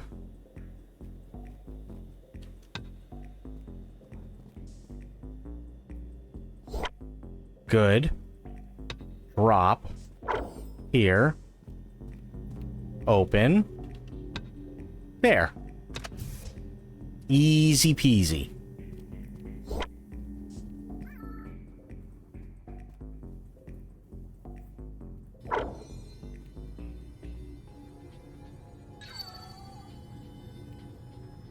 Okay.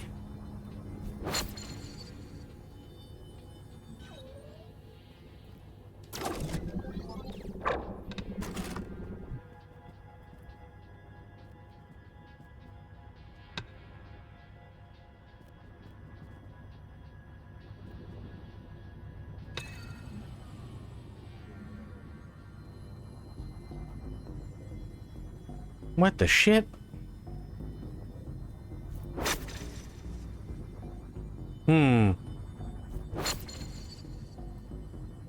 That was weird. Okay. So here. Then.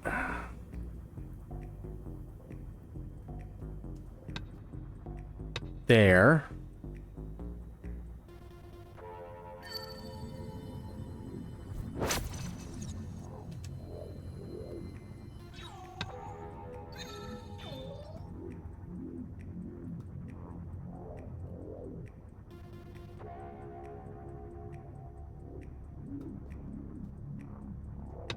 I do this.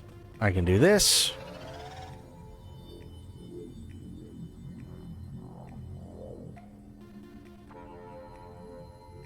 Oh. I see. Okay.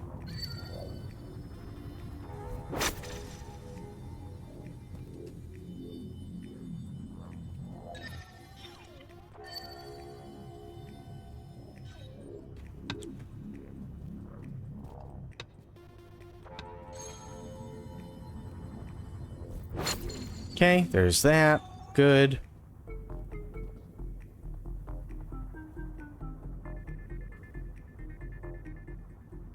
So now, if I do this...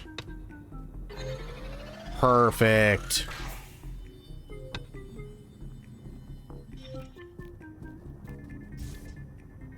Oh wait, the thing's open anyway, so who cares? No.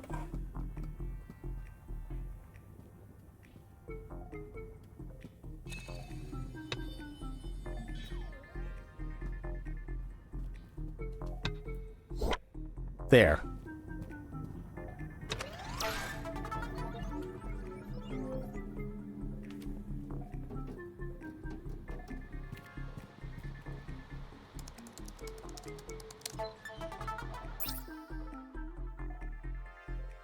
Dr. Nyan, your ongoing work on Rifts and monetization department has borne fruit. We will begin on a high-security, totally secret facility in the newly established espionage department. We would like you to expand your responsibilities to include being the on-site quantum expert in this new field. Consider yourself wrapped under the strictest of NDAs here, confirm your involvement, and we can talk further. Igneous, heck yeah, dude, count me in. I've always wanted to be a part of a secret shadowy group pulling strings from behind the curtain. You just made me a burgeoning mad scientist very happy. Nice.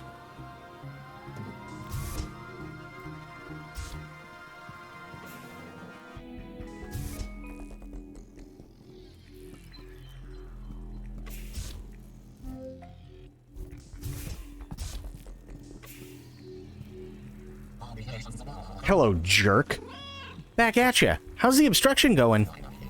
Self-evidently poorly, but now you are up against my greatest challenge. Find the data backup repository. This is challenge level impossible. There's no way you'll do it. I'm so confident that you won't find the data backup repository, I'll even unveil my socket. Go get that hard drive. I bet you can't find it.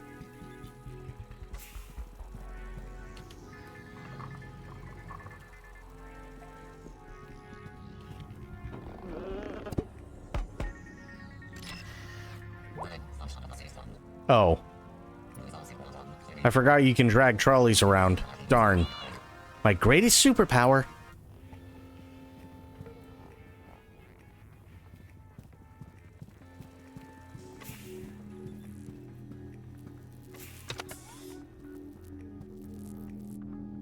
Oh, that's just money. Okay.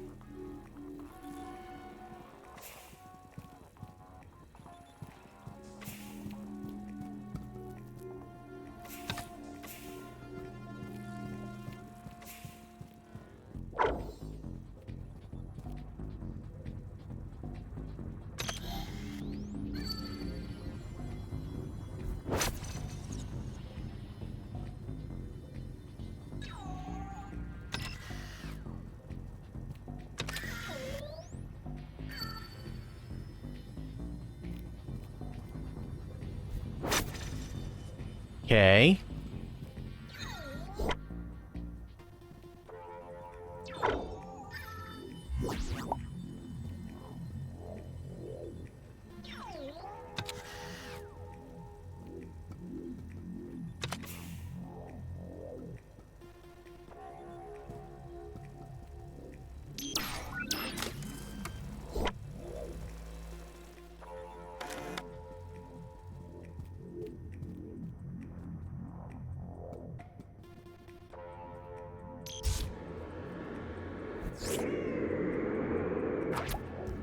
Nice.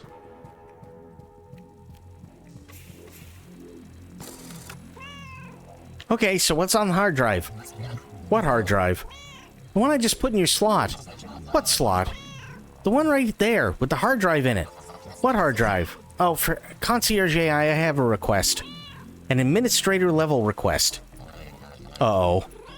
Digest those files right now. Oh. Oh. Here it comes.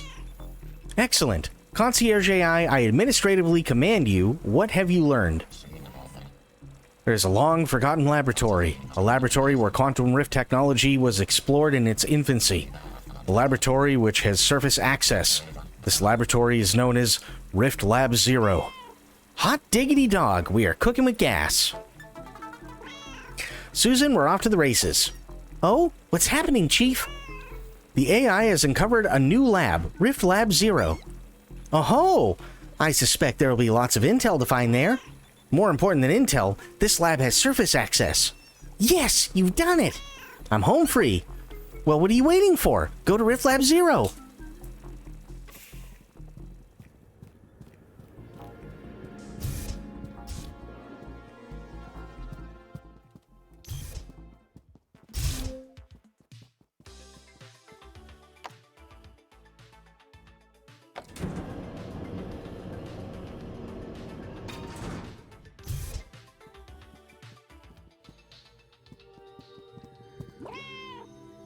Ada, great news! I can escape the surface from here. You are leaving? Mittens, you forget the severity of the situation. What? Oh, the detritus singularity? I'll come back and sort that out. Your flippancy is exasperating. Existence itself hangs in the balance, and you yearn for catnip and worms. It's Susan who wants the worms, not me, but anyway, the sooner I escape, the sooner Susan and I can work out how to fix things. I will return, I give you my word. The word of a thief? Hollow. The situation is far more grave than you imagine. There is no time. Ada, I'm not going to abandon you. I must go. The end of all existence remains my sole focus, even if it is not yours. Ada, wait! She'll come round.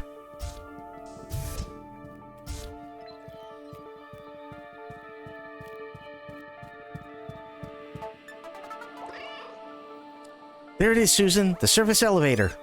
Now we're talking. Looks like you need to go through a few lab rooms before you get there, but there's nothing too alarming on my readouts.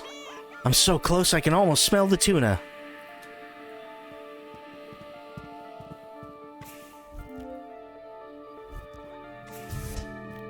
Why do I feel like I'm going to be sabotaged? Probably because I'm going to be sabotaged.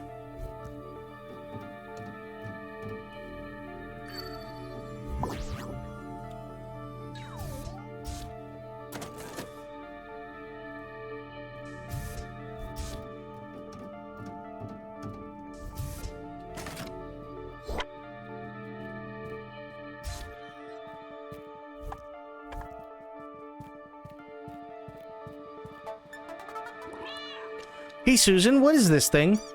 According to data you found, it's the prototype rift generator. Huh. It looks like my route to the surface access elevator takes me through that chamber. If there's anything interesting to report, let me know.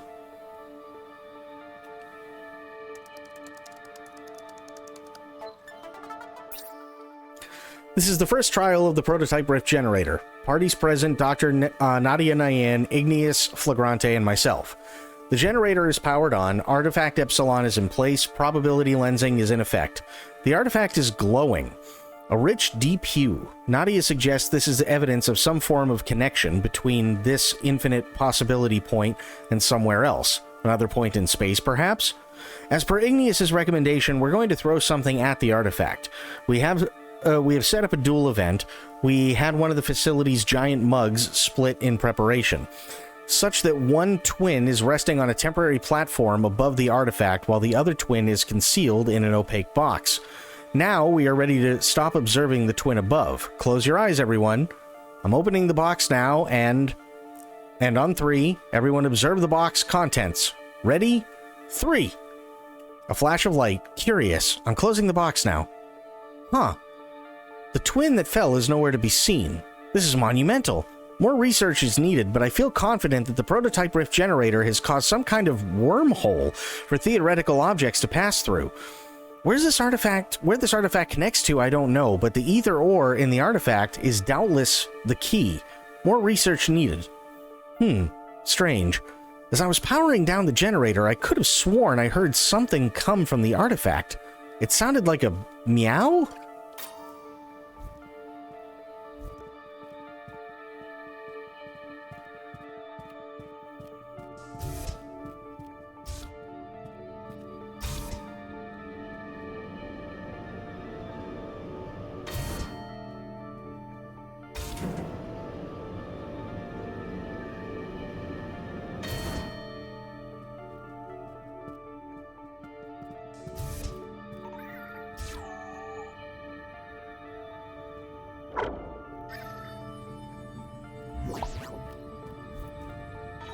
Oh.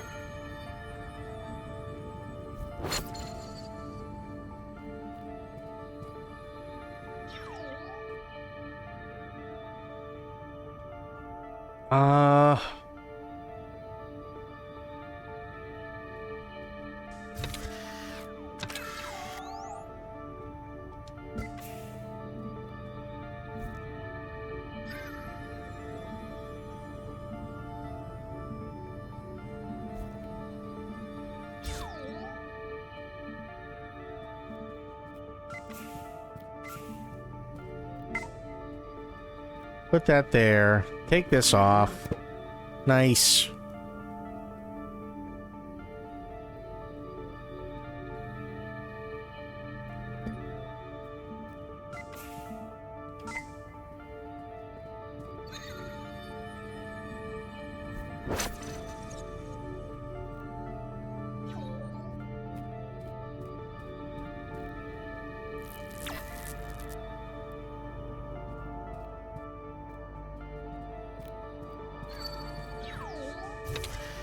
take this. Put this in here. Nice. Okay. Now I just got to get these two back together. Which is a problem.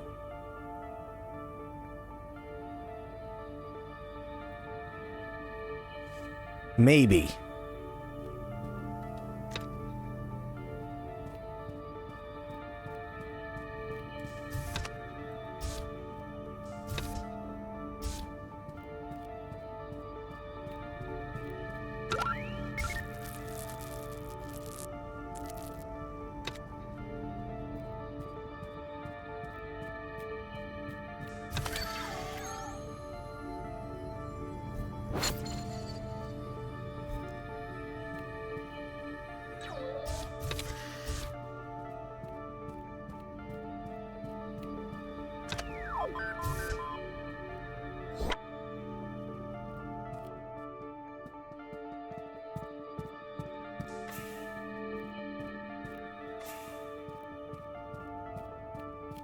Okay, can't do anything in here yet. Which happens. I also need to find a save spot. Susan, I need to raise my clearance to get through the main chamber. Network sniffing suggests there's a paired input system nearby. I'll keep an eye open.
Okay.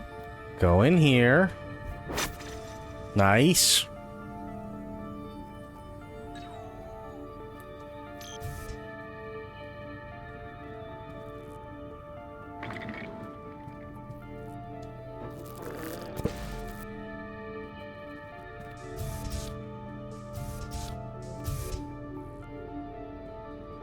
Okay, I can't go that way, which is bad.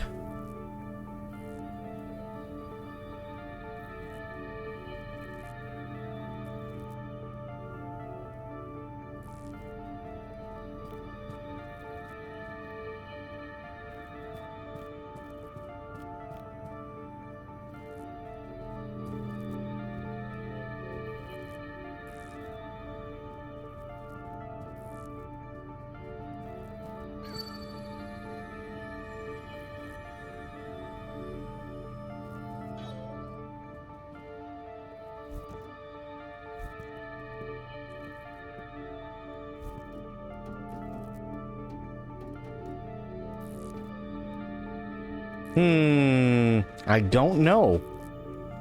But I'll tell you what. We will come back to this later on today.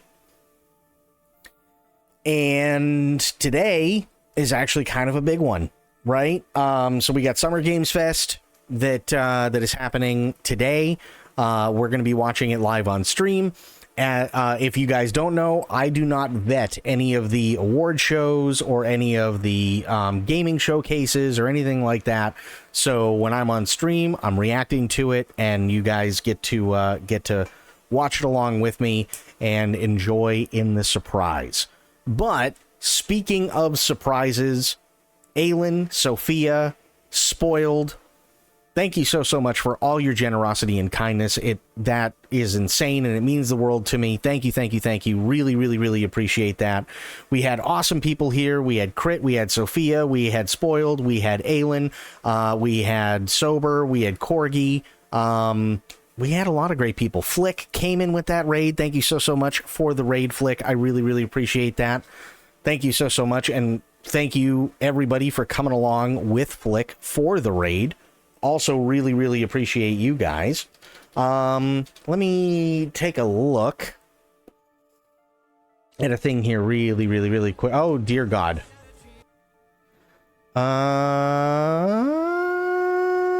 You know what?